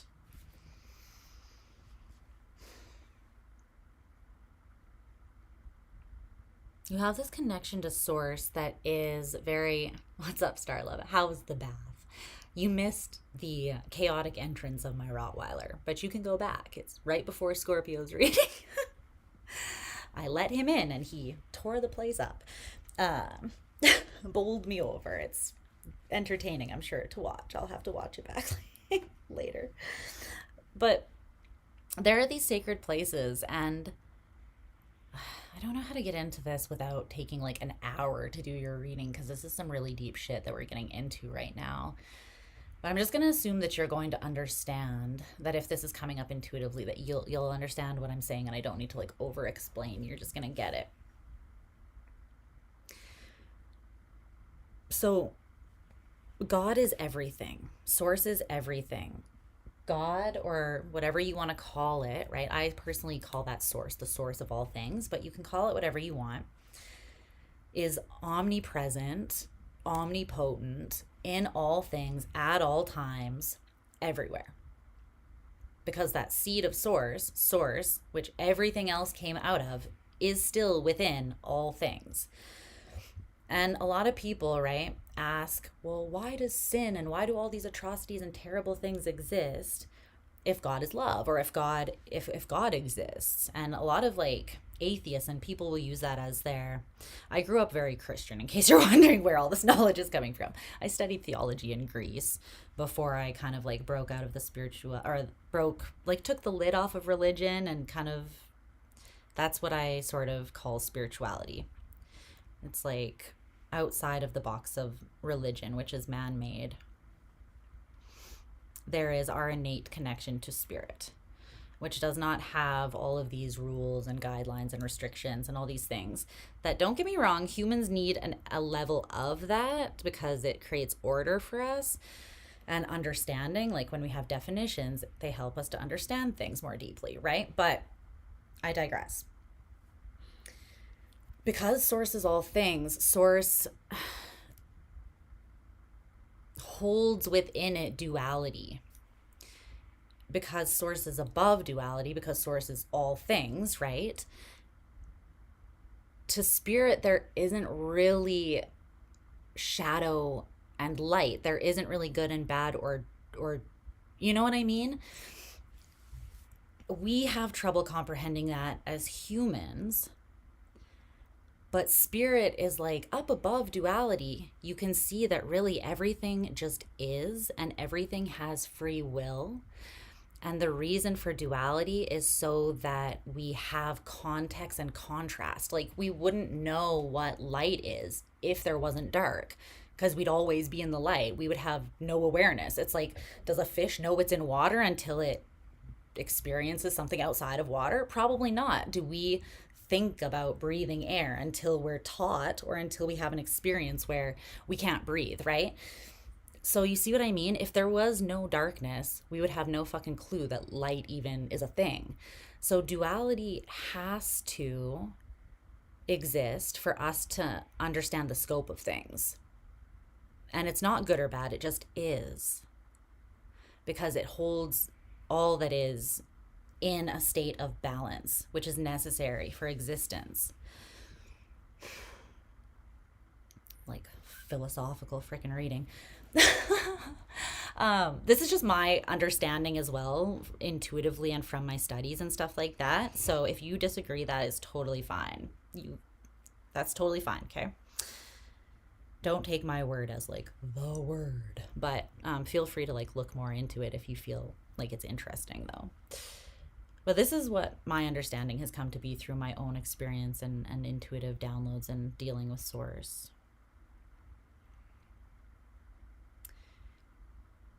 So you have a special connection to an ability to access the dark side of source, if you want to put it that way, right? The heavier side, the most intense side emotionally, the deepest. You have this ability to access the full scope. You can access the light, the euphoria, the highest highs, and you can also access the lowest point of Mariana's Trench, the deepest, darkest, most triggering, heavy emotional space. You peep it all. And this can be why life can be difficult for you, because it's like you witness it all. You witness the pain and the pleasure, and you eventually, I think, if you're healthy, you learn to take them a little bit together, and you just understand that the human experience is a bittersweet one, because again, existence is dualistic. And we can avoid that or deny it, but it doesn't change it, right? So you can go to these darker places and you can gain this understanding. And it's almost like you can learn it so that you can break it, or you learn it so that you can understand that it exists, understand its reason and necessity for existing, but you can also you can learn a way to coexist with that darkness, and you can show other people a way to exist within that contrast, that whole scope, that intensity. And this is a huge gift. And the way that you do that is through vulnerability, through first being vulnerable and intimate with yourself and spirit, and then you can share that with other people. So it's so important for you to do the work. And for you, more than most people, I think it is imperative that you take that time to yourself to do the work, to go to those places that most people can't withstand. They just can't. The pressure at the bottom of Mariana's Trench would crush them, or they wouldn't be able to hold their breath long enough to make it back to the surface. That is part of your path and your gift that you're here to offer. And it is a beautiful gift, and it's a gift of sacrifice, which is, a big part of what love is.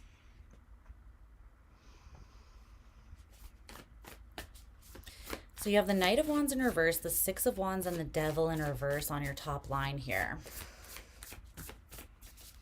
What's this? Ten of Wands, King of Cups in reverse. This is someone who can't carry the weight. This is someone who can't hold their breath for up to 6 days underwater. Did you know that scorpions can do that? I didn't, but fun fact. Okay, so, and they wonder why we're a water sign. Ten of Wands, King of Cups in reverse. Someone who's literally not you and doesn't have the same strengths and gifts as you, under the pressure of that, right? And I feel like put under the pressure. You might have tried to share something with someone, just anticipating or expecting that they were on your level. And I don't mean that you're on a higher level than anyone. It's just you have specific gifts and strengths, and other people have other specific gifts and strengths, right? But there's something where you assumed that someone could be successful going to these dark places with you. But I feel like it brought out sort of like an erratic part of them, because they're just not equipped. And again, it's not a good or a bad thing. It's just that's not who they are, and it's not their journey.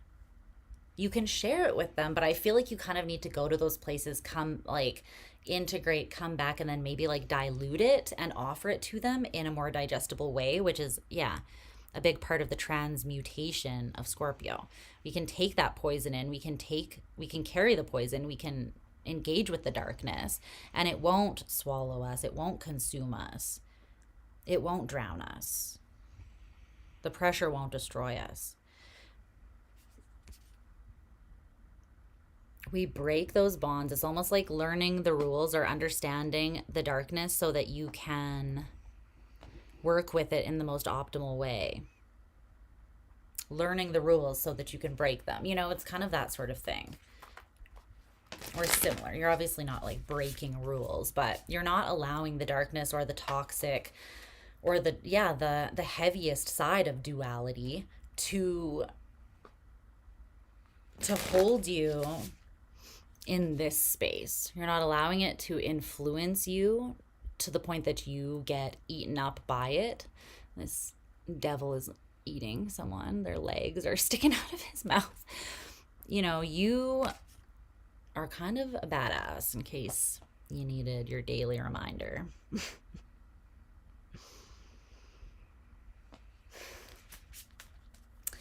Ace of Coins in reverse, Cancer in reverse with the High Priestess in reverse, and then you have the Earth element with the Five of Cups. These are your last cards here. I feel like there is a situation that... Tell me about this Ace of Coins in reverse.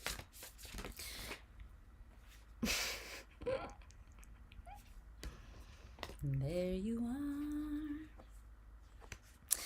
You wanted something and you had hope for something. You went in giving your all to it, and I think you had great intentions. You wanted to share these parts of yourself again with someone because you wanted to share. You wanted to be fully intimate with them. You wanted to show them the places that you don't allow just anyone to go. But it didn't go exactly as you had planned because, again, this person, this opportunity, wherever you tried to take them, it wasn't for them, it was for you. Good night, love. Good night. Travel safe tomorrow too, okay? If I don't talk to you before you go. Okay, Cancer in reverse and the High Priestess in reverse. So this is like double moon energy as well. There could have been some emotional manipulation. I'm just thinking of Cancer in reverse. Mars is in Cancer right now as well, which is in detriment or in fall. So it could have to do with that placement or that transit for some of you that this is coming up. But it's like showing... it's not the ugliest side of someone. It's just revealing someone's what they are capable of and what they are not capable of. It's like Spirit is kind of clarifying for you through... it is coming through somebody's... somebody's moving in a less than flattering kind of way. Virgo in reverse and Cancer in reverse. They're healing, but they are exposed in their healing. Maybe because you took them to this place and it triggered them, potentially. And if you did, and if it did, then that was for a reason. So that's okay. But there's something that you're learning now from the experience that is, that over there a little more, is also meant to happen.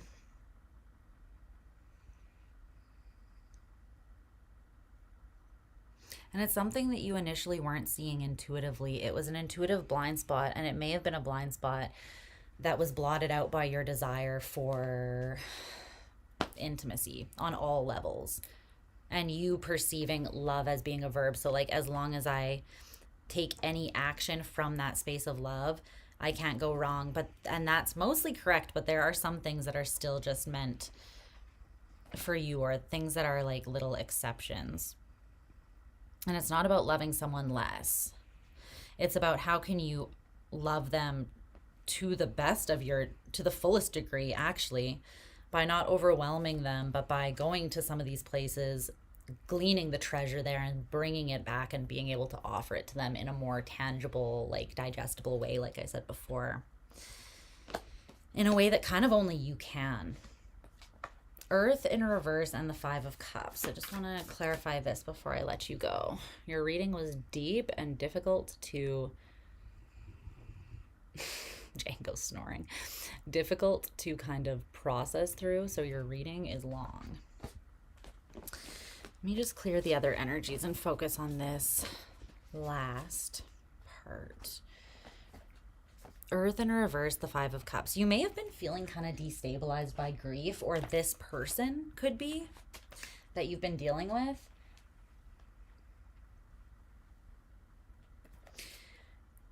I think that this is a call to having deeper understanding for somebody. You may have judged someone as being manipulative, as being... What I'm kind of feeling is that you opened up a part of yourself that this person couldn't necessarily handle. They may have walked the talk like they were, you know, it's like that friend that you go to the amusement park with that's like, I can ride the big roller coaster, and then they're screaming like that, stop the ride, let me off. And then they get off and they're puking their guts and they're, you know, it's like, you can't handle the roller coaster. You can't handle the experience. That's kind of the visual that I'm getting. Someone went to this place with you, and this is scorpionic energy. The Five of Cups. This is like everyday walk in the park for us. But this person, it deeply uprooted something or destabilized them. And I feel like that is why they maybe acted in a specific way. So there might be more to see there, or there might be some grace that you can offer this person, or patience with this new perspective, if that resonates for you. Okay, anything else for Scorpio or about this before I let them go? My God.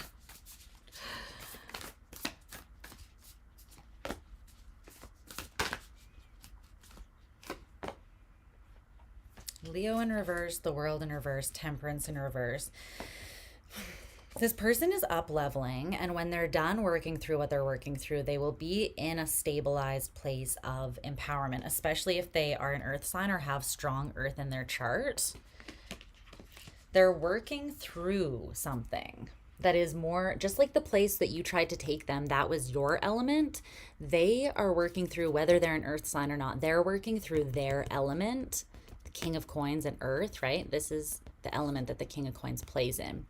And when they come out the other side, they're going to be more stable. They're going to be more integrated. They're going to be in their power, but they're not there yet. They're still in imbalance, particularly in like with their ego or their sense of identity or self with Leo in reverse. They're not seeing themselves clearly because there's a major imbalance and there's a huge lesson that they're learning. And this could be something karmic or Saturnian, but it's like with Temperance, which is Sagittarian energy or Jupiter energy, and the World, which is Saturn, like I said, something triggered this person, and that trigger was amplified with that Jupiter energy. So they go in the fuck through it a little bit, Scorp. Okay, so whatever you want to do with that information, just keep it. I think keeping it in consideration would be the most empathetic thing to do. But you do what you feel is best, okay? But that's what I'm seeing for you. I love you, Scorpio. Count on Scorpio to take me to the deepest places and make their reading freaking half an hour long. But I love you. You know I do. My God. Okay. We're moving on to Sag. We are moving on. My goodness.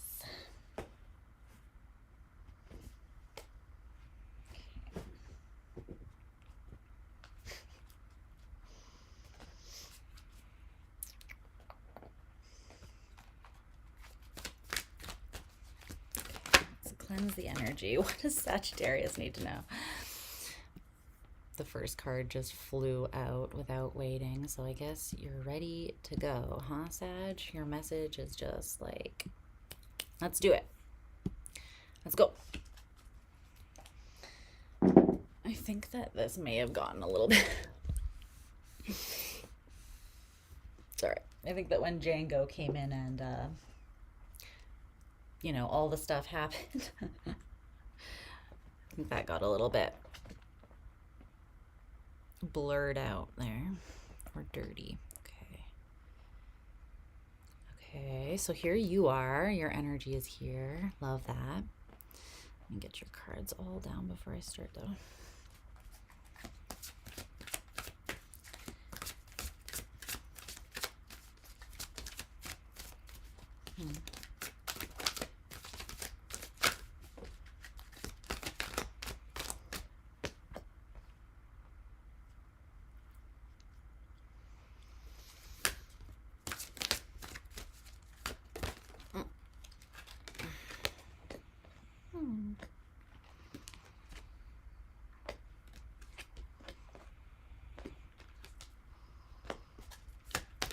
One more.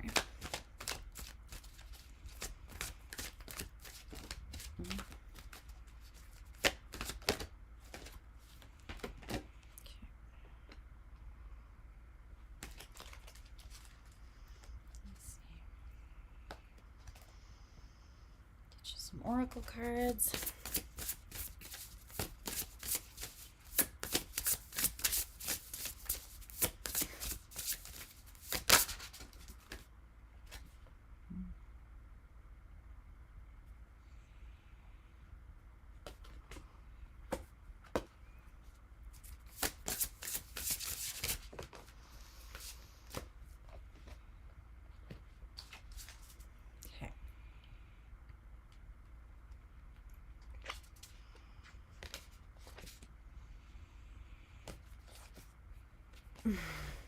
Okay. Your message is coming through clear. Thank God. Hopefully it will be slightly easier to articulate than Scorpio's message was. Okay. Hi, Sag. I hope you guys are doing fabulous. So, let's see what's going on. We're doing a super intuitive spread with oracle cards and tarot cards, so just roll with me, okay? I feel like there is something that you are accessing the heart to assess, because you need to know what the dealio is with someone specifically. I feel like I don't feel like it's a specific situation. I feel like it is something with a specific person. I feel very much that it's a relationship here. I feel like there's something that has been kind of controversial, or you're trying to assess something from as objective of a place as you can access.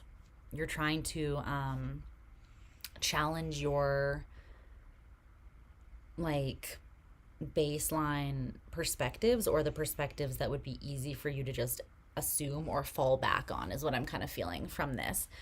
You're trying specifically, I think, to assess whether someone is misunderstood, like whether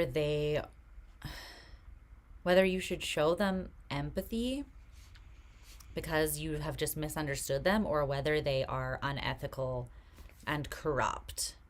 And I think that this is a romantic partner. You're trying to figure out whether something is meant to be or not for you, is what this kind of feels like. Okay. So at the center of your whole reading is this heart chakra card. So this deck has cards for each chakra as well.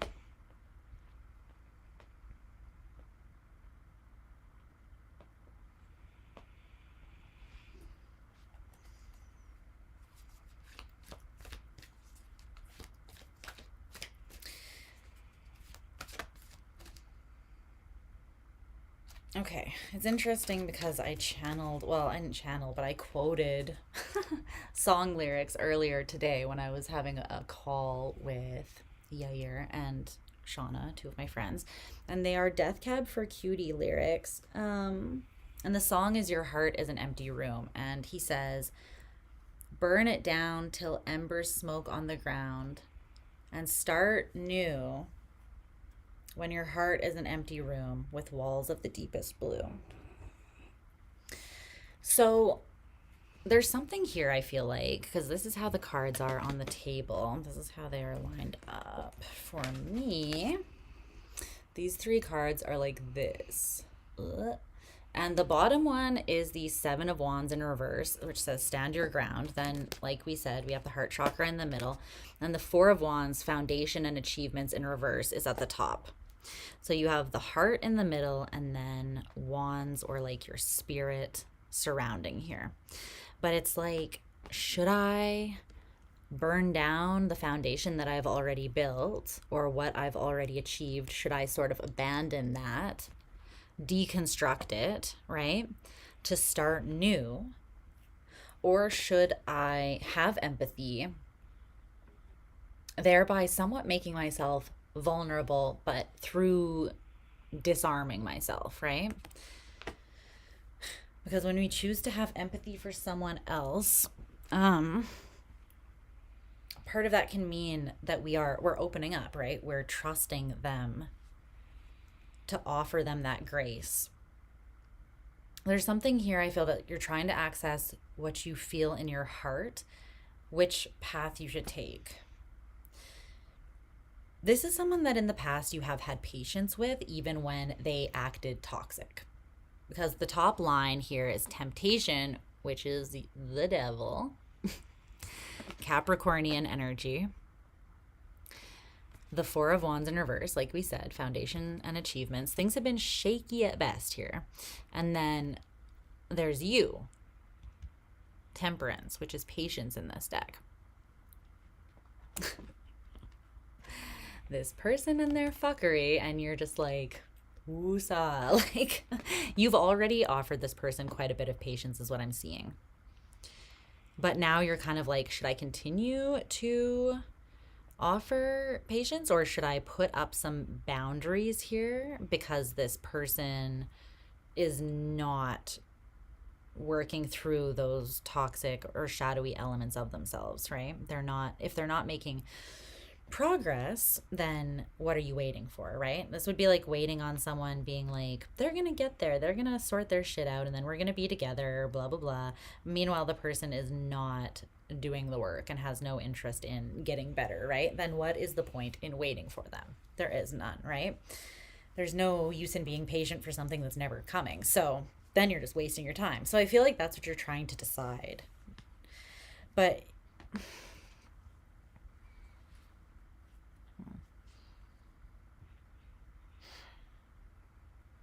you're afraid that if you let this person too close, you are going to block your own spiritual knowing and your own success as a result or an extension of that, because you won't see the truth.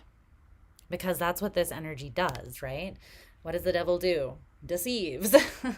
Tells you lies that keep you stuck. Manipulates in that way, right? Through illusion.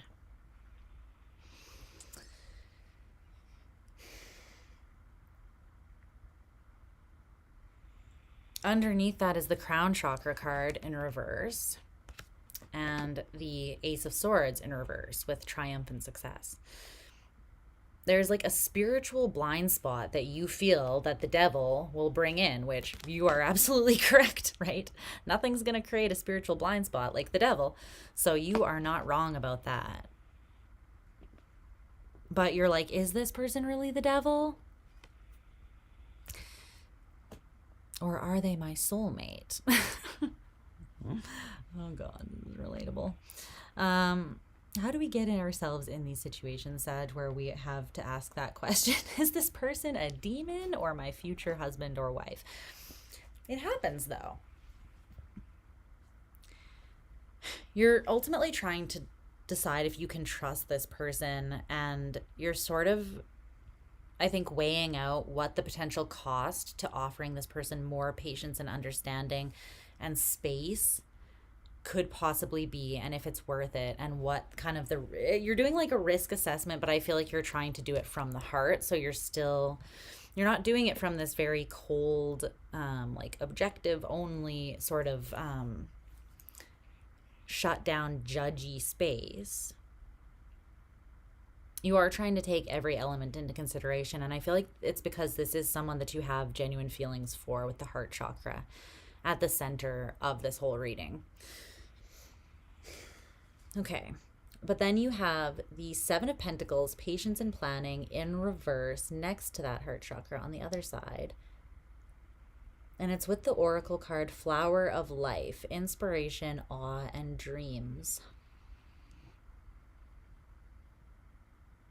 You only want to have patience for it. You only want to invest long term at this point into things that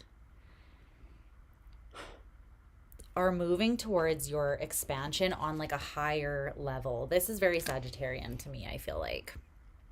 Here, the inspiration, the awe, the dreams coming from this higher philosophy, this higher learning that you are aware of, right?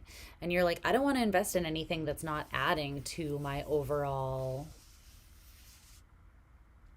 existence that is, you know, on par with the standard that I have set. You don't want to give your precious time and energy to something that's not adding to that ultimately, because you realize, again, it's kind of like throwing it, like throwing pearls at swine, throwing pearls at pigs, right? That's like offering patience to the devil. Truly. There's just no use, you know? And I'm not saying that love is wasted. I'm just saying, if this person chooses to, despite you offering your patience and love to them, stay in this toxic state, then is it doing any good currently? Or is it taking more than you actually want to sacrifice? Okay, so the bottom line here is that Ace of Swords in reverse, that Seven of Wands in reverse, and then it's here with the Six of Cups, which says memories of love.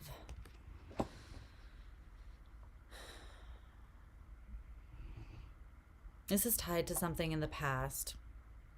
It's the reason why you're holding back. Your heart chakra is at the center of the reading and it's in the upright. You already know the answer.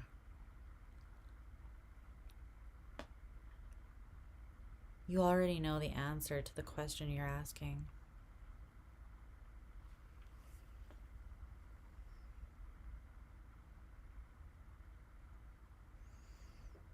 You're afraid that your vision, like your deeper vision, your higher knowing, is going to be blocked because you see this person exhibiting some sort of shadowy traits here. And you're afraid that that is underneath, like that's just who this person is. And it's because of something that you invested patiently into in the past that did not end up being something that it didn't pay off. That investment did not pay off. I think that you're afraid of throwing off this beautiful thing that you're creating in your life because you have this memory of something that you invested in the past when you didn't stand your ground, when you maybe didn't have the healthiest of boundaries.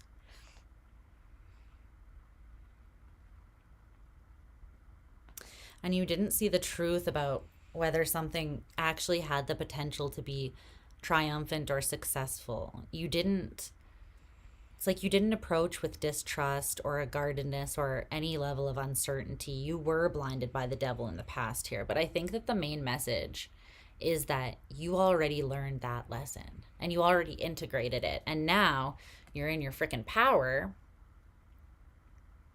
And the Temperance card is, you know,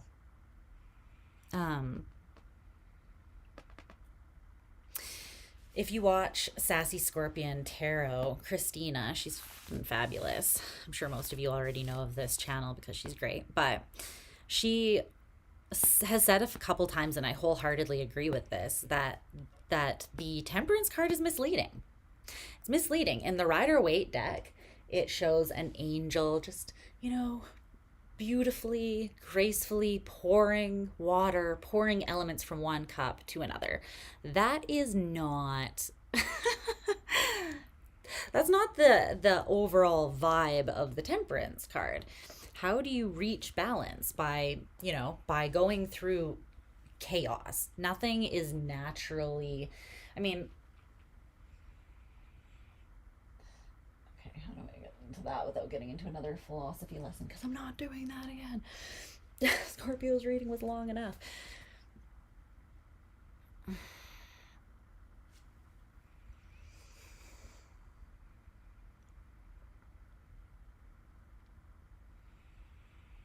It's chaotic. It's messy. It is forces, it's like harnessing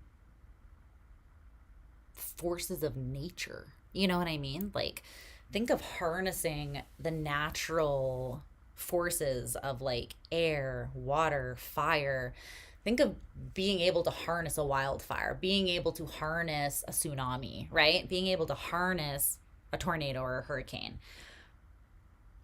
It'll not just a walk in the park. And the reason that it looks so peaceful and so effortless is because it's a freaking angel that is doing it. It is our, which represents our higher self, our highest self. We have the capacity to do this once we are in our power and we recognize that we have control over this. We have power over this. This ultimately can never throw us off. Why can the devil never throw us off? Because the devil is part of us. The devil cannot block us with his illusion and his lies, because the devil is within each of us. Because duality exists and we all have our shadow side and our light. We all have the yin and the yang, right? So to some degree, we all have the devil and the angel on our shoulder, if we're, just putting it in that picture. We all have that. And so it's once you get comfortable with that shadow side, you get comfortable with your own devil, you can see very clearly and you can assess, especially when you are seeing it through the lens of the heart, or filtering it through the heart, the eyes of the heart, you can definitely see the truth and then offer what is needed. It doesn't have the potential to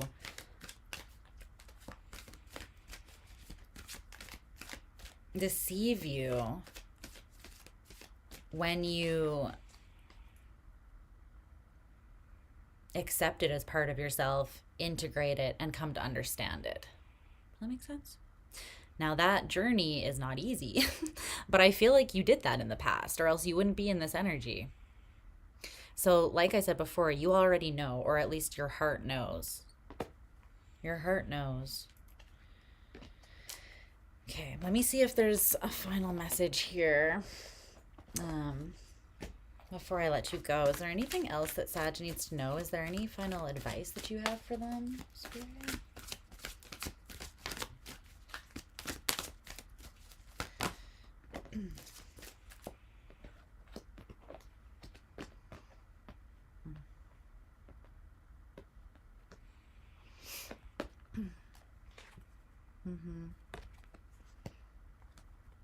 I think you're in a state of mental conflict and division, and this is one of the top ways that the devil works, right? Because the mind, you rule higher learning, and the devil rules like the monkey mind. The devil rules like that fear, the ego, which again, duality, totally necessary. We need these elements of ourselves, but we can't let them rule us, which is why we have to become acquainted with them, because they are a part of us inevitably.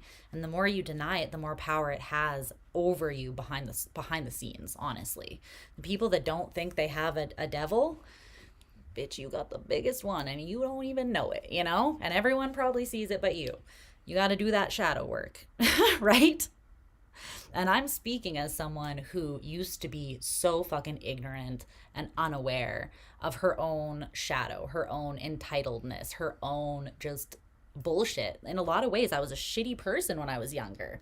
And it's because I didn't see my own devil.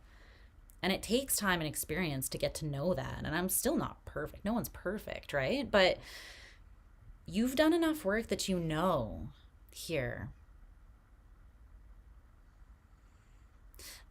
You not knowing the truth is a lie.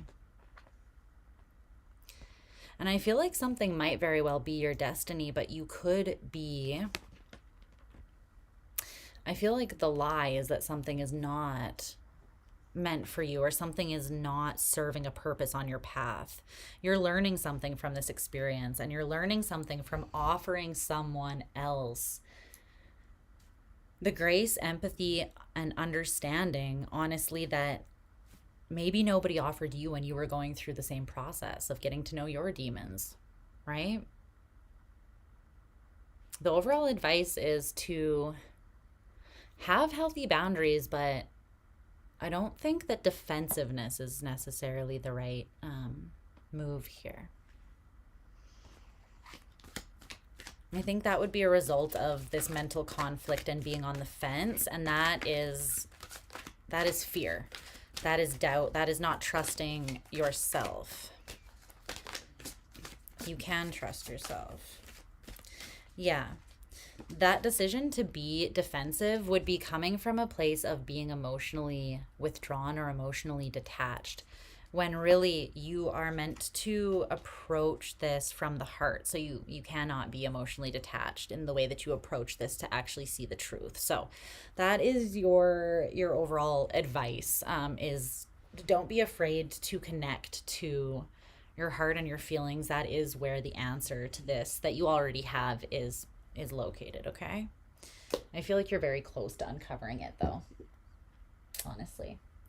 You've done a lot of work, and that, like I said, that temperance energy is no fucking joke. It is no joke, Sag. Okay. Let's move on to Capricorn. Let's move on. Capricorn.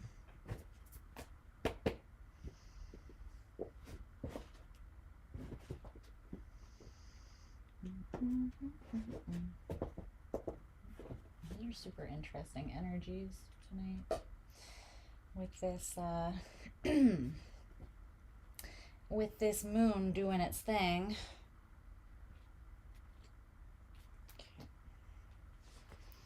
Quite interesting energies. All right. Let's keep on keeping on. Hydrate a little bit more.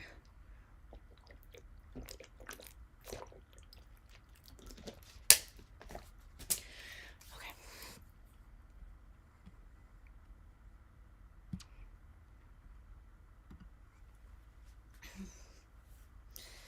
Capricorn. Excuse me. Pardon me. What does Capricorn need to know? Let's cleanse the energy. Let's clear the stream of energy. Just give me 1 second.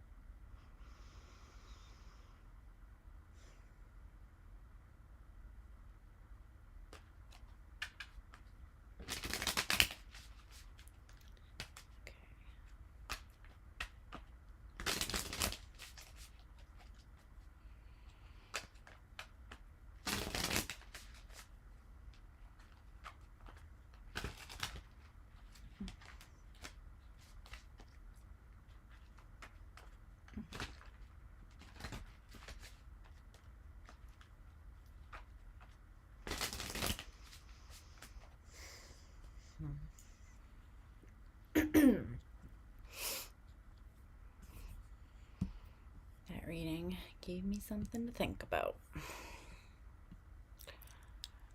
And I don't even have Sag energy in Western, but in Vedic, I have a Sag stellium. So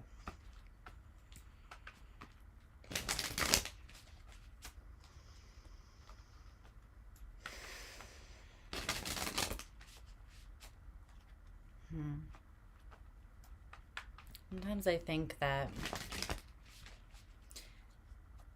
we have this misconception that the wisdom that we gain and the healing that we do, that its function, its primary function, or, you know, that it is meant to serve to protect us as its primary function. And that's part of it, so that we don't have to continue making the same mistakes that we've made. But part of that is so that we can offer unconditional love, wisdom, truth, and empathy to people who are going through the same thing that maybe we were not offered. We can help ease other people's healing journey and path if we have the strength to do so, right? I'm not saying allow someone to abuse you or walk all over you or don't have healthy boundaries, but I am saying I believe that there's a compromise that's possible and meant to be. It's just my take, though, but that is a gift. That grace is a gift. Okay.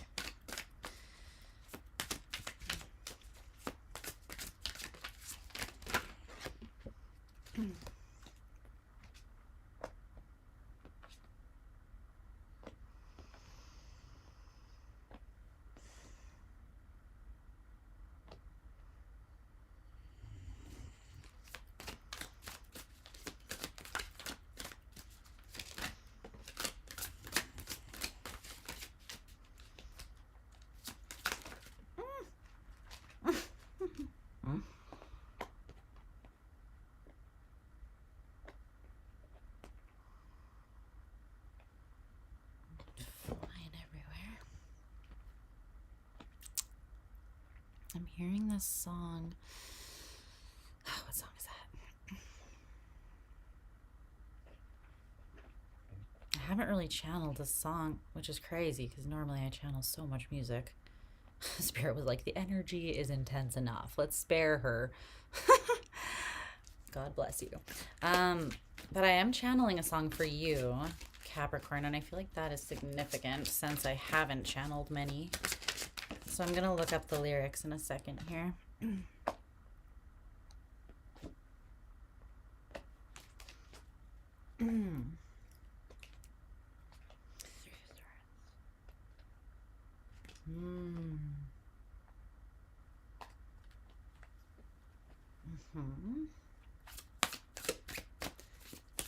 Now I understand why I'm channeling the song I'm channeling.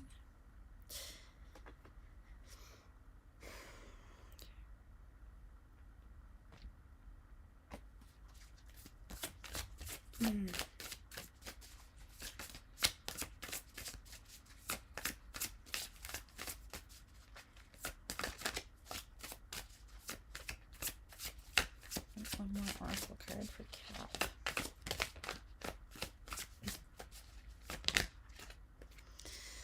My Cap's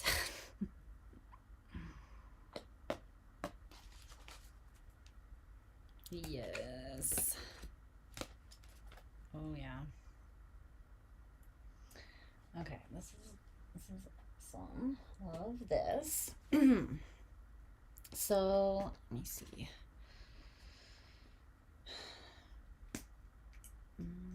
Let me look up those lyrics before I timestamp so that I'm not having to do that.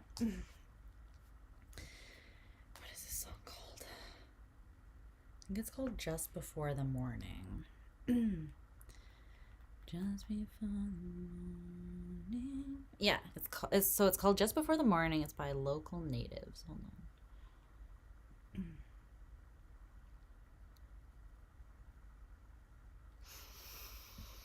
Okay. It's timestamp, and then I'm getting to this. 5 minutes, or 5 hours, 8 minutes.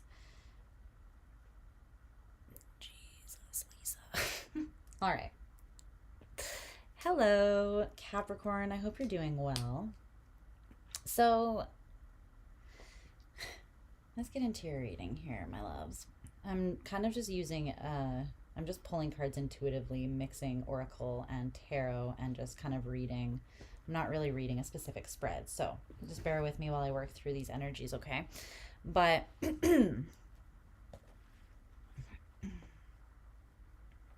I was channeling a song for you. my Rottweiler, just in case you're wondering. And if you want to see his chaotic entry, just go to the timestamp labeled Django, which is his name, and you shall be amused, I promise. But I was channeling a song, and I was saying before I timestamped, I don't think I've channeled another song, or I've channeled very little music in this reading, which is very different for me. So I feel like this is significant. And the song is called Just Before the Morning by the band Local Natives. And you have the card here, the morning, which is an extra card in this deck. There's the morning and the night as extra cards in this deck here. I need to keep my legs stretched because I'm cramping up. So, hey, Django. It's okay. Don't lick. It's okay. You're good. You need it. He's licking himself a lot. Okay. Too much information. So I have like a 9-card spread, 3 by 3. And the top line here is the Knight of Wands in reverse, the Ace of Cups in reverse, and then the Morning in the upright. Just before the morning, starting all over. Starting all over you go, just before the morning. Just before the morning, I feel like you're going through something that feels a lot like death. There is a rebirth on the other side of this. There is the morning after the long night. It always comes, right? But this feels a little intense.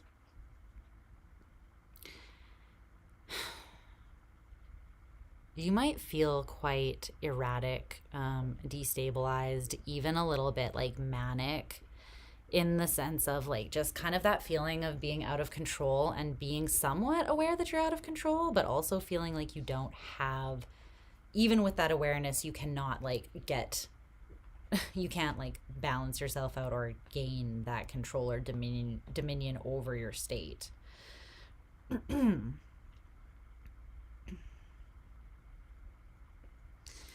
Ace of Cups in reverse as well. You could be feeling triggered, or you could be feeling a lack of love. You could be specifically having a difficult time offering love to yourself and grace to yourself during this time.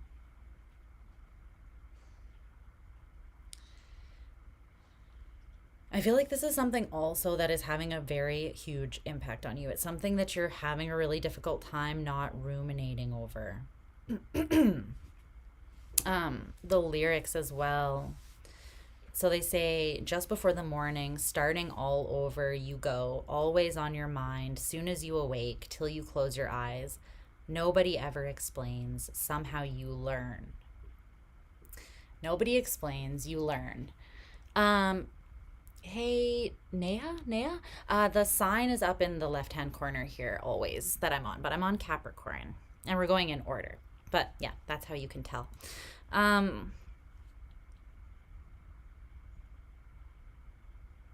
Yeah, there's something that's really breaking you down here, because the 3 of Swords is at the bottom of your deck. I feel like you are kind of in the throes of this, and at the very center or core of your reading is the Queen of Wands in reverse.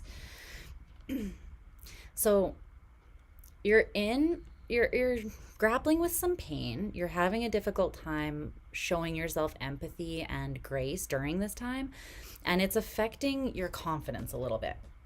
You might feel like this is very confusing, very disorienting, and you don't really know how to navigate it, which, you know, pain can be that, right? But pain is also a teacher, and that is what I'm really getting from this. Nobody ever explains. Somehow you learn. How do you learn? Sometimes you learn the hard way, and that's life, right? I'm not laughing at you, by the way. This is just relatable to the human condition for every single person on Earth. You're learning how to liberate yourself from somewhere that you were selling yourself short, though. 8 of Swords in reverse, 6 of Pentacles in reverse. And what comes after that in the morning? Balance and what you truly deserve with justice.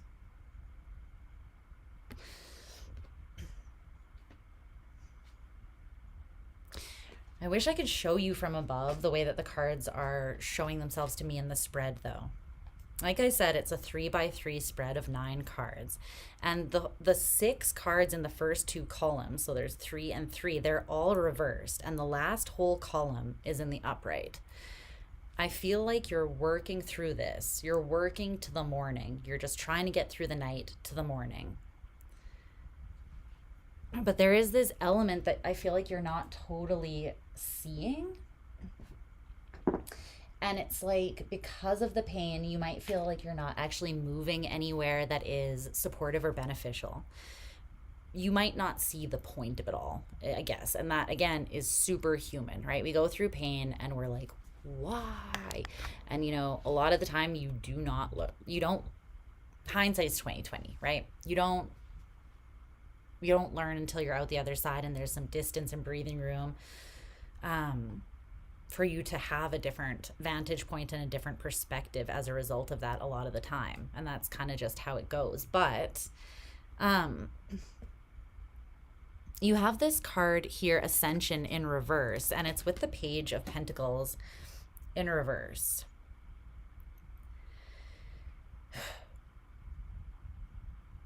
So this whole line of cards is set up on the table like this. Can I hold this for you so you can actually see? Can you see? Okay. So this is that Knight of Wands at the top. And then in the spot underneath it is that Page of Pentacles with Ascension in reverse. And then the Two of Cups in reverse is under that.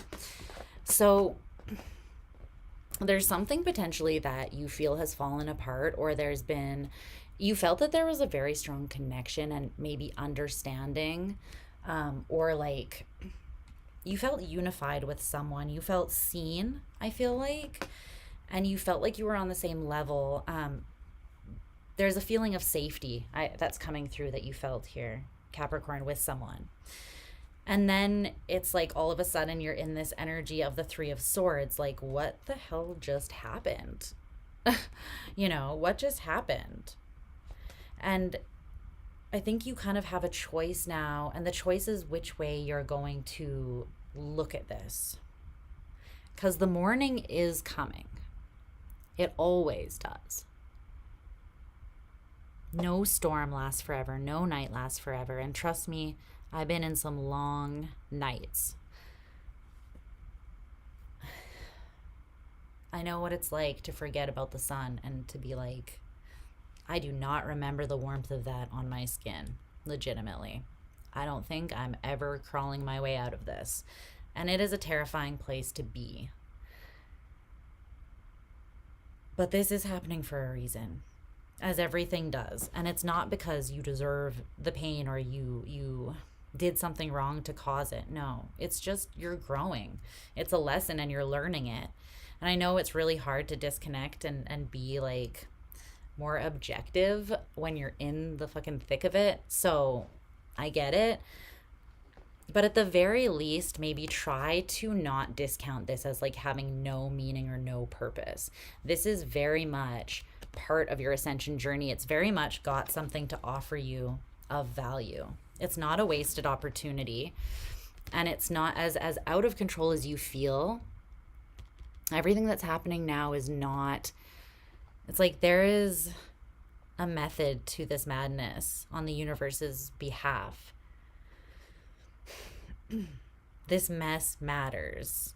Like, make my mess matter, make my chaos count, right? Well, how does that messiness ultimately matter? How does the chaos count? It counts because we assign it meaning. We choose to learn the lesson from the experience, even when the experience seems like bullshit that nothing good could possibly come from.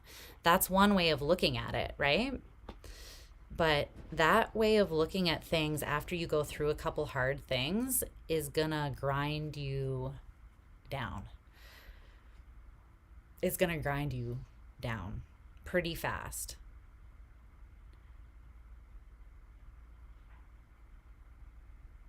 When you just start believing that shitty things happen and there's no reason for it, or you're being punished or whatever, that's when you become the victim. That's when you give your power away. And you are on the path to becoming empowered and to recognizing that there has been a point to all of this. When the sun rises and the light hits, you're going to see it. It's like being in like the chaos of like a nightclub, and then last call hits and they flip the lights on and you're like, whoa, I can see. I can see. I wish I couldn't. No, but you know, it's kind of giving that. There's like, there's been a messy, chaotic phase that you've been in, and you're going to glean or gain massive clarity and perspective soon. You're going to realize that if you choose to see it, you have to choose to see the lesson again. You have to choose to know that this was part of the journey. This is part of the path. Again, not because it's personal. It's just the human condition. It's just how it works. And you can do with that what you will. But please don't let it put you in this place and keep you there, where it steals your spirit, it steals your heart, steals that love, because this is what keeps you afloat in the dark. You need this. You need to trust your own spirit. You need to trust your own heart. And you need to know that no matter how dark things get, there is still good left in this world, and that good is worth fighting for every fucking time.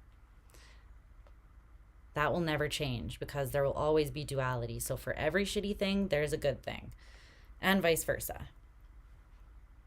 You can choose to see it through any lens.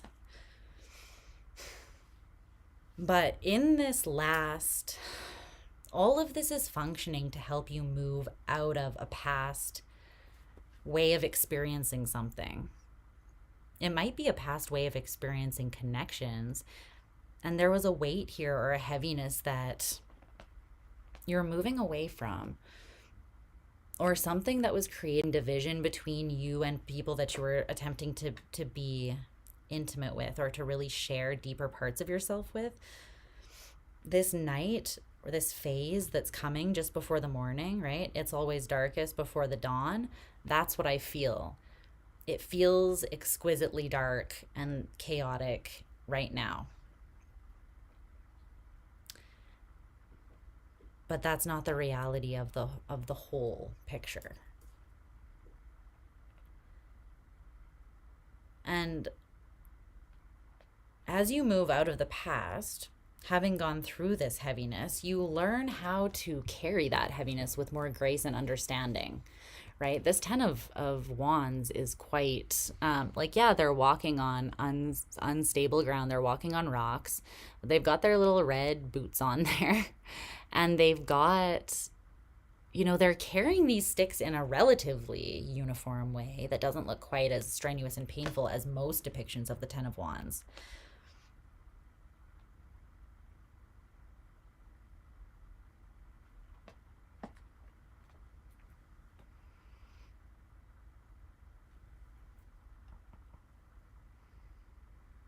See? It's like you're in the egg. And I said, right, there's a rebirth coming with the sun. With the rising sun, there's a rebirth. And this is it. The Emperor. You are going to have the opportunity to be the architect of your own fate. Once you're hatched and you realize, oh, the darkness was serving a function. I was in the egg for a reason. I was in the void for a reason. I was in the dark for a reason. The night serves a purpose. And even if it's just to contrast the day or the light, that is still a fundamentally important purpose, right? So whatever you need to do to place meaning or to see the meaning, not to place like misplaced meaning in something just to give it meaning for the sake of having meaning. But there is meaning here that wants to uncover itself to you. This whole thing has been part of your path. You didn't take a wrong turn. You're not being punished. In fact, you're very much about to be rewarded. And in the future, from this point forwards, you're going to have learned a valuable lesson about yourself, your approach to life, and how your perception really, really matters as well. And you're going to be able to carry the weight that used to kind of overwhelm you. You're going to be able to carry that with a lot of grace and understanding for yourself, and probably offer grace and understanding to other people as a result of that as well, which is beautiful. So hold on, hang in there, okay, my loves? Let's see if there's one last piece of advice for you before I let you go. Anything final for Capricorn here? I almost said Scorpio. Spirit. Maybe the spirit of Scorpio is in the house guiding me. She is strong within me, so I don't doubt it. The 10 of fucking Pentacles. The King of Pentacles. The Hermit and Judgment.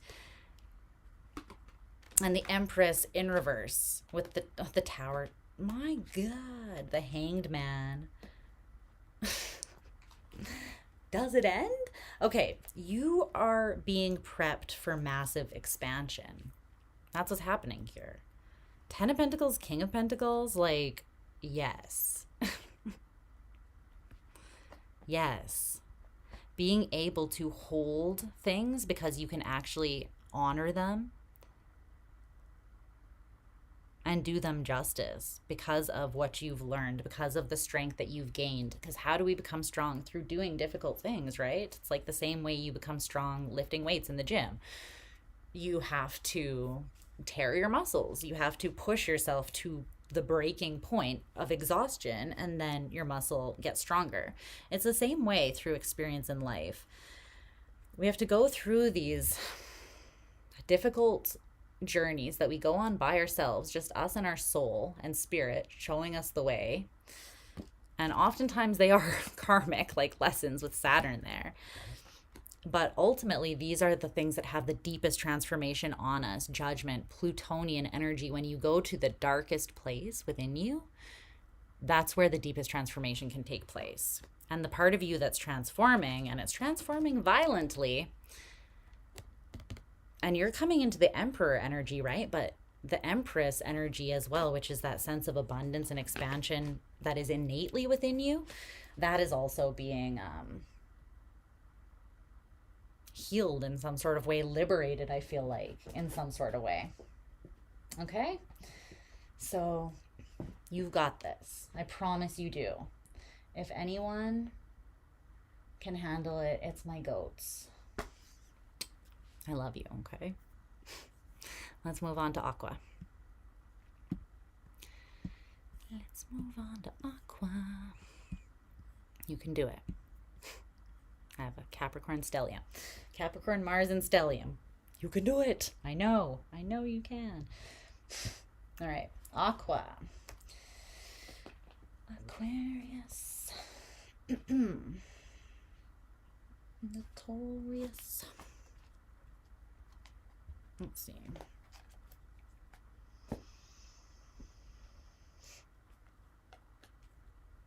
Okay. What's going on for my Aquarians? Please, Spirit, what's happening for Aquarius? Okay.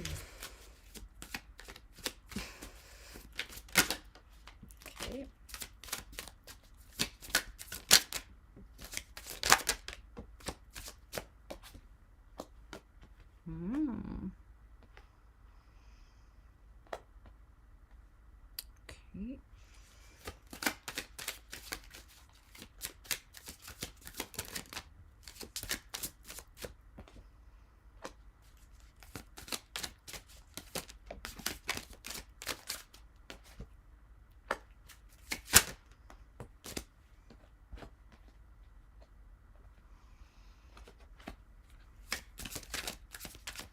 One more.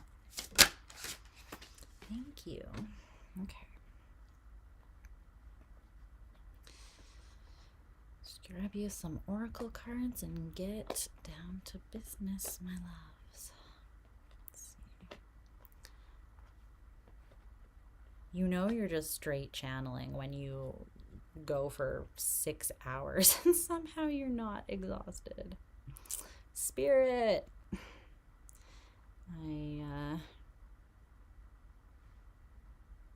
Definitely not human, Lisa, functioning. Damn.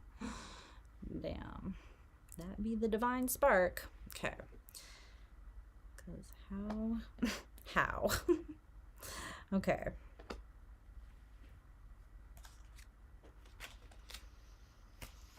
You gotta fight for your right to party a little bit here, I think, Aquarius. Didn't Jesus say that? No, wait, it was the Beastie Boys. Close enough. I'm kidding. Please don't get triggered. Truth.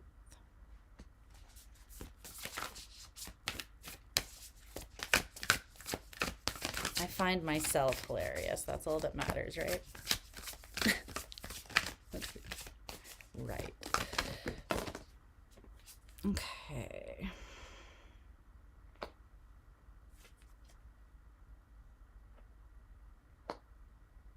Okay.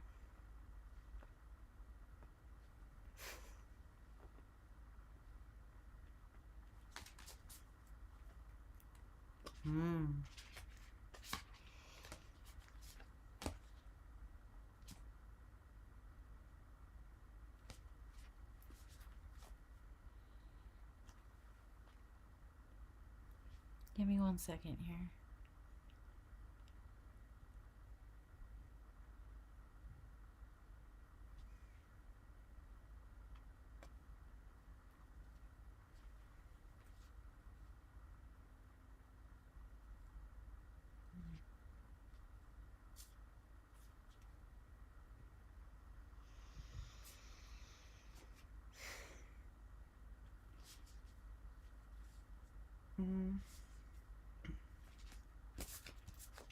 Okay.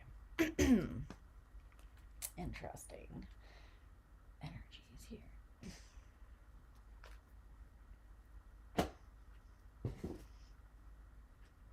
Okay. Let me timestamp you here.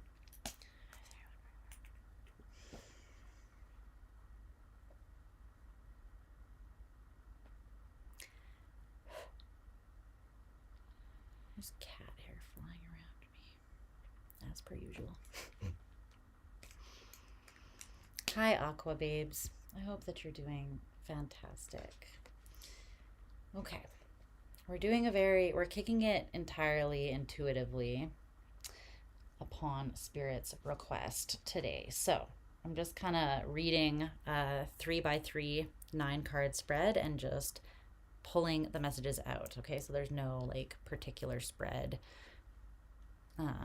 or message. We're just going to see what wants to come through.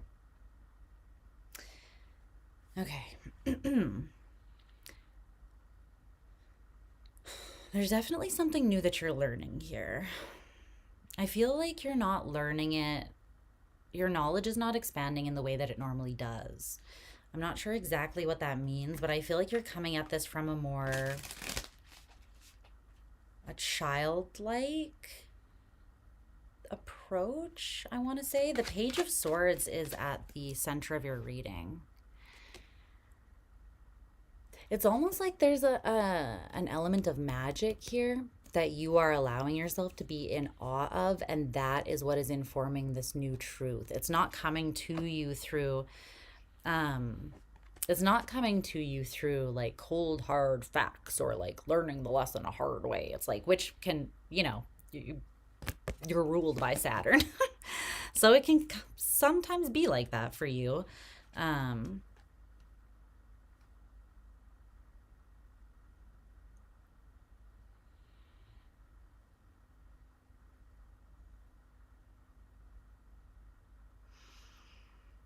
you're uncovering some sort of magic, and it's pushing the limits of the way that you normally think and learn. So that right away tells me that like anything that has the capacity to kind of like disassemble fixed air, like the way that you think. What's up? What's up? Aries, Venus, Scorpio, Moon, Soul. You know how I do. How are you doing? Okay, so I feel like so anything that has the capacity to take apart that fixed air, which is very much like once you settle on the truth, you can become very cemented in that. And the healthiest expression of Aquarian energy is when you learn to break the boundaries of that, because it can become restricting. And when you lose that curiosity or the ability to look at something or approach something from that space of like believing that there is magic, believing sometimes in things that you don't have any proof, like solid logical proof and, you know, receipts, or approaching something with beginner brain and not losing your capacity to do that, that is very powerful. The most intelligent people in the world know that ultimately, in the big picture, they don't know shit, you know? It's like the more you learn, the more you realize how much there truly is to learn and how things are constantly changing and evolving. And it's like, just do your best, boo. You know what I mean? Just do your best, honey. But don't get too fixed. And I think that there is the potential for massive expansion and wisdom integration for you right now. But like I said, it's not coming through the normal, it's not taking its normal form in how it comes to you. But I don't think that's a bad thing. So this Saturn truth energy in reverse is clarified by this Two of Wands here. You're setting off on a new path. It's like you're literally realizing there's a new way, and I have the choice. I ultimately have the choice which path I want to take, which direction I want to take, whether I want to seek the truth this way, which there's nothing wrong with, but there's a time and a place, right? When in Rome, or this way.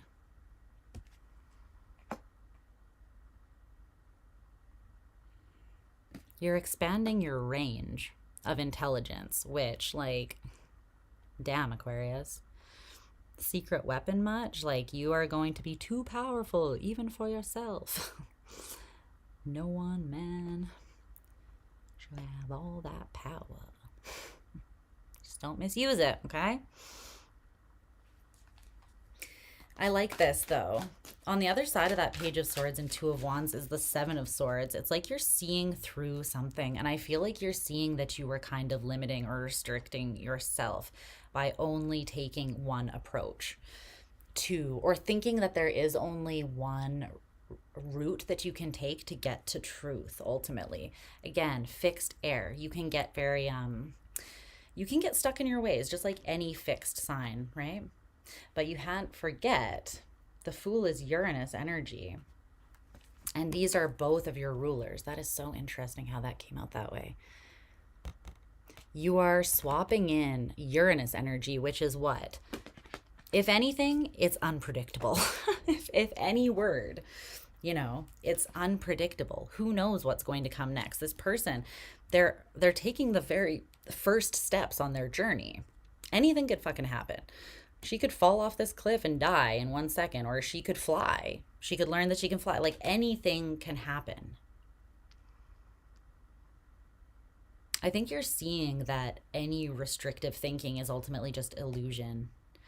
This Uranus energy is like blowing up what you perceived to be the only way. And this could feel quite disorienting, but I love that you're approaching it from this kind of like open, curious, childlike space of awe and wonder. It's like you're ready for magic. You're ready for a new way of seeing things. Otherwise, you would not be this open and accepting of this. So that tells me you've done the prerequisite work to get here. And I think that this top level or line is the prerequisite work. Because because I don't feel like you're in this energy anymore, but you certainly were at one point. And it's the Five of Pentacles, the Four of Pentacles, and the Three of Swords in reverse. Okay, we'll leave the Three of Swords for a second. Unbeknownst to you in the past, I feel like you were actually holding on to some sort of scarcity or lack in your life. And it could have been through learning or through thinking that the only way that you could build the truth, or like, because for you, truth is like the foundation of your life that all other structures are built on, right? Like fixed air, Aquarius, the truth and nothing but the truth.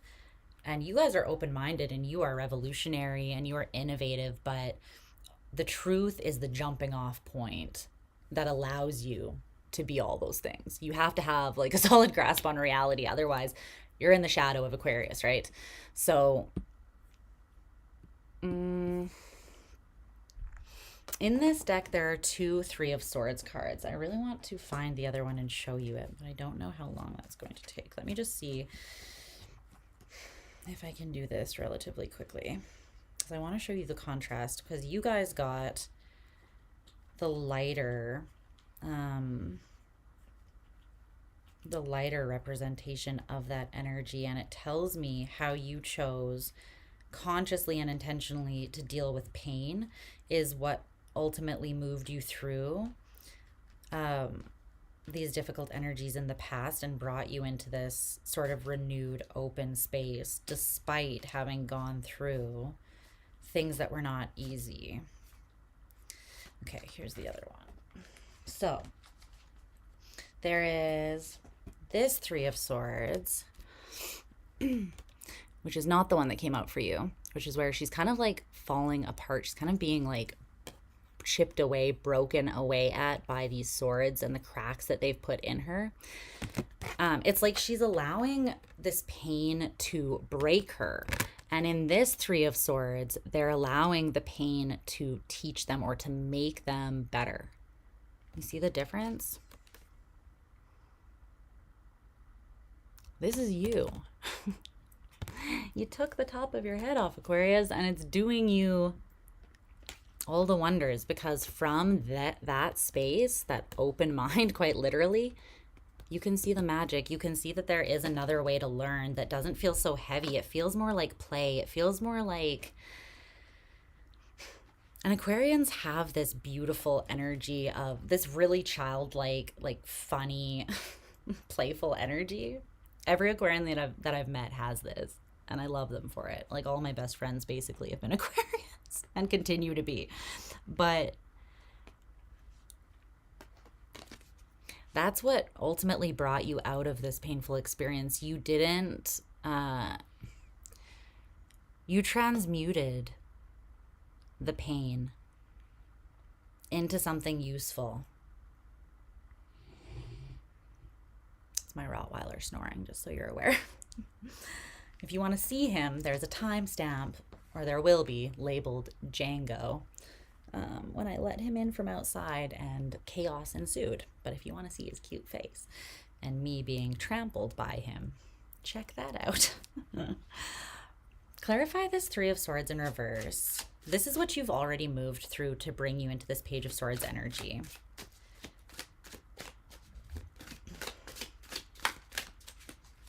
And it's like you're looking at these illusions that kept you in a space of lack and scarcity.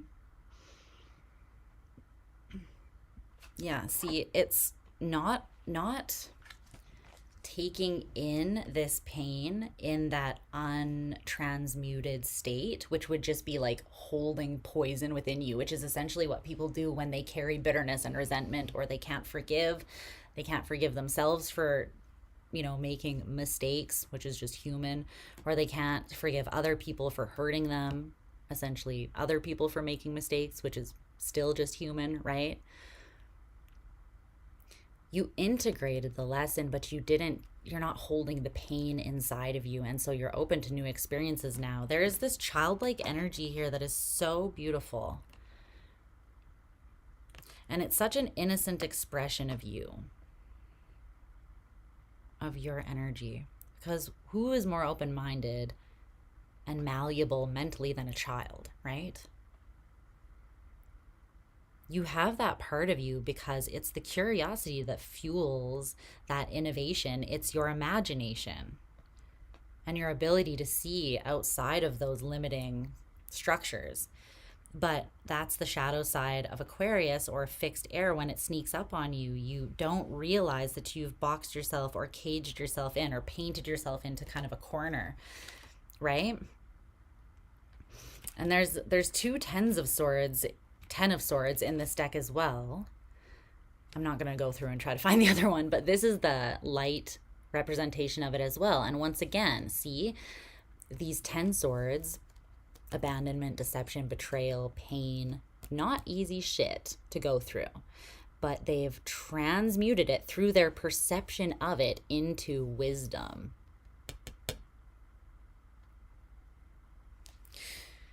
This is powerful. This is really powerful, Aqua. But you're able, through this openness and understanding that this openness is very much a choice, you are able to look at the illusions that kept you stuck in lack. You're able to look at this 7 of Swords without your ego getting in the way, without your what you think you know getting in the way, without you getting in the way of yourself in any way, essentially. You're able to look at what you've built for yourself, and it's not all bad, but in some ways in the past, you were definitely holding yourself in a space of lack, like I said. And it's time for you to break out of that, but it is requiring you to take in new truth, new perspectives from, again, in a different way, not just taking in new truth through the old approach, but taking an entirely different approach and gaining entirely new levels of wisdom and insight because of that. Fucking love it for you. You are realizing that you are so much more in control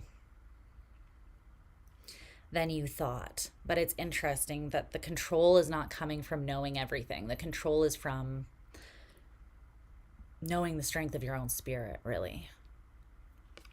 And knowing that you have the power to will anything into existence, and anything other than that is a lie. Anything that tries to tell you that you do not have that power is lying. You are not limited.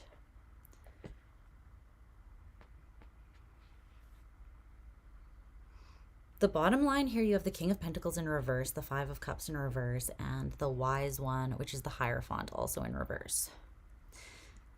This is so big. Oh my goodness. I feel like you're deconstructing so much of the way that you have chosen to build your life, because you're realizing like that worked for a time, but there is another way.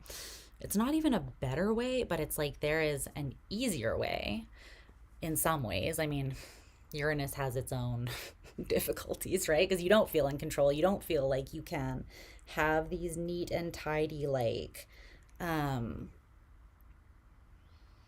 plans for like, if this goes this way, then this is what I'm gonna do. It's like, no. With Uranus, you have to basically expect that things will be unexpected, and that's basically all the expectation you can have. With Saturn, there are rules, there are clean lines, there are structures and like very black and white truths. But that's not the approach that you're meant to take. And that approach, because it is Saturn, is about limitation and restriction. It can teach you so much within those confines, but eventually you have to break out of them. And honestly, I love that you have both Saturn and Uranus as your rulers. I think that the combination of the two, and I never saw it this way until this reading, but I think that the combination captures you perfectly in your full power.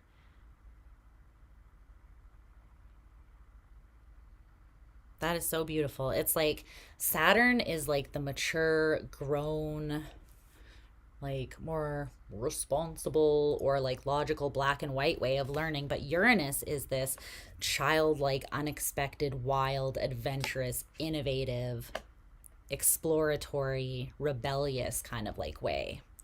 And you are both, and there's a time and place for both. But you are currently moving into a non-traditional way of, it's like a non-traditional approach, but you're going to find a lot of healing through this new approach. It's not what you've done in the past, that's for sure. It's not that you're losing the wisdom, and it's not that the information and wisdom that you gained in the past was like a lesser form of wisdom. It's kind of like comparing like book and street smarts with like spiritual wisdom. You need kind of all of them to survive, to be in your full power, right? But there is, with the Five of Cups in reverse, a huge amount of healing that's coming from this shakeup, from tearing these old structures down. This is, I feel like this is a prerequisite to Pluto finally, dear God, thank you, moving out of Capricorn, because, oh my gosh, it's been painful, but it's moving into your sign. Woohoo! Start the revolution, start your engines. The revolution is coming, Aquarius, because Pluto is going to shake you. It's going to take you to the deepest places, and it's going to transform you fundamentally for the better. This is like prep work for that. That's what this is coming through as. Okay, I just want to know what this King of Pentacles in reverse is here. This.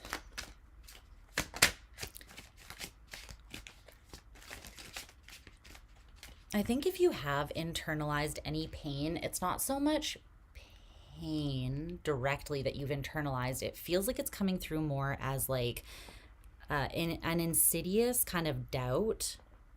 And that doubt has been based on the lack or the scarcity that you've experienced. For some of you in the physical realm. So this could be financial instability with your housing or your health or, you know, relationships. But I feel like it's more individual.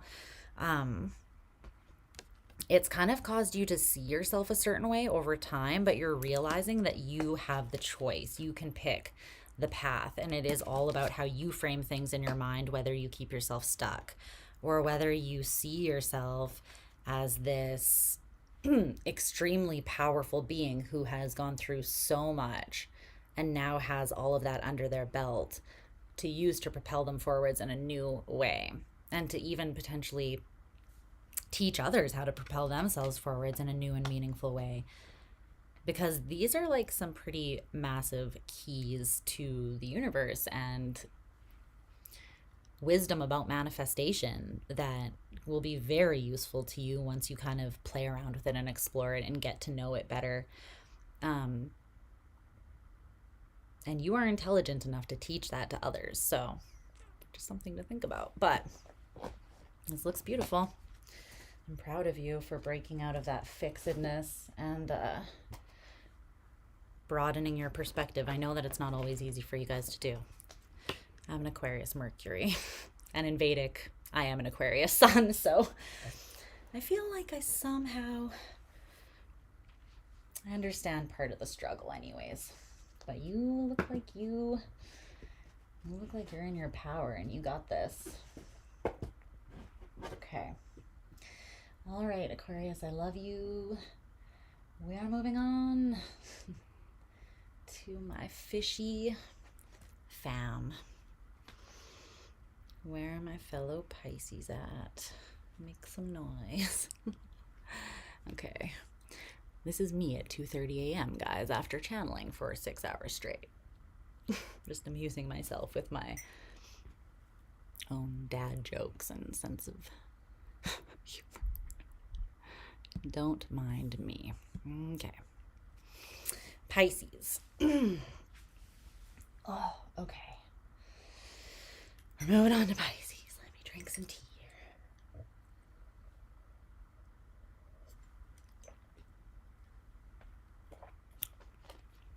We're coming up on the end. Thanks for hanging in there. If anyone who was here at the beginning is still rocking with us, then yes. You're the real MVP. Okay. All right. Let's clear all previous energies. Cleanse the stream here a little bit. Let's tune into Pisces energy. There you are, looking cute. Could also have Scorpio in your chart or be dealing with one or scorpionic themes. Let's see. What do you have for Pisces, Spirit? What does Pisces need to know?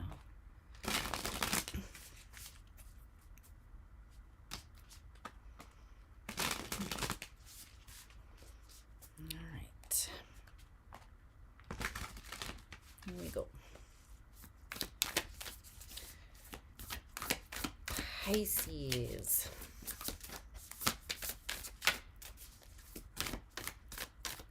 Spicy little Pisces. My angel fish.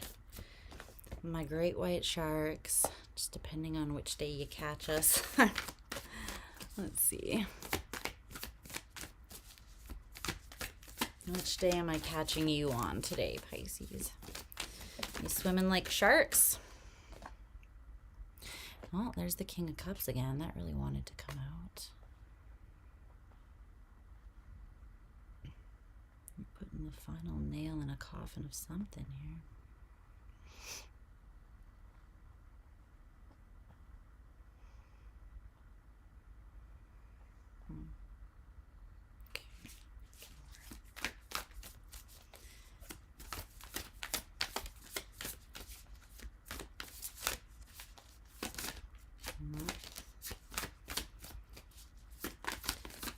I feel like there's something forming. It's like,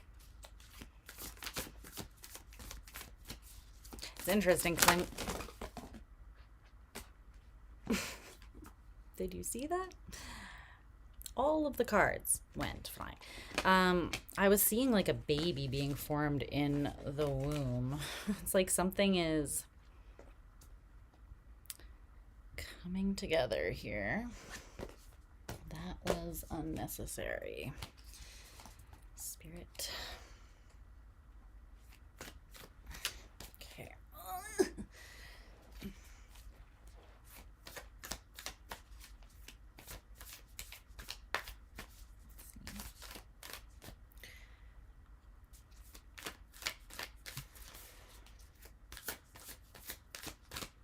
So we got the Three of Cups in reverse, King of Cups in reverse, Six of Cups in reverse, all the cups.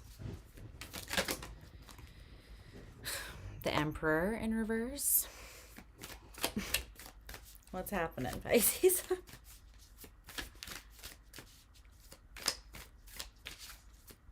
But again, I was initially, before the cards exploded, what I was saying is something is building up to be released, but it's not there yet because the cards were like almost flipping out, but then going back in, and then they just exploded. So I feel like you are nearing the climax point. Let's just put it that way.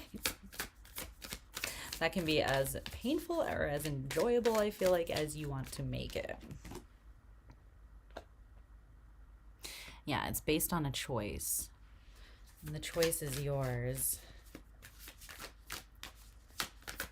Two of Wands in reverse.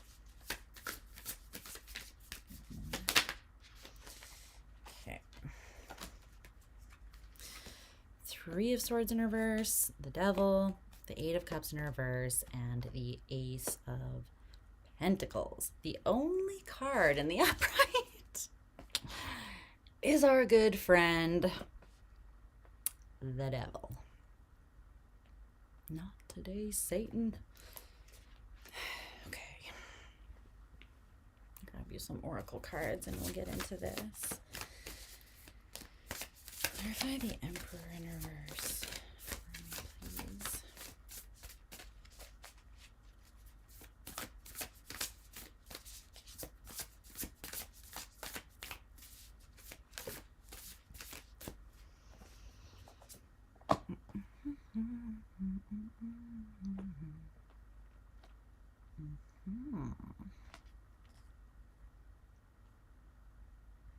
Okay.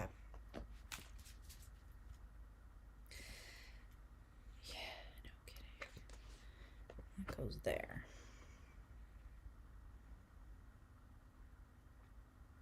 Okay. Timestamp you.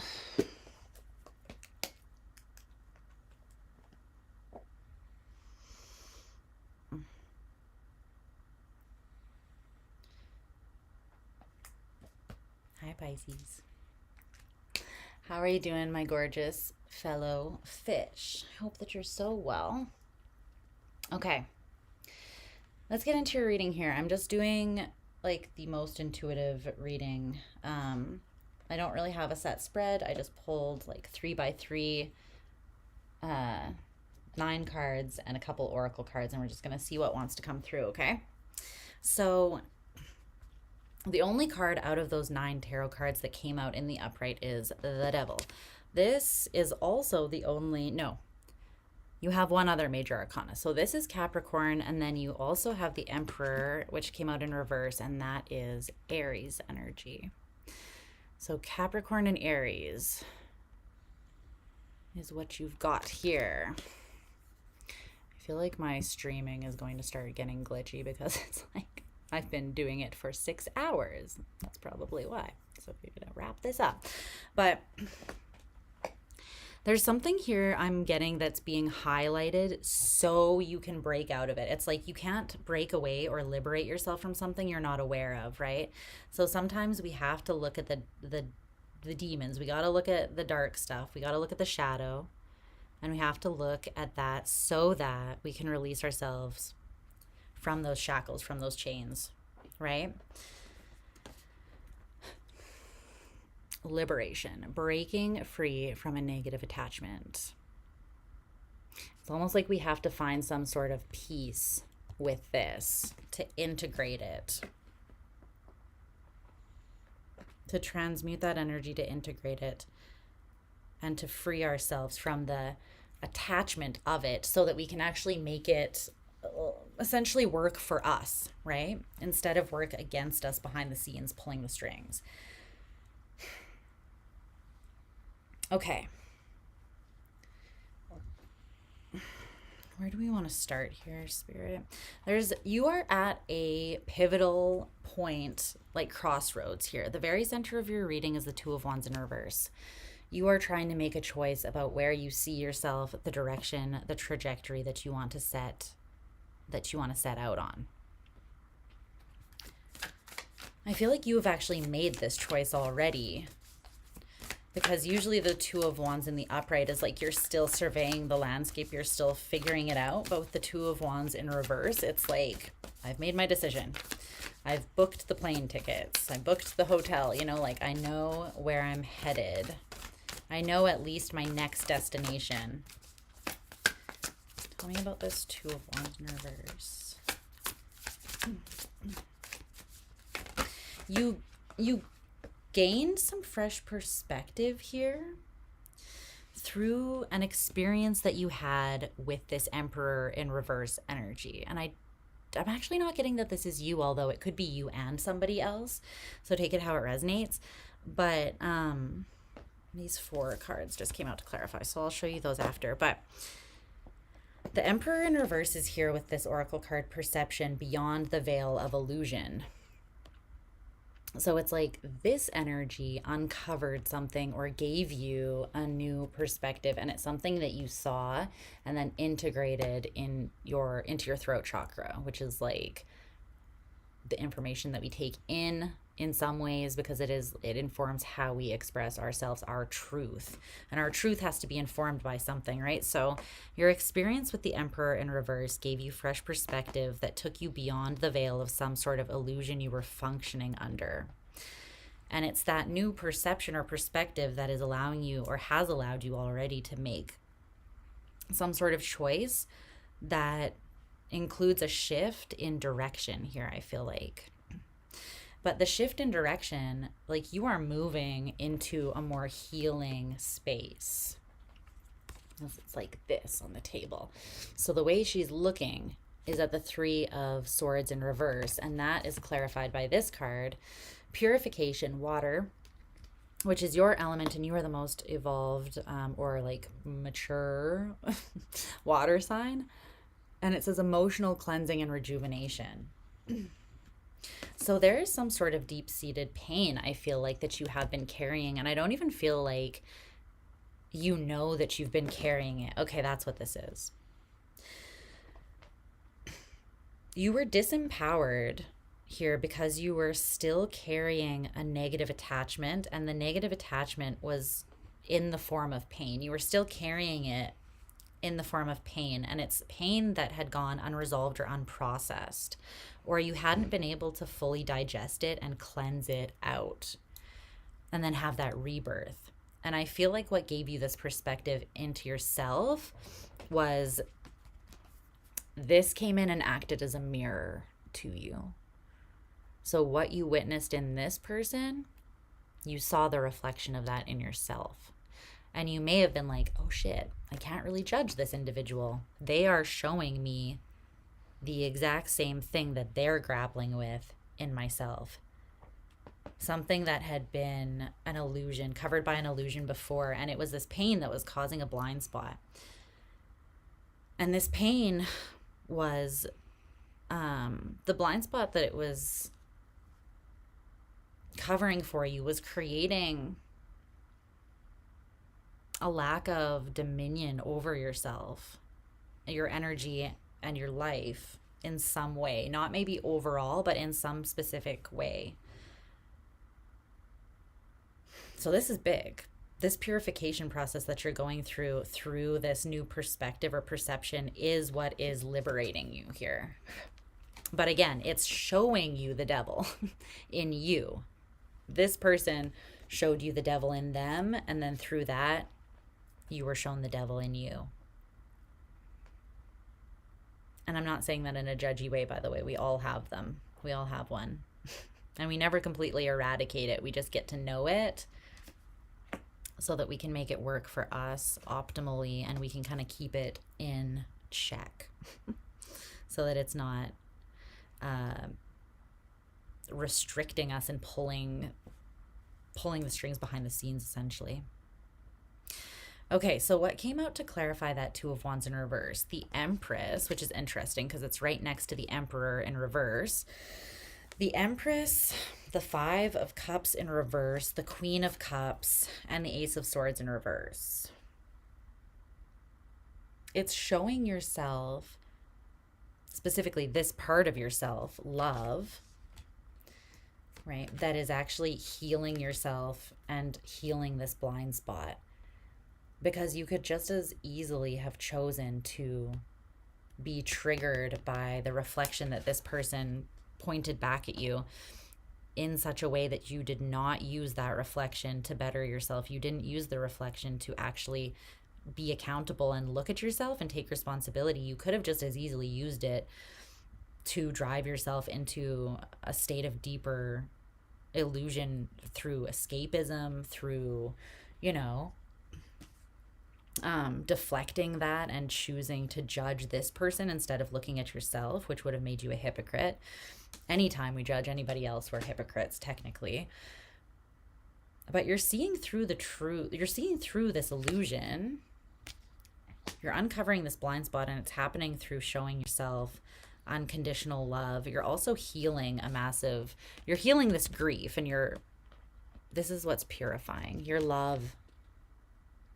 You pointing this unconditional love at yourself is what is purifying you. You're purifying yourself.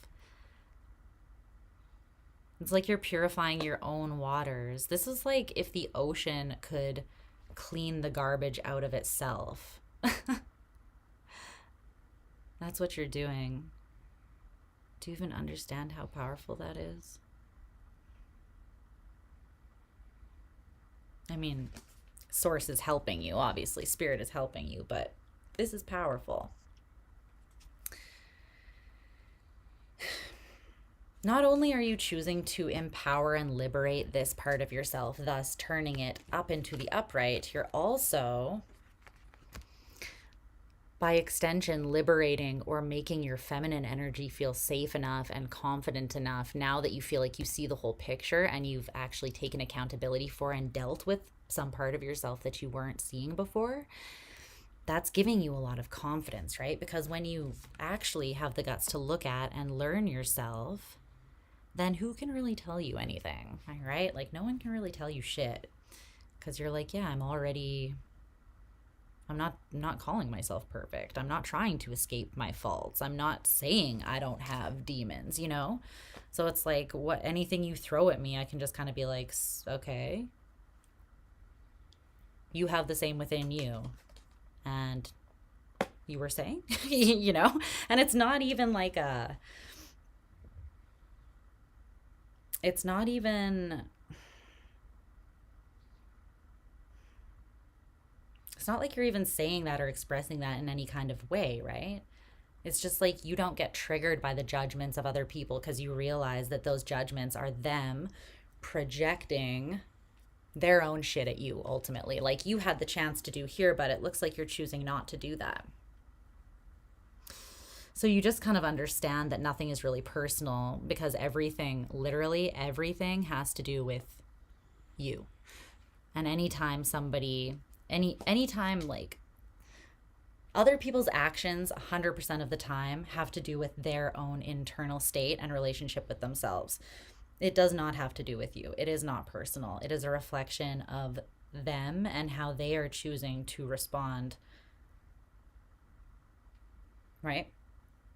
And I think that you're grasping that in a way that is setting you free like you've never been before. Because this devil was holding you in place, holding you from walking away from subpar things that were not really fulfilling you, especially on an emotional level, but also you were blocking opportunities, even divine opportunities, blocking things that were very much meant for you, because you may have been having too much grace for other people's devils, because it's like excusing other people's devils because you couldn't see your own. And rather than kind of like working with your demons to, like I said, bring them into a state of where they still exist, but they're in a state of submission, or you have your eyes on them. So you're like, I'm watching you, you know, stay in line. Again, you're no longer projecting onto other people, and you don't have that blind spot anymore that may have contributed to you giving people not more grace than they deserve, but not having healthy boundaries, not knowing when to walk away or distance yourself, not knowing when certain opportunities are not aligned with you or are going to bring you down.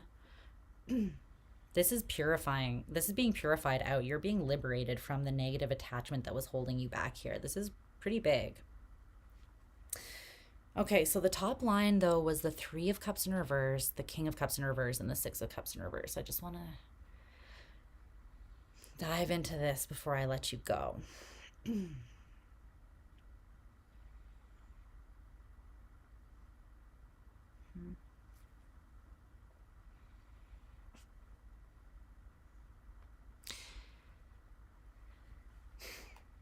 You're making friends with your demons, but in a much more productive and empowered way.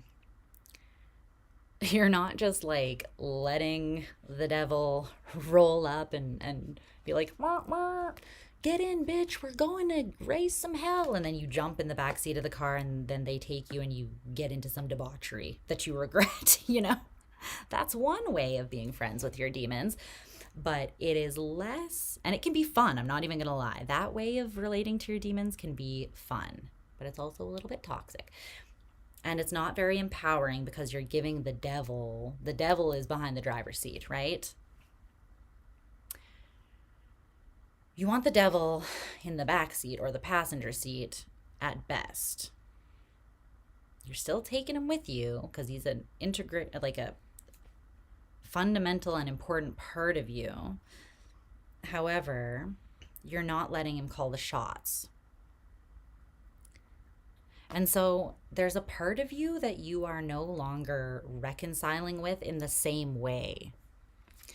And you're reconciling with that part of you, but not like this. Like this. Emperor in the driver's seat, devil in the trunk or the back seat. You know what I'm saying? And this shift in perspective of who's really in control and this understanding is huge. It's very empowering, and it's going to propel you forwards in a huge way.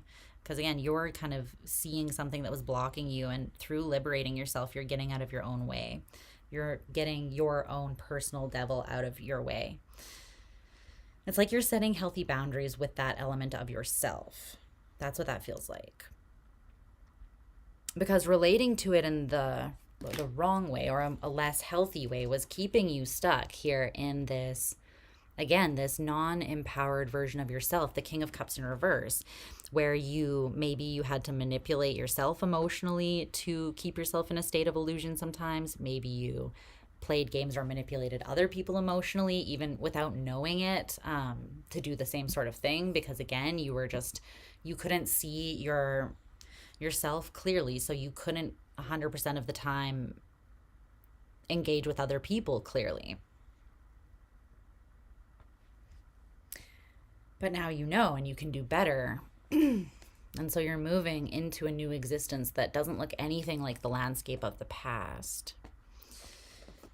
All of that is going to be purified out, and you're going to see what is left after the rain comes. This purification process comes and washes all the bullshit away. Okay, let me just see if there are any final messages or advice for you before I let you go, Pisces. I love you so much. I hope that this reading makes sense, because I am at the end of the all signs and I've been going for a while.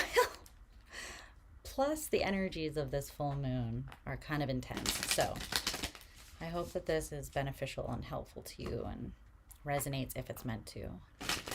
Okay, any final messages for Pisces, Spirit?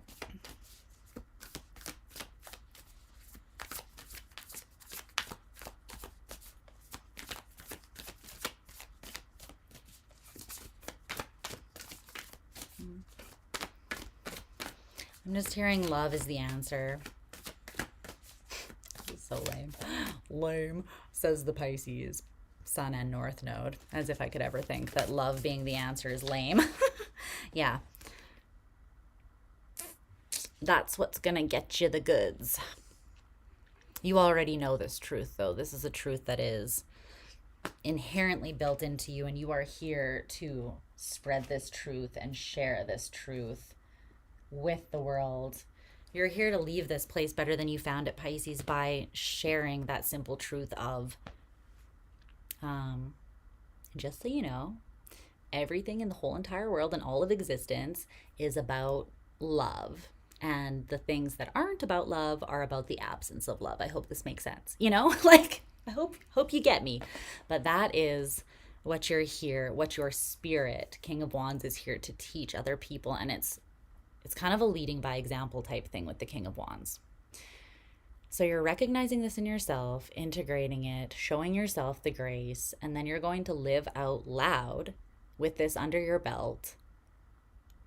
And you're probably going to change the world by doing that, because that's what love does.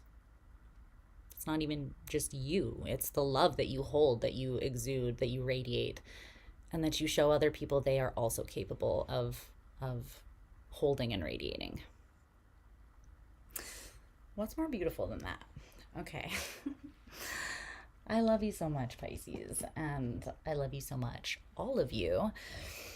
On my screen, the streaming is starting to get glitchy, and it's probably just because it's having trouble buffering the length of how much I've recorded. I don't know if it's showing up as blurry and glitchy on your guys' end, but on my end, it's a little questionable at best. So I'm going to let you go now, but I will be back on for more lives more frequently now that my own energy has kind of balanced out. Yeah. I just sometimes, you know, all my Scorpio Pisces energy needs to take a step back and just do my own thing, go into my little cave and integrate and process some deep shit that I need to do. But then I always come back to you. I always return because I love you. And I glean little tiny itty bitty fragments of wisdom and I'm like, let me share this. So I hope that when those things channel through me, because it's not coming from me, it's coming from, you know, somewhere else. I do not claim to be wise, okay? Don't label me as that. But I hope that these messages are helpful to you and support you in some sort of way on your path, okay? Mwah. I will talk to you guys again very soon. Thank you so much for being here. I love, love, love you. And I'll talk to you again. Bye, babes.